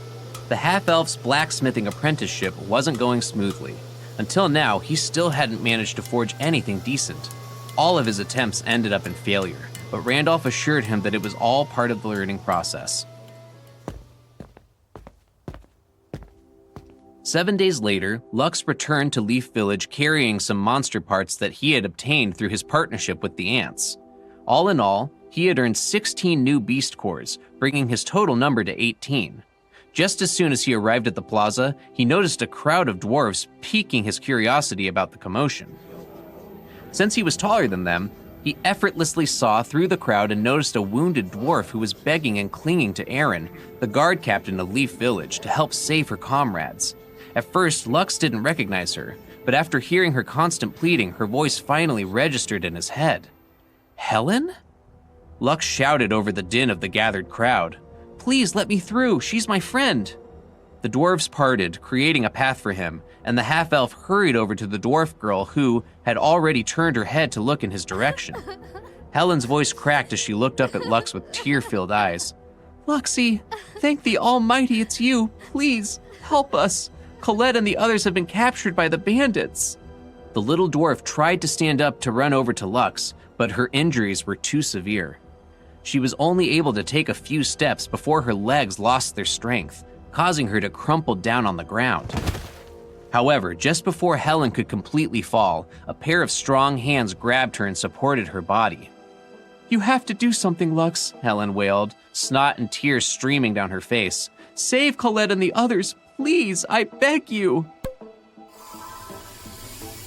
Lux hurriedly took out a healing potion and poured it over Helen's body. The little dwarf ignored the various injuries that marked her body. The sole thing on her mind was to go and seek help from Leaf Village to save her companions. Calm down. Lux's voice grew soft as he poured out another health potion on Helen's wounds. Tell me everything that happened. Start from the beginning. Helen's eyes fluttered as her injuries began to knit close. Slowly, the spark of mental clarity began to shine in her eyes. She immediately launched into an account of what had happened to the members of the Golden Slayer party. According to Helen, after their group left Lindau Village, the caravan traveled to the next village called Millwood Village. Everything was going smoothly until dozens of kobolds suddenly ambushed them while they were erecting camp for the night. A kobold chieftain with draconic blood led the bandit group. The chieftain's strength was beyond what they had expected, nearly at par with an alpha beast's. With him at the head of the strike team, the bandits managed to overwhelm their defense. The kobolds tore through the camp, maiming several and killing many dwarves. Colette and her party mates were mostly injured, but their lives weren't in any danger. Since Helen was given a special teleportation scroll by her family, she immediately used it to return to Leaf Village to ask for help. After hearing the details of the incident, Aaron frowned because this was not within the scope of his duties. First and foremost, he was the guard captain of Leaf Village. His duty was to ensure the village's safety, not travel several miles to aid the foreigners in completing their rescue mission. Suddenly, several dwarves appeared and surrounded Lux and Helen. A middle-aged dwarf with blonde hair pushed to the front of the group, his voice tight with barely restrained anger. Was Master Robin also taken by those bandits? Helen nodded her head, fresh tears welling in her eyes. The kobolds knocked him unconscious, but he was still alive when I had used the teleportation scroll to evade capture. I'm not sure what happened after I left. The middle-aged dwarf's expression became grim as he continued pressing Helen for more details, his tone brooking no argument. You were attacked between Lindau Village and Millwood Village, right? Yes, please, help save them, I beg of you. The middle-aged dwarf nodded his head, resolve hardening his features. "Don't worry, lass. We'll save Master Robin and the rest without fail." The dwarf then turned to one of his comrades and whispered something in his ear. The middle-aged dwarf's subordinate nodded his head and ran toward the north where the goat riders of Noria were stationed. After getting all the details from Helen, the dwarf and his subordinates left the scene, leaving Lux and the crying Helen behind. "Oh, Lux," Helen sobbed, burying her face in Lux's chest as the half-elf held her tight, offering what comfort he could. "I need some time to prepare. For the time being, come with me and rest at Grandma Annie's place. We'll head out at sunset to rescue Colette and the others." Helen nodded, exhaustion crashing over her in waves. Even though the healing potion allowed her body to heal, the mental and emotional trauma of her ordeal had drained her completely. Her body grew slack, and Lux had to carry her to Grandma Annie's shop. 15 minutes later, Lux laid the sleeping girl down on the bed and sighed, his heart heavy with worry for his friends. Grandma Annie offered Lux a consolatory smile from atop her rocking chair. "It's shameful, really. That boy Aaron won't be sending any help for your little ones. That's outside my duty, he'll say. May shame eat his face. I'm sorry, Lux, but you can't expect any help from the village." Lux's jaw set with determination. "I understand. Please look after Helen for me. I have to go and speak with Master Randolph. I'll treat her like my own kin." "Thank you." Lux stopped at the door as he saw a change in Grandma Annie's countenance. "Are you really going to help save those kids? A draconian cobbled chieftain is no easy opponent. Besides himself, he's sure to have underlying monsters that are all rank 1 or rank 2 monsters." Lux already thought about this reality, but couldn't find it within himself to care. Colette, Maddie, Andy, Axel, and Helen were his friends, and he'd be damned if he left them under the mercy of some filthy kobolds. Seeing his determined gaze, Grandma Annie shook her head because she already knew the answer to her question. Actually, she had expected this to happen but still felt sad because, in her eyes, Lux was merely going to throw his life away if he faced the bandit group alone. Lux, though, had no intention of dying. "Could you make some tea for when I come back? My throat gets parched when I kick ass."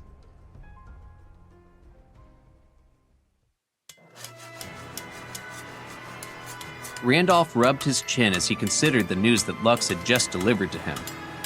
You want to save your friends from a cobbled bandit group. That ain't no easy task, boy. Are you sure of this? Lux nodded, his eyes blaring with determination. "Yes, Master. That's why I need to ask you for a favor." Go on. "Please let me borrow the sword in your basement." Randolph's casual expression immediately turned serious upon hearing Lux's request.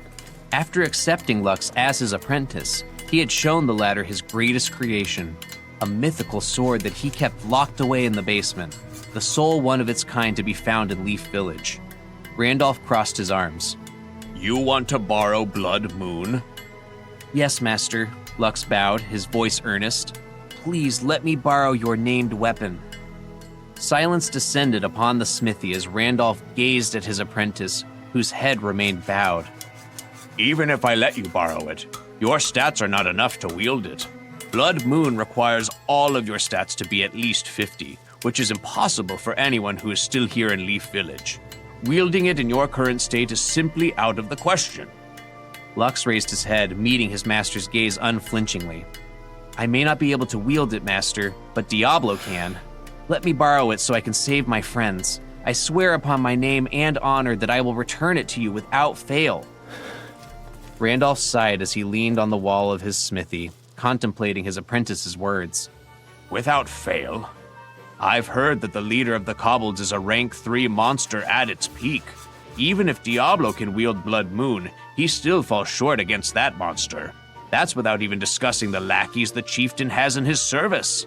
My weapon alone will not be enough to turn the tide of battle. "I have a plan for that." Well, don't leave me in suspense. Talk. Lux explained that he knew a way to locate the bandit group's hideout. He added that the riders of Noria were also riding for the bandit group. If he were to give them the information about where their headquarters were located, he would have many strong fighters by his side for the quest. Randolph's expression grew thoughtful. That could work, but there's still one problem, Lux. You say that you have a way of finding the kobold's location, But will the raiders of Noria believe you? I honestly don't know. Then how about this? Convince Boreas, the rider captain, to take you with them, and I will lend Blood Moon to you. Anything short of that, the blade remains here. Lux nodded his head in understanding, his face set with resolve. Understood.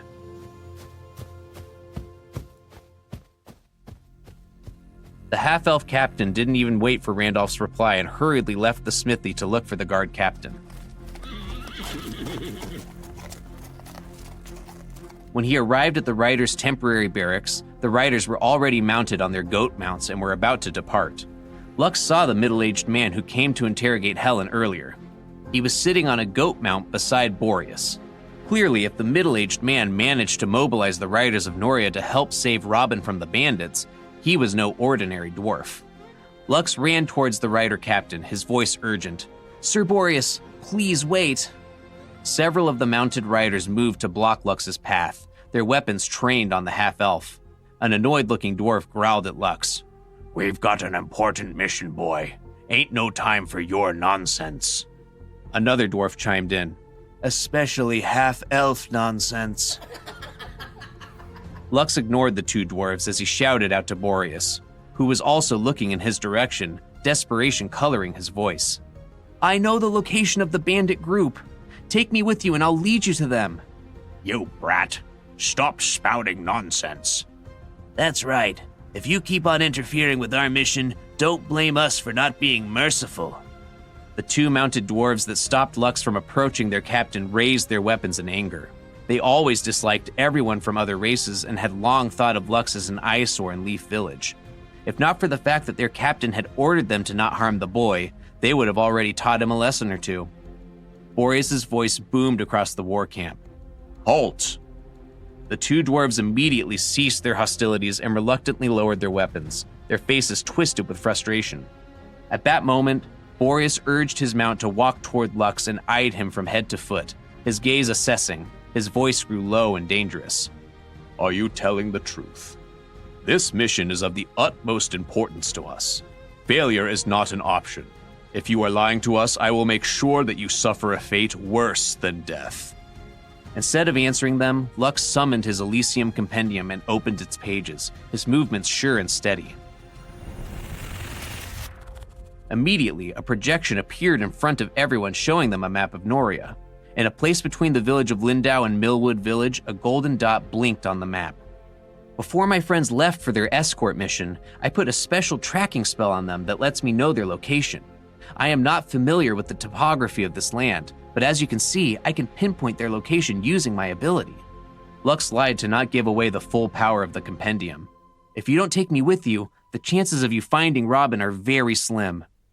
All the dwarven riders looked at their captain and waited for his decision, their faces tense with anticipation. Boreas was the strongest warrior in Leaf Village. He was a grade B apostle, which was equivalent to a rank 3 monster. With him around, their chances of winning against the draconic kobold would be higher. Boreas answered, his voice gruff. If you are lying to us, I will make sure you regret it.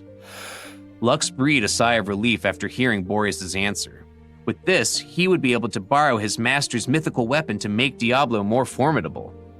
Sir Boreas, I have a favor to ask. Can you come with me to the smithy and tell my master, Randolph, that you will be taking me with you on your expedition?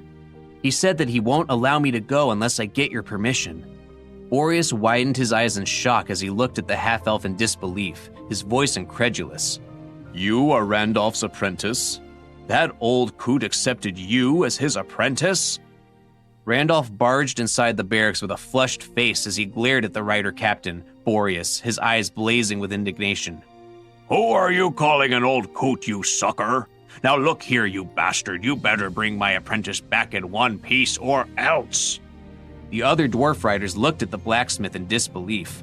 Boreas was a very stern dwarf, and not even their commander dared to shout at him like the blacksmith of Leaf Village was doing. Boreas' face remained undisturbed.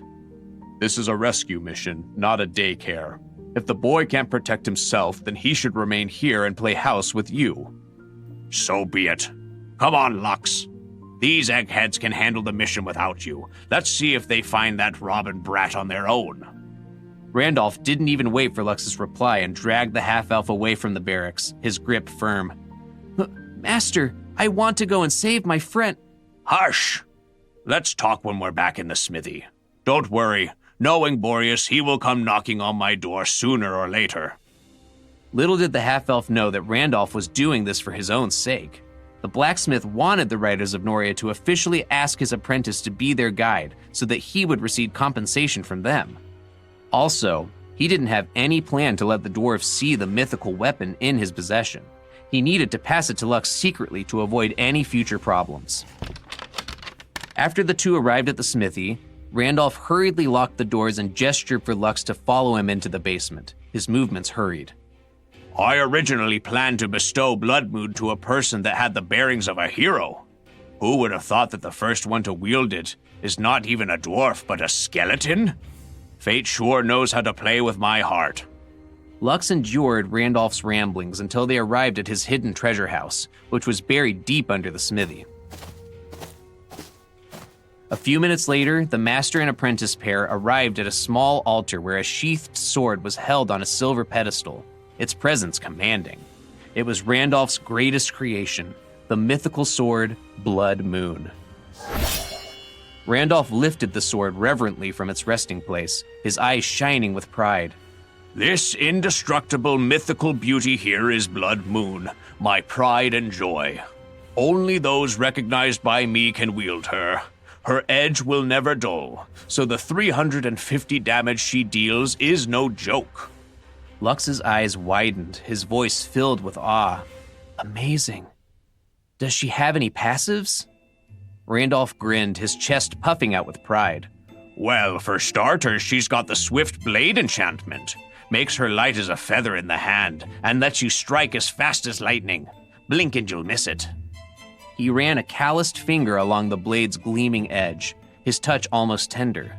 Then there's Life Steal. With every blow, Blood Moon siphons off a bit of your foe's vitality, channeling it right back into you. The more you hurt them, the more she heals you. Poetic, ain't it? Lux nodded, enraptured by the weapon's power. And the coup de grace? Bleed. Randolph's grin turned feral. Even the tiniest nick from this baby can spell disaster. The wound won't clot and won't stop draining. 5% chance per hit to leave your enemy gushing like a stuck pig. The most satisfying thing you'll ever see, my boy. The reason why Randolph decided to show Lux the mythical weapon in the first place was to encourage his apprentice to do better. He believed that the more Lux realized how amazing being a blacksmith was, the more serious the latter would be in his studies. Although this was already Lux's second time seeing Blood Moon, his admiration for the weapon never waned. On the contrary, the more he looked at it, the more determined he became to increase the proficiency of his smithing skills, so that he would be able to create his own mythical weapon. Randolph took the weapon from the pedestal with both hands before presenting it to Lux, his eyes serious. Take it. Remember, I am only loaning it to you for a short while. Go and save your friends and make sure that you return in one piece. Lux accepted the sword with both hands and looked at his master with a grateful expression, his eyes shining with determination. Thank you, master. I will not let you down. As he held the mythical weapon in his hand, Lux believed that once Diablo was equipped with this weapon, his named creature would be able to easily handle rank 1 and 2 monsters. Wait for me, Colette. I am coming to save you guys. The adorable little dwarf was Lux's first friend in Leaf Village. Even without the help of the Riders of Noria, he would still do his best to go and save her, as well as the other members of the Golden Slayer party. Right now, Diablo was still unable to wield Blood Moon, as he still needed to be upgraded one more time before he could do so. Fortunately, Lux had acquired more than enough beast cores to upgrade his named creature. As the half-elf was about to return to the room in his inn to make preparations, Boreas appeared in Randolph's smithy to formally invite the half-elf to join them on their rescue mission. An hour later, Lux, Helen, and the Riders of Noria left Leaf Village together in haste. Their determination was the bandit hideout located somewhere in the mountainous region between Lindo Village and Millwood Village.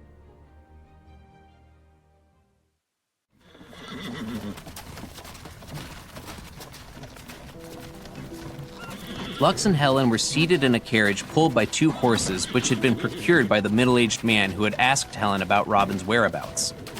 The party traveled at a non-stop pace, and according to Lux's estimate, with this speed, they would arrive at their destination within 2 days. All I can do now is pray that Colette and the others are safe. For the time being, Lux shifted all his attention to his soul book. He possessed 18 beast cores in hand, and half of them were rank 2 beast cores. The ants were generous in gifting them to him, recognizing the value of his scouting efforts that ensured their safe foraging in new areas of the garden. Now that Lex was dealing with an emergency, he immediately used the rank 2 beast cores to upgrade Diablo's progression to the next stage. After using 9 rank 2 beast cores, Lux managed to upgrade Diablo's progression bar, but it still fell short of his target. The soul book trilled. Your named monster's progress still falls short of evolution. Damn it. Lux breathed out a disappointed sigh. Left with no other alternative, Lux used 2 rank 1 beast cores, which gave him exactly 30 additional skill points, bringing his stockpile of beast cores to 7. The soul book pages rustled softly. Congratulations, Lux. Your named creature, Diablo, has reached a milestone. You may choose 2 options from the bonus upgrades available for him.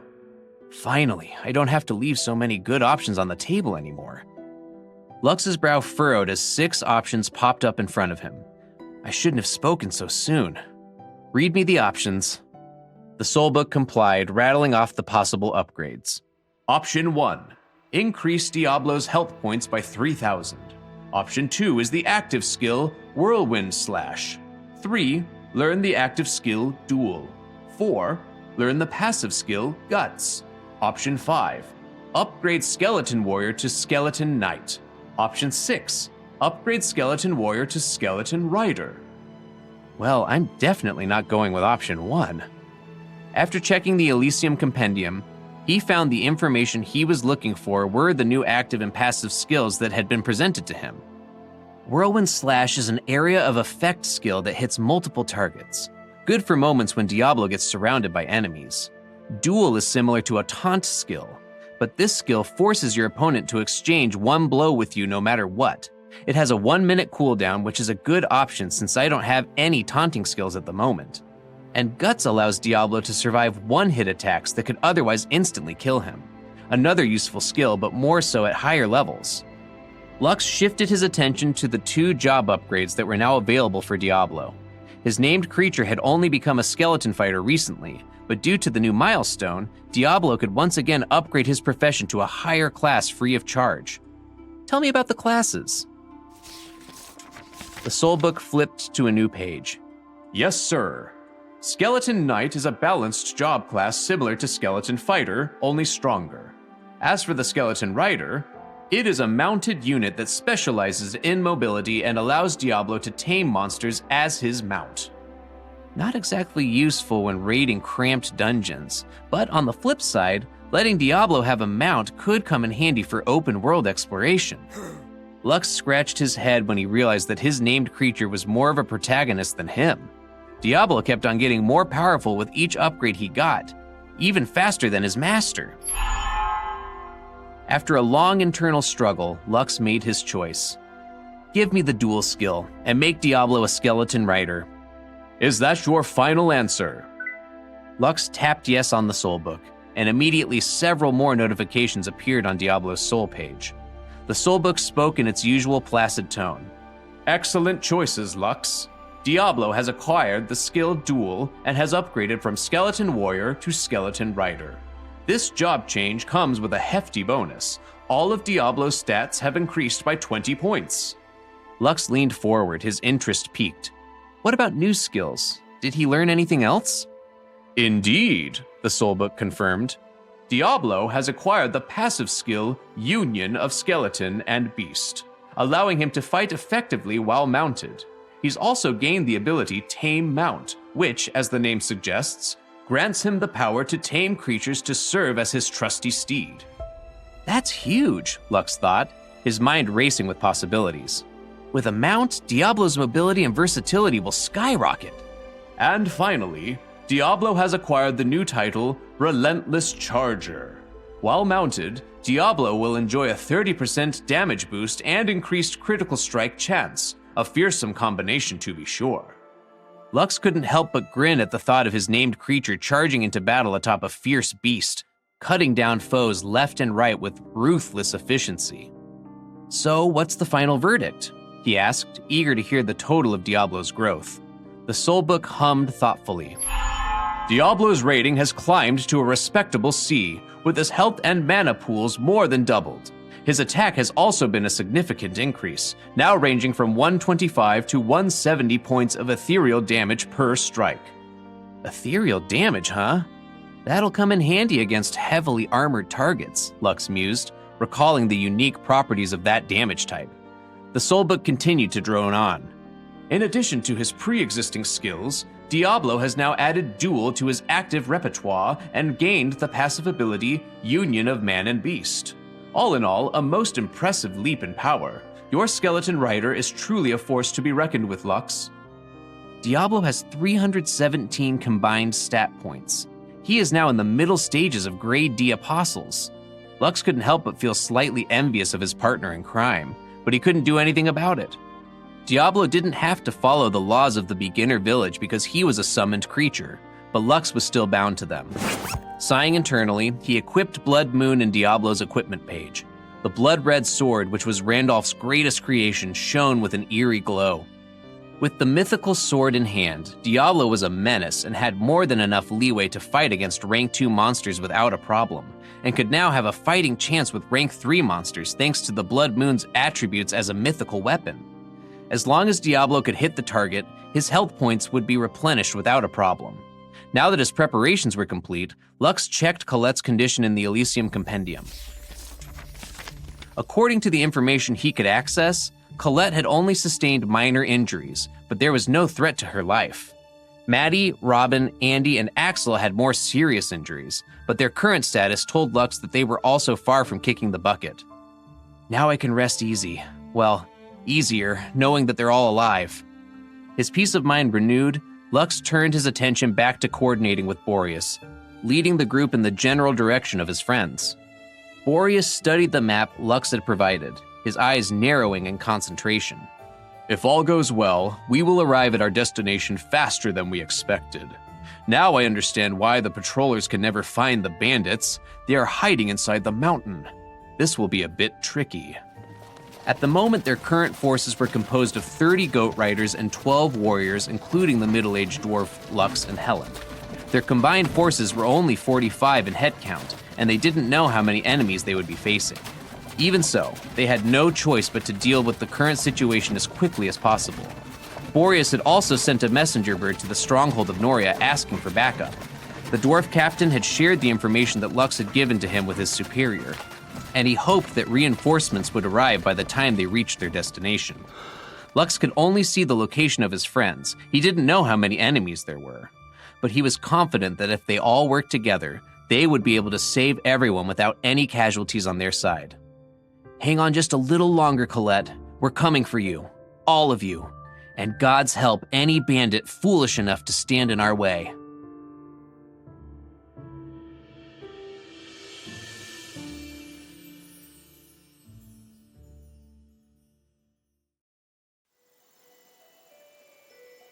Boreas' expression turned grim as he surveyed the entrance to the cave, where Lux had guided the riders of Noria on their mission to save Colette and the other kidnapped dwarves. Boreas' eyes narrowed in concentration.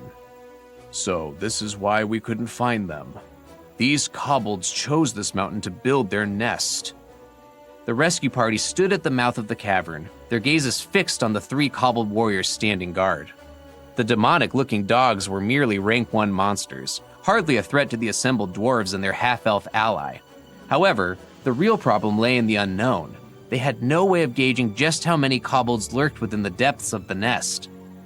Kobold nests were notorious for their sprawling size, often housing thousands of individuals. Among the humanoid creatures, these demonic dogs were known for their alarmingly rapid reproduction rates. Legend had it that draconian blood flowed through their bloodlines, occasionally giving rise to a draconic kobold that was treated with reverence by its lesser kin. Lux couldn't help but feel a twinge of surprise when he learned that the middle-aged dwarf, Nevriel, was assigned as the leader of his expedition. While he'd suspected the man was of importance, He had never expected the writer captain of Noria to grant him full authority over the rescue mission. Nevriel stroked his beard, his brow furrowed as he weighed their options. The reinforcements from Noria were on their way, set to arrive within a day according to his estimates. His primary concern was Robin's safety. While waiting for backup would be the most prudent course of action, he couldn't be certain of the boy's current condition. The thought that the kobolds might harm Robin if they delayed their attack gnawed at his nerves. If Robin perished during this mission, the consequences would be catastrophic, both for Nevriel personally and for the stronghold of Noria as a whole. No matter the cost, they had to ensure Robin's survival. After a moment of careful consideration, Nevria said in a grave voice, "Using our mounts inside is not possible. We have no choice but to engage them on foot. The only problem is the sprawling nature of the kobold's nest. It will take us some time to find Robin's location." The dwarves nodded in unison, their faces set with grim determination. Lux, on the other hand, frowned. He understood that their priority was to rescue Robin, but they appeared to be forgetting that he was not the only one in need of saving. For me, Colette, Maddie, Andy, and Axel come first. Lux opened his Elysium compendium and used it to scan the location of the children within the cobbled nest. Colette, Maddie, and Axel were all in the same place, while Robin and Andy were in another location. Colette's group was in the northeastern part of the nest, while Robin's was on the northwestern side. Lux knew that if he told the rescue party that he knew where Robin was located, they would not hesitate to prioritize him over the other dwarf children. While he was contemplating his next move, he noticed that Robin's status had changed. The information about him now stated that he was seriously injured. A few seconds later, Andy's condition also changed to seriously injured. It meant that they were currently being harmed by the kobolds, which left Lux no choice but to make a crucial decision on the spot. While the dwarves argued about their next steps, Lux cleared his throat, drawing their attention. "I know where Robin is inside the nest." Immediately, everyone fell silent, their eyes snapping to the half-elf. "Right now, he is seriously injured. If we don't hurry, we might not be able to save him in time." "Then what are we waiting for?" Nevriel exclaimed, his face twisted with anxiety. "Boy, if Robin is rescued, you will gain great merits, so let's hurry up and save him."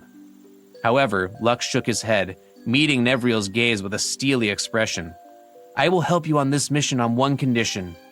All of you must swear to the Earth Goddess that you will also save Colette and the others." Nevriel's eyes narrowed, suspicion flickering in their depths. He was a veteran, and something about Lux's demeanor told him that this situation was more complicated than it appeared. "Are they not in the same location?" It was the only conclusion he could draw as to why Lux would demand such an oath. Lux nodded, his face grim. "Colette and my friends are located at the deepest part of the nest.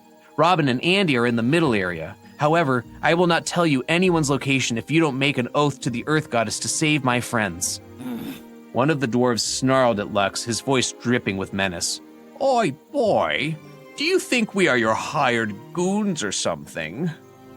Do you really think we don't have ways to make you talk? Another dwarf glared at Lux, his hand tightening around the shaft of his axe. If you refuse to cooperate, I don't mind skinning you alive. Lux remained unfazed, his gaze locked on Nevriel.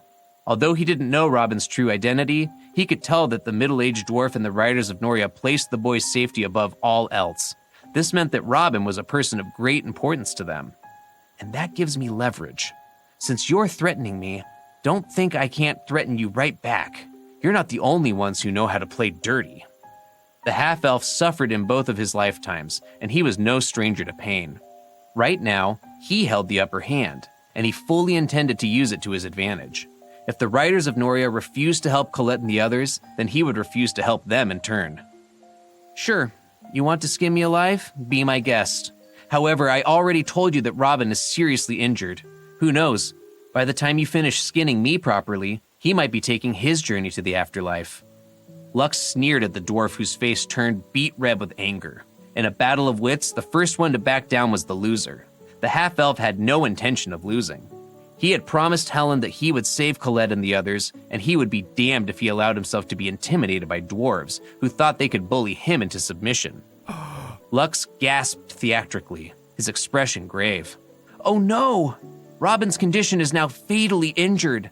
I don't think he will survive more than 5 minutes." Just as he expected, the dwarves surrounding him all wore grim expressions. In truth, Lux was lying.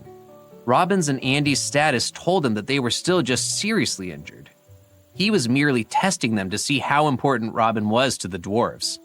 Back on Earth, this whole scenario could be described in one word: blackmail. But desperate times call for desperate measures. Yes, Lux was using blackmail to force the dwarves into making an oath, ensuring that they wouldn't abandon his friends after rescuing their precious Robin from the kobolds.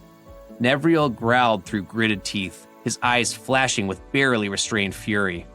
"You're telling tales, boy." Lux shrugged, meeting the dwarf's deadly stare with calm defiance. "You'll know whether I'm lying or not in 5 minutes. By then, it will be too late for all of you.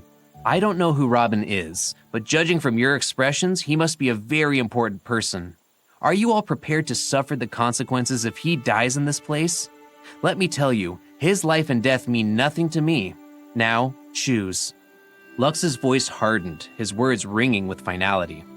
"Swear that you will save my friends to the best of your abilities. Swear that you will not harm us in any way and lead us safely back to Leaf Village. If you fail to abide by this oath, not only will all of your souls be damned by the Earth Goddess, but also the entire stronghold of Noria." Bastard. One of the dwarves bellowed, his face contorted with rage. He moved forward to smash Lux's head with his hammer, but the other dwarves held him back, their grips like iron. This is why I hate other races. Another dwarf spat, his eyes burning with loathing. Bastards, the lot of them. Lux remained indifferent to the words and glares of the dwarves. However, Helen couldn't do the same. She was still young and inexperienced, and the weight of the adults' hateful stares made her small frame tremble. Lux noticed this and moved to stand in front of her, shielding her from the brunt of their ire. "Aren't you all ashamed? Bullying a child of your own race just because she wants to save her friends? If you don't want to go, then we will go on our own. You can stay here until tomorrow if you want, but I assure you that it will be too late by then. Let's go, Helen." Lux took the little girl's hand and turned to lead her away from the dwarves' camp. He had been serious when he said that he would go alone if he had to. Fortunately, a hand grabbed his arm, halting his departure. "Fine. I will make an oath," Nevriel bit out, his words clipped and harsh. Lux breathed a sigh of relief. "Looks like my gamble paid off." It was quite obvious that Nevriel didn't like being forced to do something against his will, but the current circumstances left him with no other alternative. Robin was precious to the stronghold of Noria, and one wrong move could send them all to the execution grounds if they failed to bring him back safely. The half-elf turned to face Nevriel, meeting the dwarf's murderous gaze without flinching. "Make the oath and let's start saving people. Time waits for no man nor dwarf."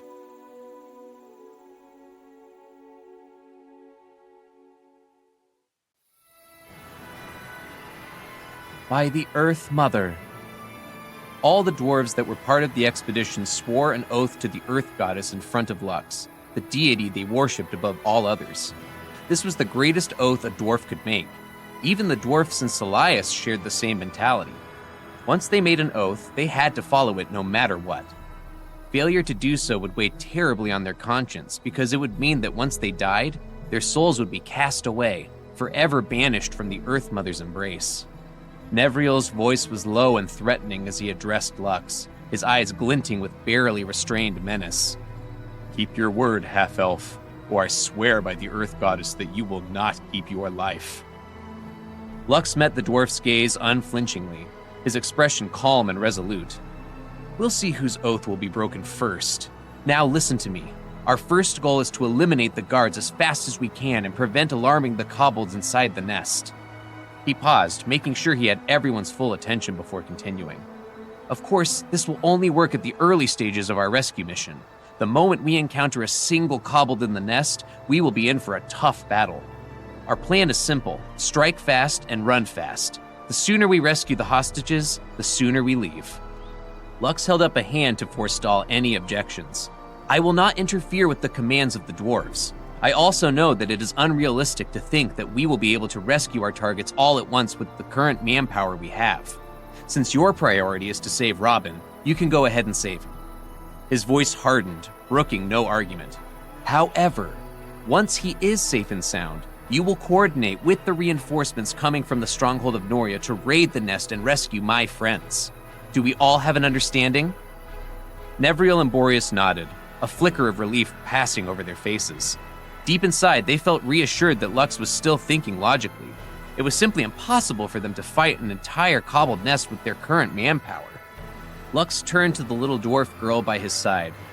"Helen, no matter what happens, stay by my side." Helen nodded vigorously, her small face set with determination. Even if Lux hadn't reminded her, she would still stick to him like glue. The adult dwarves scared her more than she cared to admit. The cobbled warriors stood at their posts, their posture relaxed and carefree. For them, guard duty was a mind-numbingly boring job.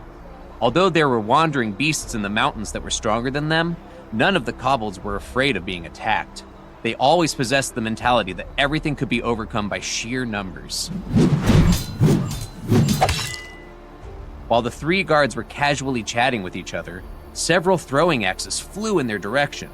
All three guards died almost at the same time as the axes embedded themselves in the kobolds' heads, backs, necks, and chests.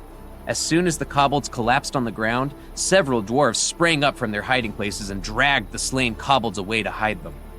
Boreas stabbed the chests of all three kobolds to make sure that all of them were really dead. Once the deed was done, the dwarf rescue party entered the nest to find Robin as soon as possible. Lux summoned Diablo and his 4 skeleton fighters to guard the rear of the group, and to inform them if any kobolds were returning to the nest. Nevriel and Boreas nodded their heads in appreciation because they couldn't spare any of their men to do this job. Fortunately, Lux controlled enough skeleton power to do this important job, making the dwarves' anger from being blackmailed earlier simmer down a bit. Unknown to them, Lux had other reasons for letting Diablo and his skeletal fighters stay at the rear, aside from keeping a lookout for possible backstabbers. But the half-elf kept this to himself. 3 minutes later, the rescue party encountered a group of kobolds patrolling the nest. Immediately, a scuffle broke out. Fortunately, the vanguard of the dwarves, led by Nevriel and Boreas, were all grade D and C apostles, which were equivalent in stats to rank 1 and 2 monsters respectively. Normal kobold warriors were not a match to them. The true problem happened when they neared the first spacious cavern in the underground pathways. After checking the surroundings, Nevriel and Boreas knew that it would be impossible to proceed without the kobolds raising the alarms. Over 100 kobolds stayed in the cavern. Some of them were cooking, some were loafing around, while others were sharpening their weapons. It was a communal area, where some of the kobold warriors stayed while waiting for their chief to give them orders. Near the back of the cavern were 3 black kobolds that were larger than the others. These were the kobold leaders, who were tasked to lead their troops to hunt or participate in banditry, depending on the orders of the kobold chieftain. Every kobold nest had these communal caverns near the entrance of the nest that served as the main line of defense, in case they got invaded. Its main role was to alert the entire nest if there was a need for anyone to move into action, so they could repel the invaders together. Lux frowned because just like Nevriel and Boreas, he knew that an all-out battle was inevitable. Boreas raised his hand and made a gesture, signaling to all the other dwarves to get ready. Half a minute later, the group charged inside and started to massacre the kobolds in their way. The 3 kobold leaders immediately sprang up in action to face them in battle. The other kobolds then started to make noise, with some of them running deeper inside the nest to raise a ruckus and alarm their brethren that their home was being invaded. The dwarves worked quickly and efficiently, killing all of their enemies in less than 5 minutes. Nevriel and Boreas didn't hold back, using their rank 3 prowess to overwhelm the kobolds who were caught by surprise. Nevriel looked over at Lux as he finished slaying 2 kobolds that were trying to attack Helen. "Where next?" "We go straight and turn left in the 3rd intersection on the way. From there, we just continue heading west until we arrive at the place where Robin and Andy are held captive." Nevriel nodded and led the charge alongside Boreas. Lux, Helen, and the other dwarves followed, leaving the scene of carnage behind them. A minute later, Diablo, as well as 3 skeletal fighters, arrived at the cavern and made their way towards the secret mission that Lux had tasked them with. Screams and shrieks resounded inside the nest as the kobolds and the dwarf party clashed. Although the kobolds were no match for the dwarves, the riders of Noria still suffered several injuries to their bodies. Fortunately, Helen was a cleric. The little dwarf healed everyone to the best of her ability. Because of this, the dwarf's attitude towards Helen changed. Boreas pointed at two of his men. Protect the cleric with your life. She dies, we die. Understood? Lux allowed himself a sigh of relief, grateful for Helen's added layer of security. The pathway that led to the place where Robin and Andy were being held was drenched with blood. This was the first time that Lux witnessed such a bloody battle. His heightened senses, especially a sense of smell, recoiled uncomfortably at the stench of blood clinging to the air. He was also in awe of how the kobolds fearlessly engaged them without care for their lives. They're like kamikaze fighters, whose only purpose in life is to deal damage or die trying before another took their place. Lux glanced over his shoulder at his party. They had arrived with 55 members, and in the short time they'd been in the nest, 5 dwarves had already been slain. It proved that even if the warriors of Noria were stronger, they were still outmatched against the overwhelming horde of kobolds that they were facing. Their only saving grace was that the kobold nest was large. Even if the kobolds swarmed in droves, it would still take the rest of their brethren a while before they could reach their location. Lux pointed over to a group of wooden cages along the far side of the chamber. Robin and Andy are over there! Nevriel broke out of the scuffle, followed by 4 of his men, and ran towards the cages. Boreas and his men held their ground and continued to fight against the kobolds whose numbers kept on increasing. Lux gritted his teeth as he stood in front of Helen and fought off any kobolds that managed to break through the vanguard's defenses. His arm was already aching from constantly swinging his sword without rest. It was at that moment when he knew that everyone in the rescue team was nearing their limits. Even Helen, who was constantly healing the dwarves, was starting to breathe heavily. Sweat streamed down her face as she chanted without stopping to prevent anyone from dying. Nevriel broke through the wooden cage with a swing of his axe and slung Robin's unconscious frame over his shoulder. Riders, retreat! One of the riders picked up Andy, and together the group made their way back towards the entrance, with Boreas and the stronger Norian fighters taking positions at the rear to cover their retreat.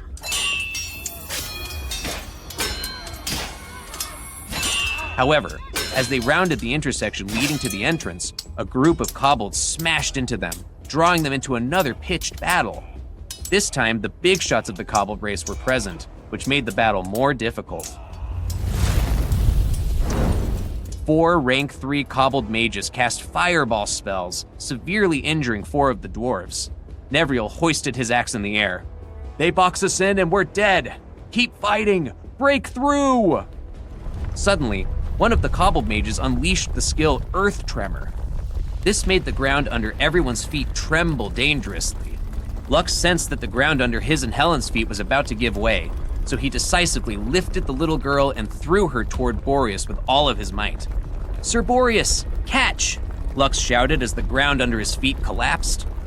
Boreas heard Lux's shout and hurriedly caught the little girl who was screaming her lungs out. It was the last sight Lux saw before he fell into the deepest part of the kobold's nest.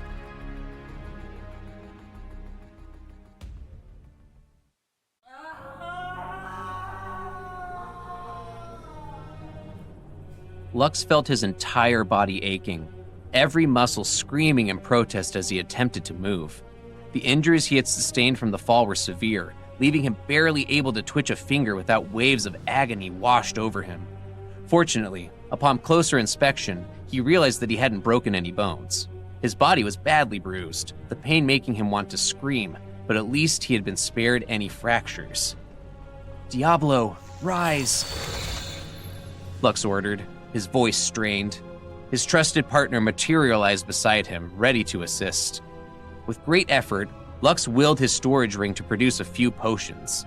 Diablo carefully took them, spraying the healing elixirs over Lux's injured body. The remaining potions Diablo helped Lux drink, the restorative liquids working their magic to alleviate the half-elf's battered state. Although Lux fell deeper into the kobold's nest, there were no signs of the creatures in the immediate vicinity. All of them were preoccupied with chasing after the fleeing dwarves, who were undoubtedly running towards the exit, their lives hanging in the balance. Lux summoned his soulbook to check his current location. He could see Helen's marker moving further and further away from him, the distance growing with each passing moment. A sigh of relief escaped his lips, knowing that at least she was making progress towards safety. Lux studied the pathways he needed to navigate to reach his friends. Let's go save Colette and the others first. Diablo nodded in agreement, falling into step behind the red-headed stranger as they began their journey through the underground maze that the kobolds called home. Their progress was slow and cautious, with Lux and Diablo prioritizing their safety above all else. They were deep behind enemy lines, and a single misstep could spell their doom within minutes. After nearly an hour of traversing the eerily abandoned lower levels of the kobold's nest, they finally reached their destination. Just like Robin and Amy, Lux found his friends trapped in wooden cages. However, they were not alone. Several other dwarves were also imprisoned there, a sight that caught the half-elf by surprise. Well, since I'm already here, might as well free them all. Break their cages, Diablo. Lux focused his efforts on freeing his friends first, as they were the primary reason he had braved the dangers of the kobold's nest in the first place. Luxie? Colette stammered, her eyes wide with shock and confusion. What are you doing here? Shh, don't raise your voice. I came to rescue you guys. We might get discovered if you do.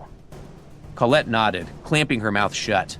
Once free, she hurried to the wooden crates in the corner of the room, retrieving her equipment and storage rings. Maddie and Axel followed suit, as did the other liberated dwarves. Lux distributed health points to everyone, allowing them to treat their injuries and regain their strength, readying them to fight against the kobold captors if necessary. A blonde-haired, blue-eyed dwarf approached Lux, an axe gripped tightly in his hand. Thanks for the rescue, boy. I'm Hans. Hans was a prominent merchant in the kingdom of Guelevin, his base of operations spanning the villages and towns near the stronghold of Noria. The blonde dwarf led a merchant group that had hired Colette's party, along with several other adventurers as escorts for his trade expedition. Tragically, they were captured by the kobolds, their wares seized in the process. Lux shook hands with Hans before addressing the gathered dwarves in the cavern. Before anything else, let me explain the current situation. Right now, a group of riders from Noria have come here for a rescue operation. I was their guide, leading them to this location. Unfortunately, we were forced to retreat after saving only a few individuals, overwhelmed by the sheer number of the kobolds. Lux took a deep breath, continuing. After a great battle, I fell to this lair due to the spells of the kobold mages. As for the main force, they are headed towards the exit of this nest as we speak. He raised a hand to forestall any panic, his voice reassuring. However, none of you have to worry. Once the reinforcements from the stronghold of Noria arrive, they will conduct another rescue operation and deal with the kobolds inside this nest. Lux made sure to emphasize his role in guiding the riders of Noria to the nest, underlining his importance to the dwarves before him. Upon hearing his report, the majority of the dwarves sighed in relief, heartened by the prospect of leaving the place alive. Hans spoke up, his face etched with determination. You said that you can navigate through this terrain. Can you also lead us to the exit? Lux nodded, but his next words dampened the mood of everyone inside the cavern. I can't do that. The only reason I managed to reach this place unharmed is that the majority of the kobolds have climbed to the upper level to pursue the trespassers in their domain. If we go up right now, we will just be hacked to pieces. Our best course of action is to wait for reinforcements to arrive. Colette's brow furrowed as the dwarves began to murmur, unsure. Luxie, what do we do now? Are we just going to stay here? Lux shook his head. This place is too big, and it's hard to defend ourselves here. We need to find a good hiding place while we wait for the rescuers to arrive. He summoned the Elysium Compendium, searching for possible hiding spots small enough for them to effectively defend against a horde of bloodthirsty kobolds. Follow me. And why should we follow you? A grumpy dwarf demanded, his tone dripping with disdain. I ain't following a damn half-elf. Lux didn't even spare the grumpy dwarf a glance as he herded Colette and the others to follow him. He had already done what he could for the captives.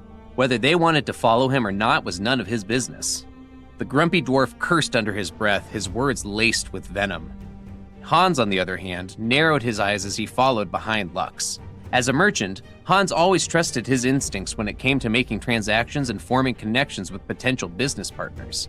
Right now, his instinct was telling him to follow Lux, and that was exactly what he planned to do. Seeing Hans's actions, a couple of the dwarves, his subordinates, fell into step behind him. The rest of the dwarves, who were not part of the merchant group and had been kidnapped from other places, merely glanced at each other in dismay. Wandering around the cobbled nest without an accurate map was useless. Moreover, the dwarves knew that the half-elf was right. If they tried to go to the exit at this point, what awaited them was an untimely death at the hands of the enraged cobbled horde. After navigating through the underground tunnels, Lux led his friends to a smaller cavern that served as a garbage dump for the kobolds. The rotten stench permeated the air, causing the dwarves to wrinkle their nose in disgust, but they currently had no choice in the matter. Even Hans thought that this was a good place to hide, as no kobolds would actively search for them in this area. The pathway leading to the garbage dump was narrow, barely wide enough for a single adult dwarf to walk through. The ceiling was a head shorter than the half-elf, forcing Lux to crouch slightly as he made his way down the tunnel. Upon reaching their destination, Lux used the empty storage rings he had acquired in the prisoner's cell to store as much garbage as he could. The dwarves like Colette, who possessed special skills like the cleansing skill, did their best to reduce the abominable smell that permeated the cavern. Several minutes passed before the annoying stench dissipated, much to the relief and gratitude of the dwarves.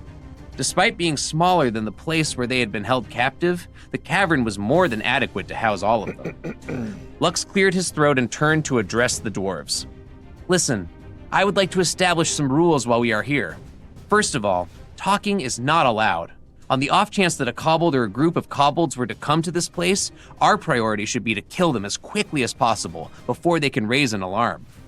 All the dwarves nodded their heads in agreement, finding no complaint with the rule Lux had stated. The second rule is that we should make as little noise as possible. Everyone just rest for the time being.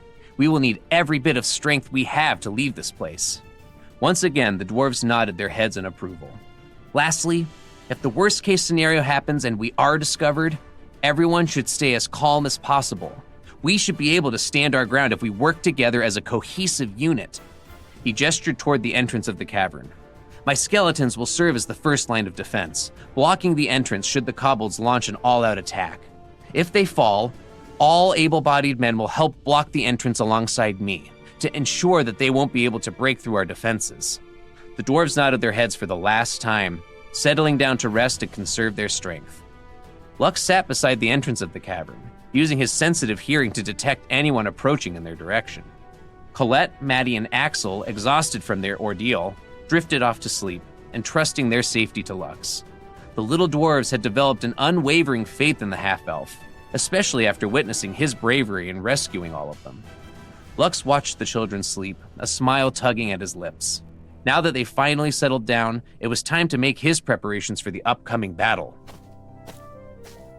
Diablo approached Lux, handing the half-elf a black storage ring. Lux gratefully accepted it, peering at its contents. Hundreds of beast cores glittered inside the ring, filling Lux with a sense of satisfaction. The main reason he left Diablo and the skeletal fighters behind earlier was to loot the beast cores from the kobolds' corpses. Lux knew that the riders of Noria were in no mood to pick up the cores as they bulldozed their way through the nest to save Robin. Since that was the case, Lux was more than happy to receive the free loot presented to him. He knew that if things went south, he could only rely on himself to save his friends. The red-headed teenager plucked a beast core from the storage ring and began converting it into skill points. He would use as many cores as possible to upgrade himself, Diablo, and his skeletal fighters. That way, even if they were faced with rank 3 monsters, they would be able to hold their ground, showing the kobolds the futility of trying to kill what was already dead.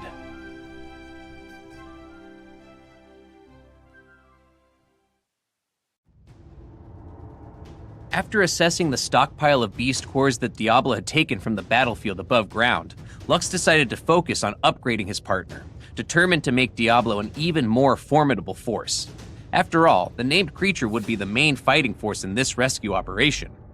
All right, buddy, let's level you up. Thanks to Diablo's special title, Firstborn, the amount of skill points he received every time Lux used a beast core to upgrade him had significantly increased.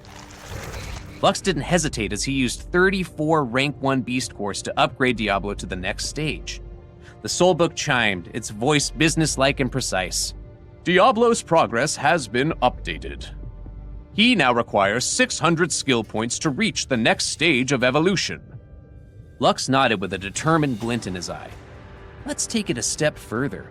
I want to upgrade Diablo one more time, turning my first named creature into a rank 2 monster. With the mythical sword Blood Moon in his possession, he should be able to fight rank 3 monsters on even ground. The Soulbook hummed in acknowledgement as the change went into effect. Diablo has been upgraded to a skeleton rider, achieving a B rating.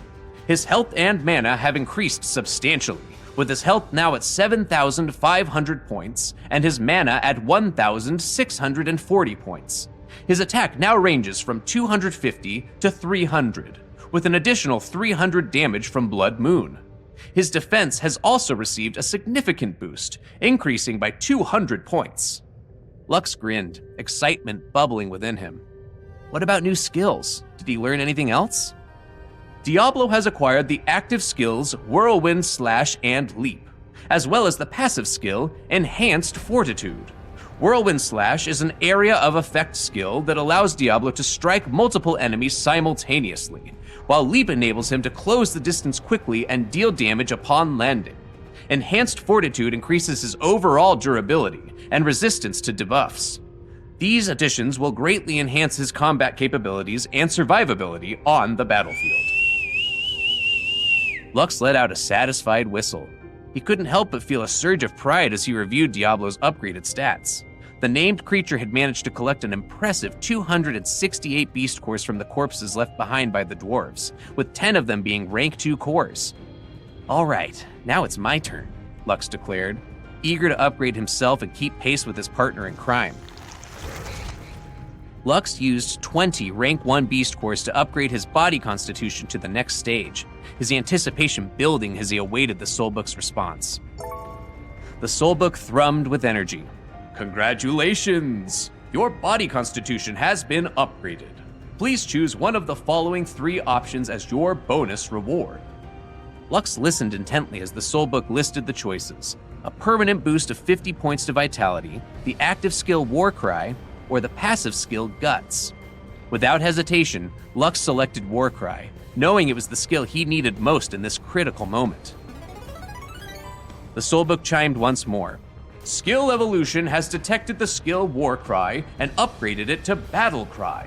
This enhanced version grants a boost of 100 points to physical and magical damage for you and your allies, with a duration of 5 minutes and a cooldown of 10 minutes. Lux couldn't help contain his excitement. Hell yeah! That's exactly what we need right now. The Soulbook continued. Your Immortal Conqueror's Legacy has reached a D rating, granting you an additional 5,000 health points and the ability to summon 4 more skeletons to fight alongside you. This brings your total health points to 11,960, and your skeletal warrior count to 7. One more time. Lux gritted his teeth as he upgraded his body constitution once more to cope with any variables that might arise during their escape from the Kobold's nest. After spending 60 rank 1 beast cores, Lux was once again presented with 3 options for his bonus reward. The Soulbook spoke, its tone even and professional. Congratulations on another successful upgrade. Please choose between a permanent boost of 50 points to vitality, the passive skill Guts, or the passive skill Parry.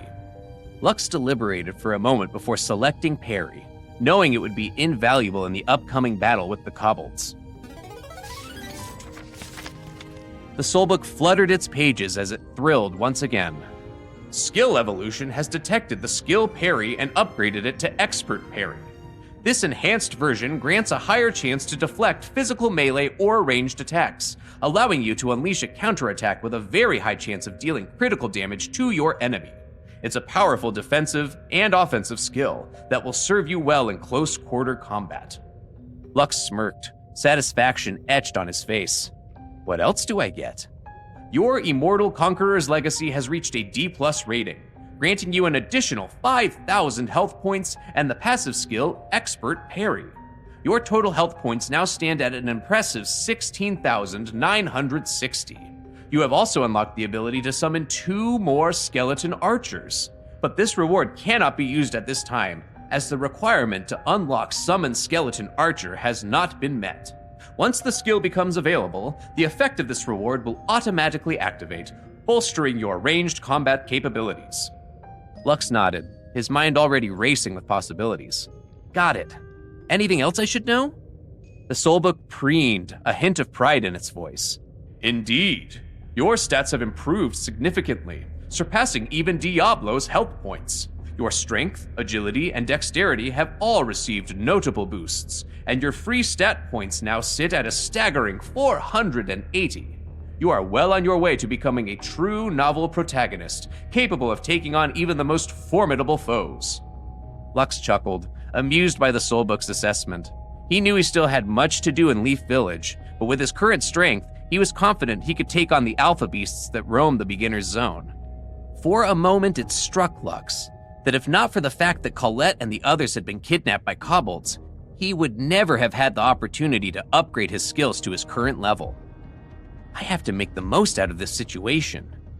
Powered up or not, they were still trapped inside the kobold's nest and waiting for rescue. Unless he, his friends, and the other dwarves could escape this deadly prison, he wouldn't be able to celebrate the rewards that he had received from this rescue mission.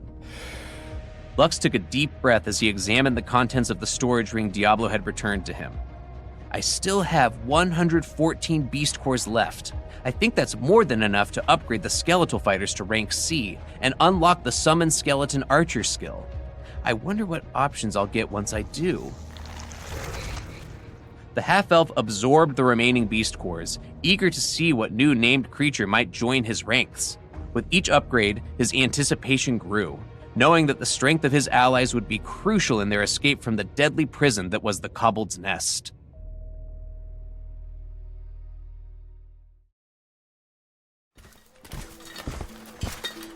Back on the surface, Nevriel, Boreas, Helen, and the remaining dwarves had managed to escape the kobold's nest, their hearts heavy with the weight of their losses. The once lively group now moved in somber silence, the reality of their situation sinking in with each passing moment. Their numbers had dwindled significantly after some brave dwarf warriors sacrificed their lives to buy time for the others to flee. These valiant heroes stood their ground, facing the onslaught of the kobold horde with unwavering courage, knowing that their actions would ensure the survival of their comrades. Apart from Helen, Robin, and Andy, only 18 other dwarves survived the ordeal, including Nevriel and Boreas. The toll of the battle was evident on their weary faces and battered armor, a testament to the ferocity of the fighting they had endured. Boreas cursed under his breath. Damn dirty kobolds. The dwarf's face was etched with pain as he carried Helen on his shoulders, the memory of his fallen subordinates fresh on his mind. Each step he took carried the weight of their sacrifice, a burden he knew he would have to bear for the rest of his days. He knew that without their selfless act of holding back the monster horde, even more lives would have been lost, a price he was not willing to pay. Now, a single thought consumed him, to wait for the reinforcements from the stronghold of Noria, and then wipe off the entire kobold nest from the face of the Gwellivan kingdom. He silently vowed to avenge his fallen comrades, to ensure that their deaths were not in vain. After finding a place to hide, the dwarves tended to their injuries and sharpened their weapons. Helen looked after the unconscious Robin and Andy, her gentle hands checking their bandages and ensuring their comfort. As she watched over them, her thoughts drifted to her dear friend Lux and the rest of her companions, wondering if they'd managed to survive the chaos. Tears flowed down Helen's face as she closed her eyes in prayer. Please, be safe, everyone. I hope that when the reinforcements arrive, I will once again be reunited with my friends. Let them be alive and well, ready to fight another day. Meanwhile, back within the kobold's nest, Lux spent 44 rank 1 beast cores and 10 rank 2 beast cores from his stockpile to upgrade his summon skeletal fighter skill twice, unlocking the summon skeletal archer skill in the process. Sort of significant investment, but hopefully it'll pay off. Despite the dent in his resources, Lux had no regrets. After all, what good were beast cores if he didn't live long enough to use them? They were tools meant to be utilized, not hoarded away for a future that might never come. Now, time to activate this new summoning skill. Determined to put his newfound power to the test, Lux focused his mind on the task at hand, ready to unleash the full potential of his abilities. The soulbook thrummed with energy, its pages glowing with an otherworldly light. It sensed Lux's determination, responding to his will with an eagerness of its own. Skill evolution has detected a new skill. As the skill is learned from a skill book and not a beast core, evolution requirements will be waived. Please choose which path of evolution you wish to take. Lux listened intently as the soulbook listed his options. To summon 2 skeleton archers instead of 1, to upgrade the skill to summon skeleton hunter, or to give his first skeleton archer a name, granting it increased strength and intelligence. Each choice looks pretty good, but I need something that will turn the tide of this shitty day. Without hesitation, Lux chose the third option, watching as a row of text materialized before him. He knew that a named creature would be a valuable asset, a companion that could grow and evolve alongside him. Lux hummed to himself as he read the details of the newly named creature in his soulbook. Interesting. I'd wanted to name an archer after Gilgamesh, but I don't think you'd like that as a female skeleton. I'll have to rethink this. Something that suits you and fits your role on the team. After a few minutes of contemplation, he settled on a name, taking care to spell it correctly. It was a name that resonated with him, one that spoke of strength and resilience in the face of adversity. The letters he'd written on the soulbook flashed red as they permanently became etched on the ancient tome. You have chosen the name Ishtar for your first skeleton archer. Is this your final answer? Lux nodded, a smile playing on his lips. Yes, it is.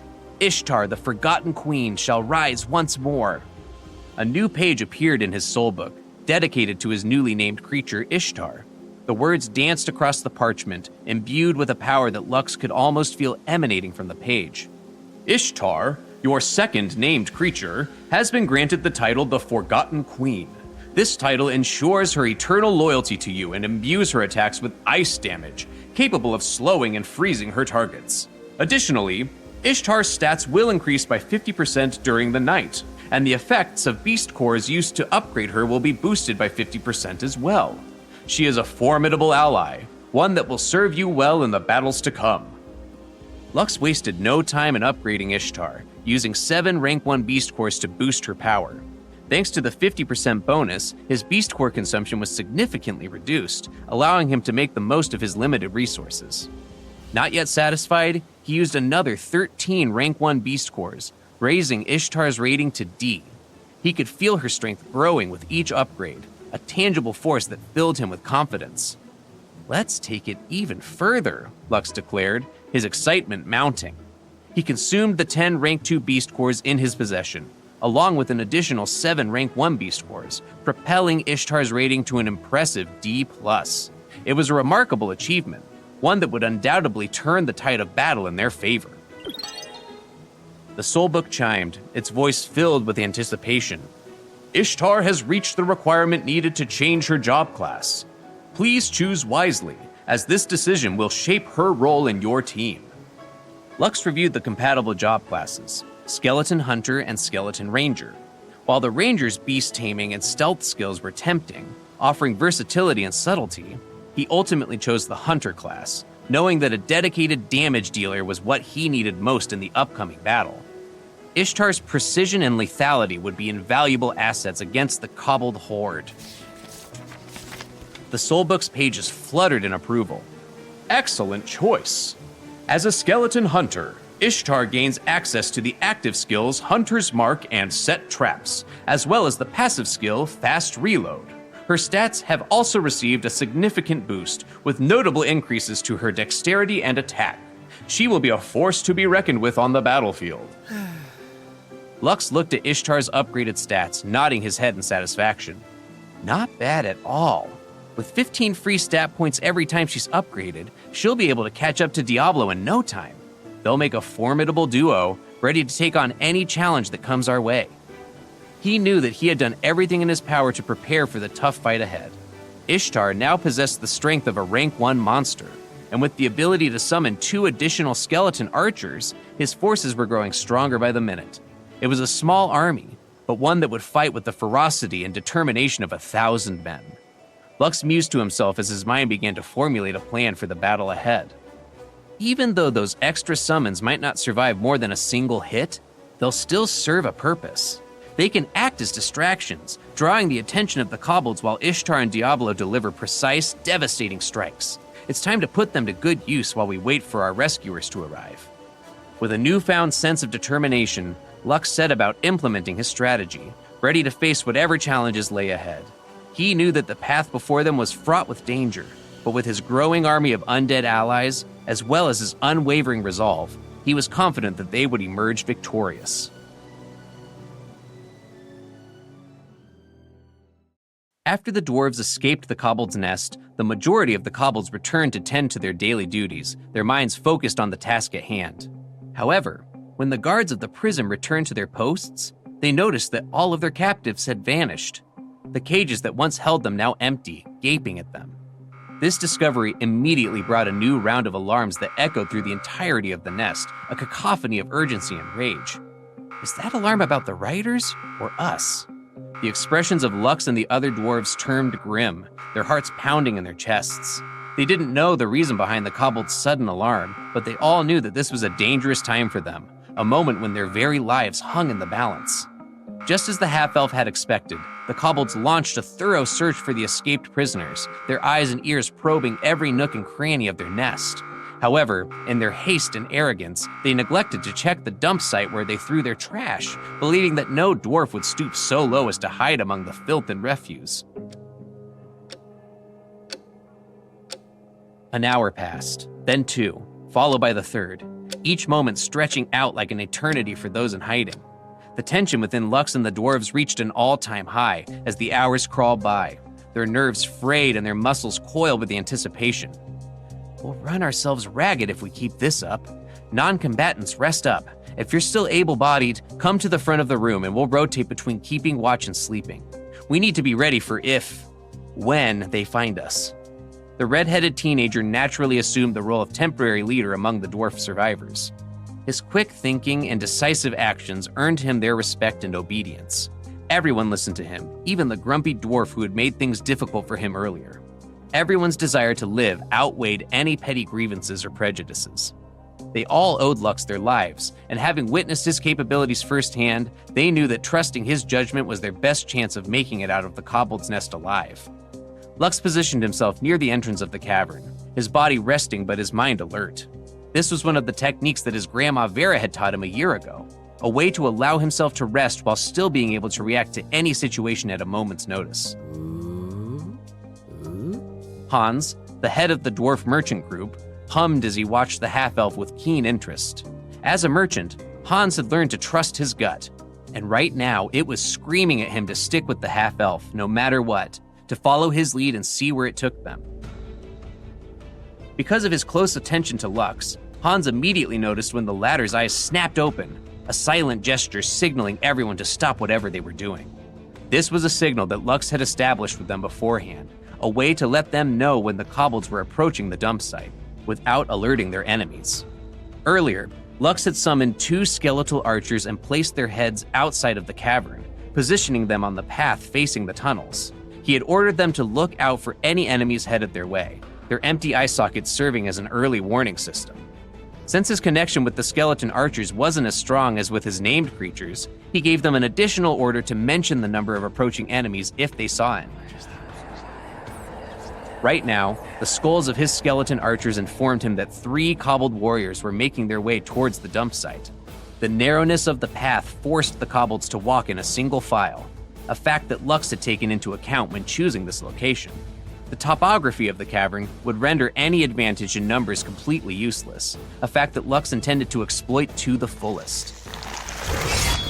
Lux summoned his sword, the blade materializing in his hand as he prepared to strike down the kobolds before they could alert anyone to their position. Hans gripped his axe tightly, ready to help the red-headed teenager deal with their enemies the moment they showed their faces. The leader of the merchant group was a grade C apostle, equivalent to a rank 2 monster. The only reason why he had allowed himself to be captured was that he knew he stood no chance against the sheer numbers of the kobolds that had ambushed them. However, when backed into a corner, he was more than willing to fight to the death if necessary, his resolve as hard as the steel of his axe. He stood near the entrance of the cavern, facing Lux, the 2 of them nodding in unison as they held their weapons at the ready. As the first kobold entered the cavern, Lux immediately summoned Diablo behind the 3 kobold warriors, cutting off their escape route. Now! Diablo's sword pierced through the chest of the kobold directly in front of him, ending its life in a single devastating blow. Hans's axe whistled through the air, cleaving the head from the shoulders of the kobold that had just entered the cavern, its body crumpling to the ground in a heap. Lux, not to be outdone, activated his skill Double Fury Slash, his blade a blur of motion as it tore through the third kobold, dealing critical damage and silencing it before it could even think about calling for help. Working quickly, Lux, Diablo, and Hans dragged the dead monsters into the cavern, hiding them from view. Lux couldn't discount the possibility that these kobolds were sent by their superiors to check if the prisoners were hiding in the dump site, and he wasn't about to take any chances. Diablo retrieved the 3 beast cores from the kobolds' chests, presenting them to his master, who accepted them without a word. Hans had no complaints about this, as rank 1 beast cores were of little use to him. He wasn't about to fight Lux over them and risk ruining the bigger picture. Hans pointed at the kobold corpses lying at their feet. If they are scouts, then we can expect their superiors to send more kobolds to look for them when they don't return. Lux nodded, his mind already racing along the same lines. If we're lucky, they'll forget about this matter entirely, at least for a few hours. Hans smiled, knowing that what the red-headed teenager was saying was more wishful thinking than anything else, but he couldn't help but hope that it would be the case. Unfortunately, an hour later, the skeleton archers once again issued a warning. Lux turned to face his ragtag group of survivors. "A dozen kobold warriors are headed our way, along with a rank 2 kobold leader." The expressions around the room grew serious, the gravity of the situation sinking in. They knew they would have to kill these kobolds as quickly as possible, preventing even a single one from escaping and alerting the rest of the nest regarding their presence. Aside from Diablo, Hans was the strongest warrior in their group, with 6 grade D apostle subordinates under his command, each one equivalent to a rank 1 monster. He grinned wickedly at his men. "Ready, boys?" Hi! Lux, however, shook his head. "Stand down." The dwarves were perplexed by this, wondering if the half-elf had given up all hope. However, when they saw Lux summon Diablo and 7 skeleton warriors, they immediately understood his reasoning. Right now, every dwarf was indispensable.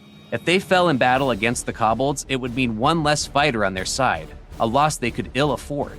The skeletons, on the other hand, were different. As long as Lux had mana, he could summon them over and over again, their undead nature making them fearless in the face of death.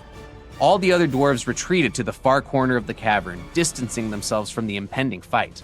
Colette ran up to Lux with her axe raised. "What can I do to help?" "Go back to the others." "But, Lux!" Lux shook his head. "You have some of the highest defensive stats in the room. There's no better place for you here than protecting the non-combatants and ensuring that no kobold lays a hand on them." Everyone grew tense as the sound of footsteps reached their ears, the plan they had hastily devised leaving no room for error. Here they come. The moment the first kobold entered the room, Hans decapitated it with a single swing of his axe, while Diablo charged forward, impaling the kobold behind it. The kobold leader, positioned in the middle of the formation, could only bark orders for those behind him to retreat, his eyes wide with fear and anger. "Oh no, you don't." Lux, however, was no ordinary foe. He anticipated this reaction and placed a key figure at the back of the tunnel, Ishtar, his second named creature. Ishtar possessed a peculiar ability, the power to disassemble her body and scatter her parts to wherever she desired. It was Ishtar who had warned Lux about the presence of a rank 2 monster among the group of kobolds. As soon as the fight began, the skeleton hunter reassembled her body and laid traps in front of her, preparing for the inevitable retreat. With the traps in place, Ishtar began raining arrows down upon the rear of the kobold formation, trapping them in a deadly pincer attack. Diablo, armed with the mythical weapon Blood Moon, possessed strength equivalent to a rank 3 monster. With this powerful weapon in hand, he tore through the kobolds like a hot knife through butter, slaughtering the kobold leader without mercy. By the time the battle was over, Diablo had claimed 6 lives, Ishtar 7, and Hans 1. As before, they dragged the corpses into the cave, harvested their beast cores, and incinerated the bodies with fire magic, erasing any trace of their presence. The stench of burning flesh filled the room, but thanks to the cleansing magic, it dissipated quickly, leaving no lingering evidence of the carnage that had taken place. With the scouting party eliminated, Lux, Hans, and the dwarves knew that they were living on borrowed time. They couldn't abandon their hiding spot, as it was the only place they could effectively defend themselves with their current numbers.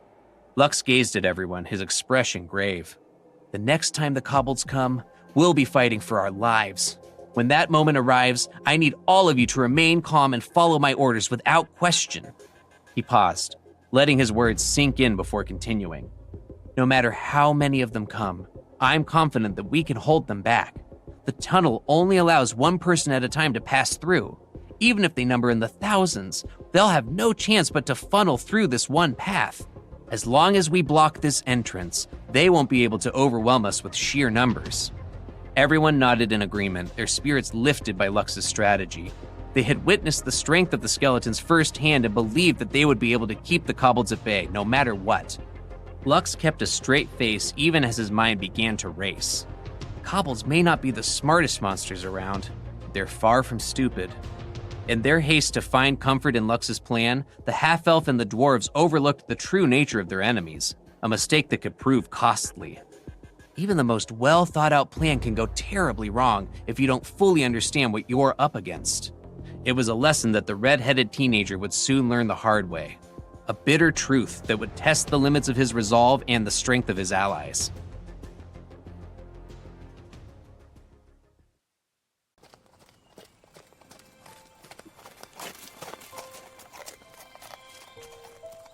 Half a day after the successful rescue of Robin and Andy, the riders of Noria arrived at the designated meeting point, as had been requested by Nevriel.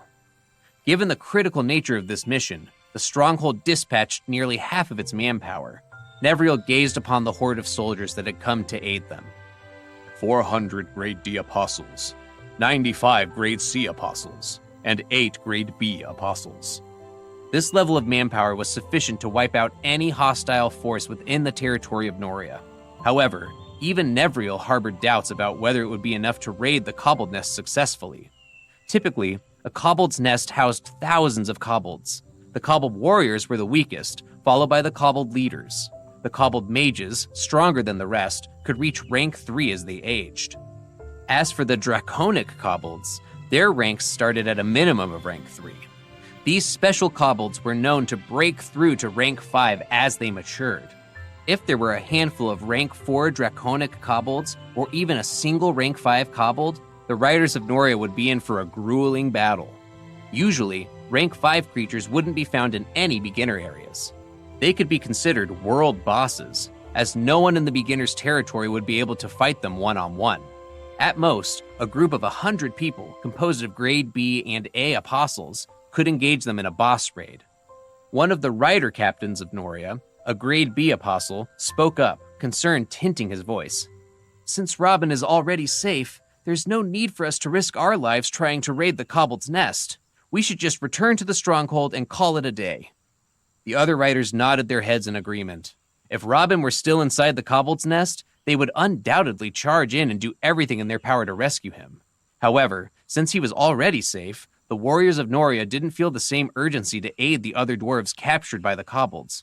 For the riders of Noria, they were not as important. Boreas stroked his beard. We made an oath to the person who served as our guide to find this place, promising that we would rescue his friends no matter what. We made this vow to the Earth Goddess, so our hands are tied. Nevriel nodded his head, eliciting groans from the dwarf captains. The commander of the stronghold, Thorum, the only grade A apostle in the territory of Noria, had come to personally supervise the rescue operation. His presence made him the absolute decision-maker at all times. Thorum wore a serious expression on his face, fully aware of the difficult choice he had to make. If he chose to ignore the oath made by Boreas and Nevriel, it would be tantamount to abandoning them to their fate. While this decision would ensure the safety of his subordinates, it would also sow seeds of doubt in their minds when it came to following his orders. Nobody wanted to follow a leader who readily abandoned his men at a moment's notice. This was not the way of the dwarves, and doing so would tarnish his reputation. On the other hand, if he chose to honor the oath, he would gamble with the lives of his men in a fight against an unknown number of kobolds. Casualties were inevitable when raiding a monster den, especially a kobold's den.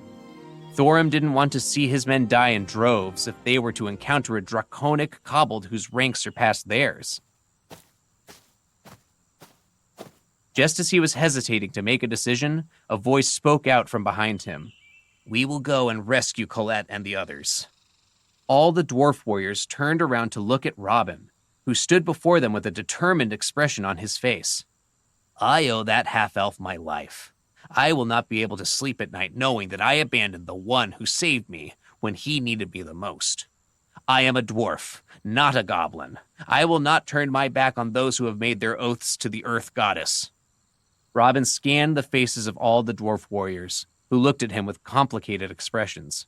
"So tell me, are you dwarves, or are you goblins who abandon their kin at the first signs of trouble? The kingdom of Gwellavin does not need goblins. You can return to the stronghold if you want, but I'm going to save my friends, even if I have to do it alone." Andy and Helen stood beside Robin, their faces etched with determination. It was clear that they too wanted to enter the cavern and save their friends to the best of their abilities. Thorum sighed as he knelt before Robin, his voice filled with conviction. "I, Thorum, son of Malrum of Thordrum, hereby swear that I will wield my axe to pave the path to victory. I swear this upon the honor of the Earth Goddess." All the warriors of Noria knelt toward Robin, thumping their weapons on the ground to voice their approval. Robin nodded his head in acknowledgement, patting Thorum's shoulder. "Fight for victory. Fight for Gwellavin!" The warriors chanted in unison, their voices echoing through the air. "For Gwellavin!" It was at that moment that the 500-strong dwarf battalion of Noria marched towards the cobbled nest with a singular goal in mind: to rescue Robin's friends and fulfill their oaths to the half-elf who was now fighting for his life. Meanwhile, in the cobbled nest, Lux cursed loudly as he and the dwarves readied their weapons for the approaching assault. Shit. All of them stared at the walls of their hiding place, the sound of digging growing louder with each passing moment. It's like I feared. The kobolds discovered that the scouts they'd sent to the dump site never returned. The kobold chieftain and the kobold sorcerer must have dispatched 100 warriors, led by a kobold mage and 4 kobold leaders to investigate. A great battle ensued when the kobolds arrived at their destination. Out of the 100 kobolds, 70 were able to retreat and report their findings to their kobold chieftain. After discovering that the escaped prisoners holed themselves up in the dump site, the kobold chieftain sent the kobold sorcerer, the leader of the kobold mages, to take command of the kobold army. Instead of forcing their way through the narrow tunnel leading to their target, the kobold sorcerer ordered the kobolds to do what they did best: mining. Thousands of kobolds began chipping away at the walls leading to the dump site, while positioning some of their troops to observe the tunnel that led to where the dwarves were hiding. This development far surpassed Lux's understanding, making him grit his teeth in frustration. After 3 nerve-wracking hours, the sound of mining suddenly stopped, causing Lux to frown. They've stopped digging. I don't know what they're planning, but brace yourselves. Diablo and the skeletal fighters raised their shields, facing the wall. Ishtar stood in front of the main entrance of the tunnel, ready to snipe any kobolds who attempted to attack them. Just as everyone was wondering what was going on, a loud explosion shattered the wall before them. Dirt and rubble flew in all directions as the wall collapsed, the result of a fireball cast by the kobold sorcerer. When the dust settled, a 2-meter-wide hole appeared before them. Soon, the blood-curdling war cries of the kobolds filled the air as they charged down the path created by their brethren. Diablo and the skeletal fighters immediately formed a defensive wall using their bodies, continuously hacking at the kobolds who tried to overpower them with sheer numbers. If Lux hadn't upgraded his minions, the kobolds might have stood a chance, but with Diablo's strength at the peak of a rank 3 monster, the rank 1 kobold warriors quickly fell under his mythical blade. Lux and the dwarves could feel their hearts rising into their throats as the battle intensified.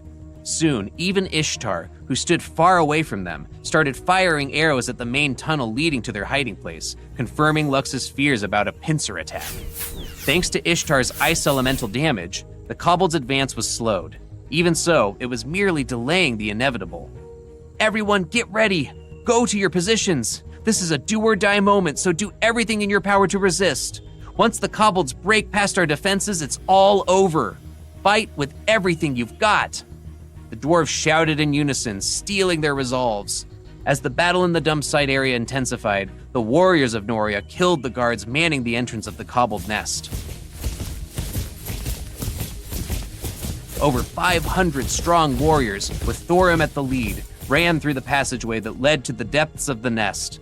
A battle unlike any seen before in the territory of Noria was about to begin, the fate of Lux and his companions hanging in the balance. With a fierce battle cry, Lux threw himself into the fray, his blade flashing as he fought alongside his minions and the brave dwarves who stood with him. The cobbled nest became a crucible, a test of their strength, courage, and resolve, and Lux was determined to emerge victorious, no matter the cost.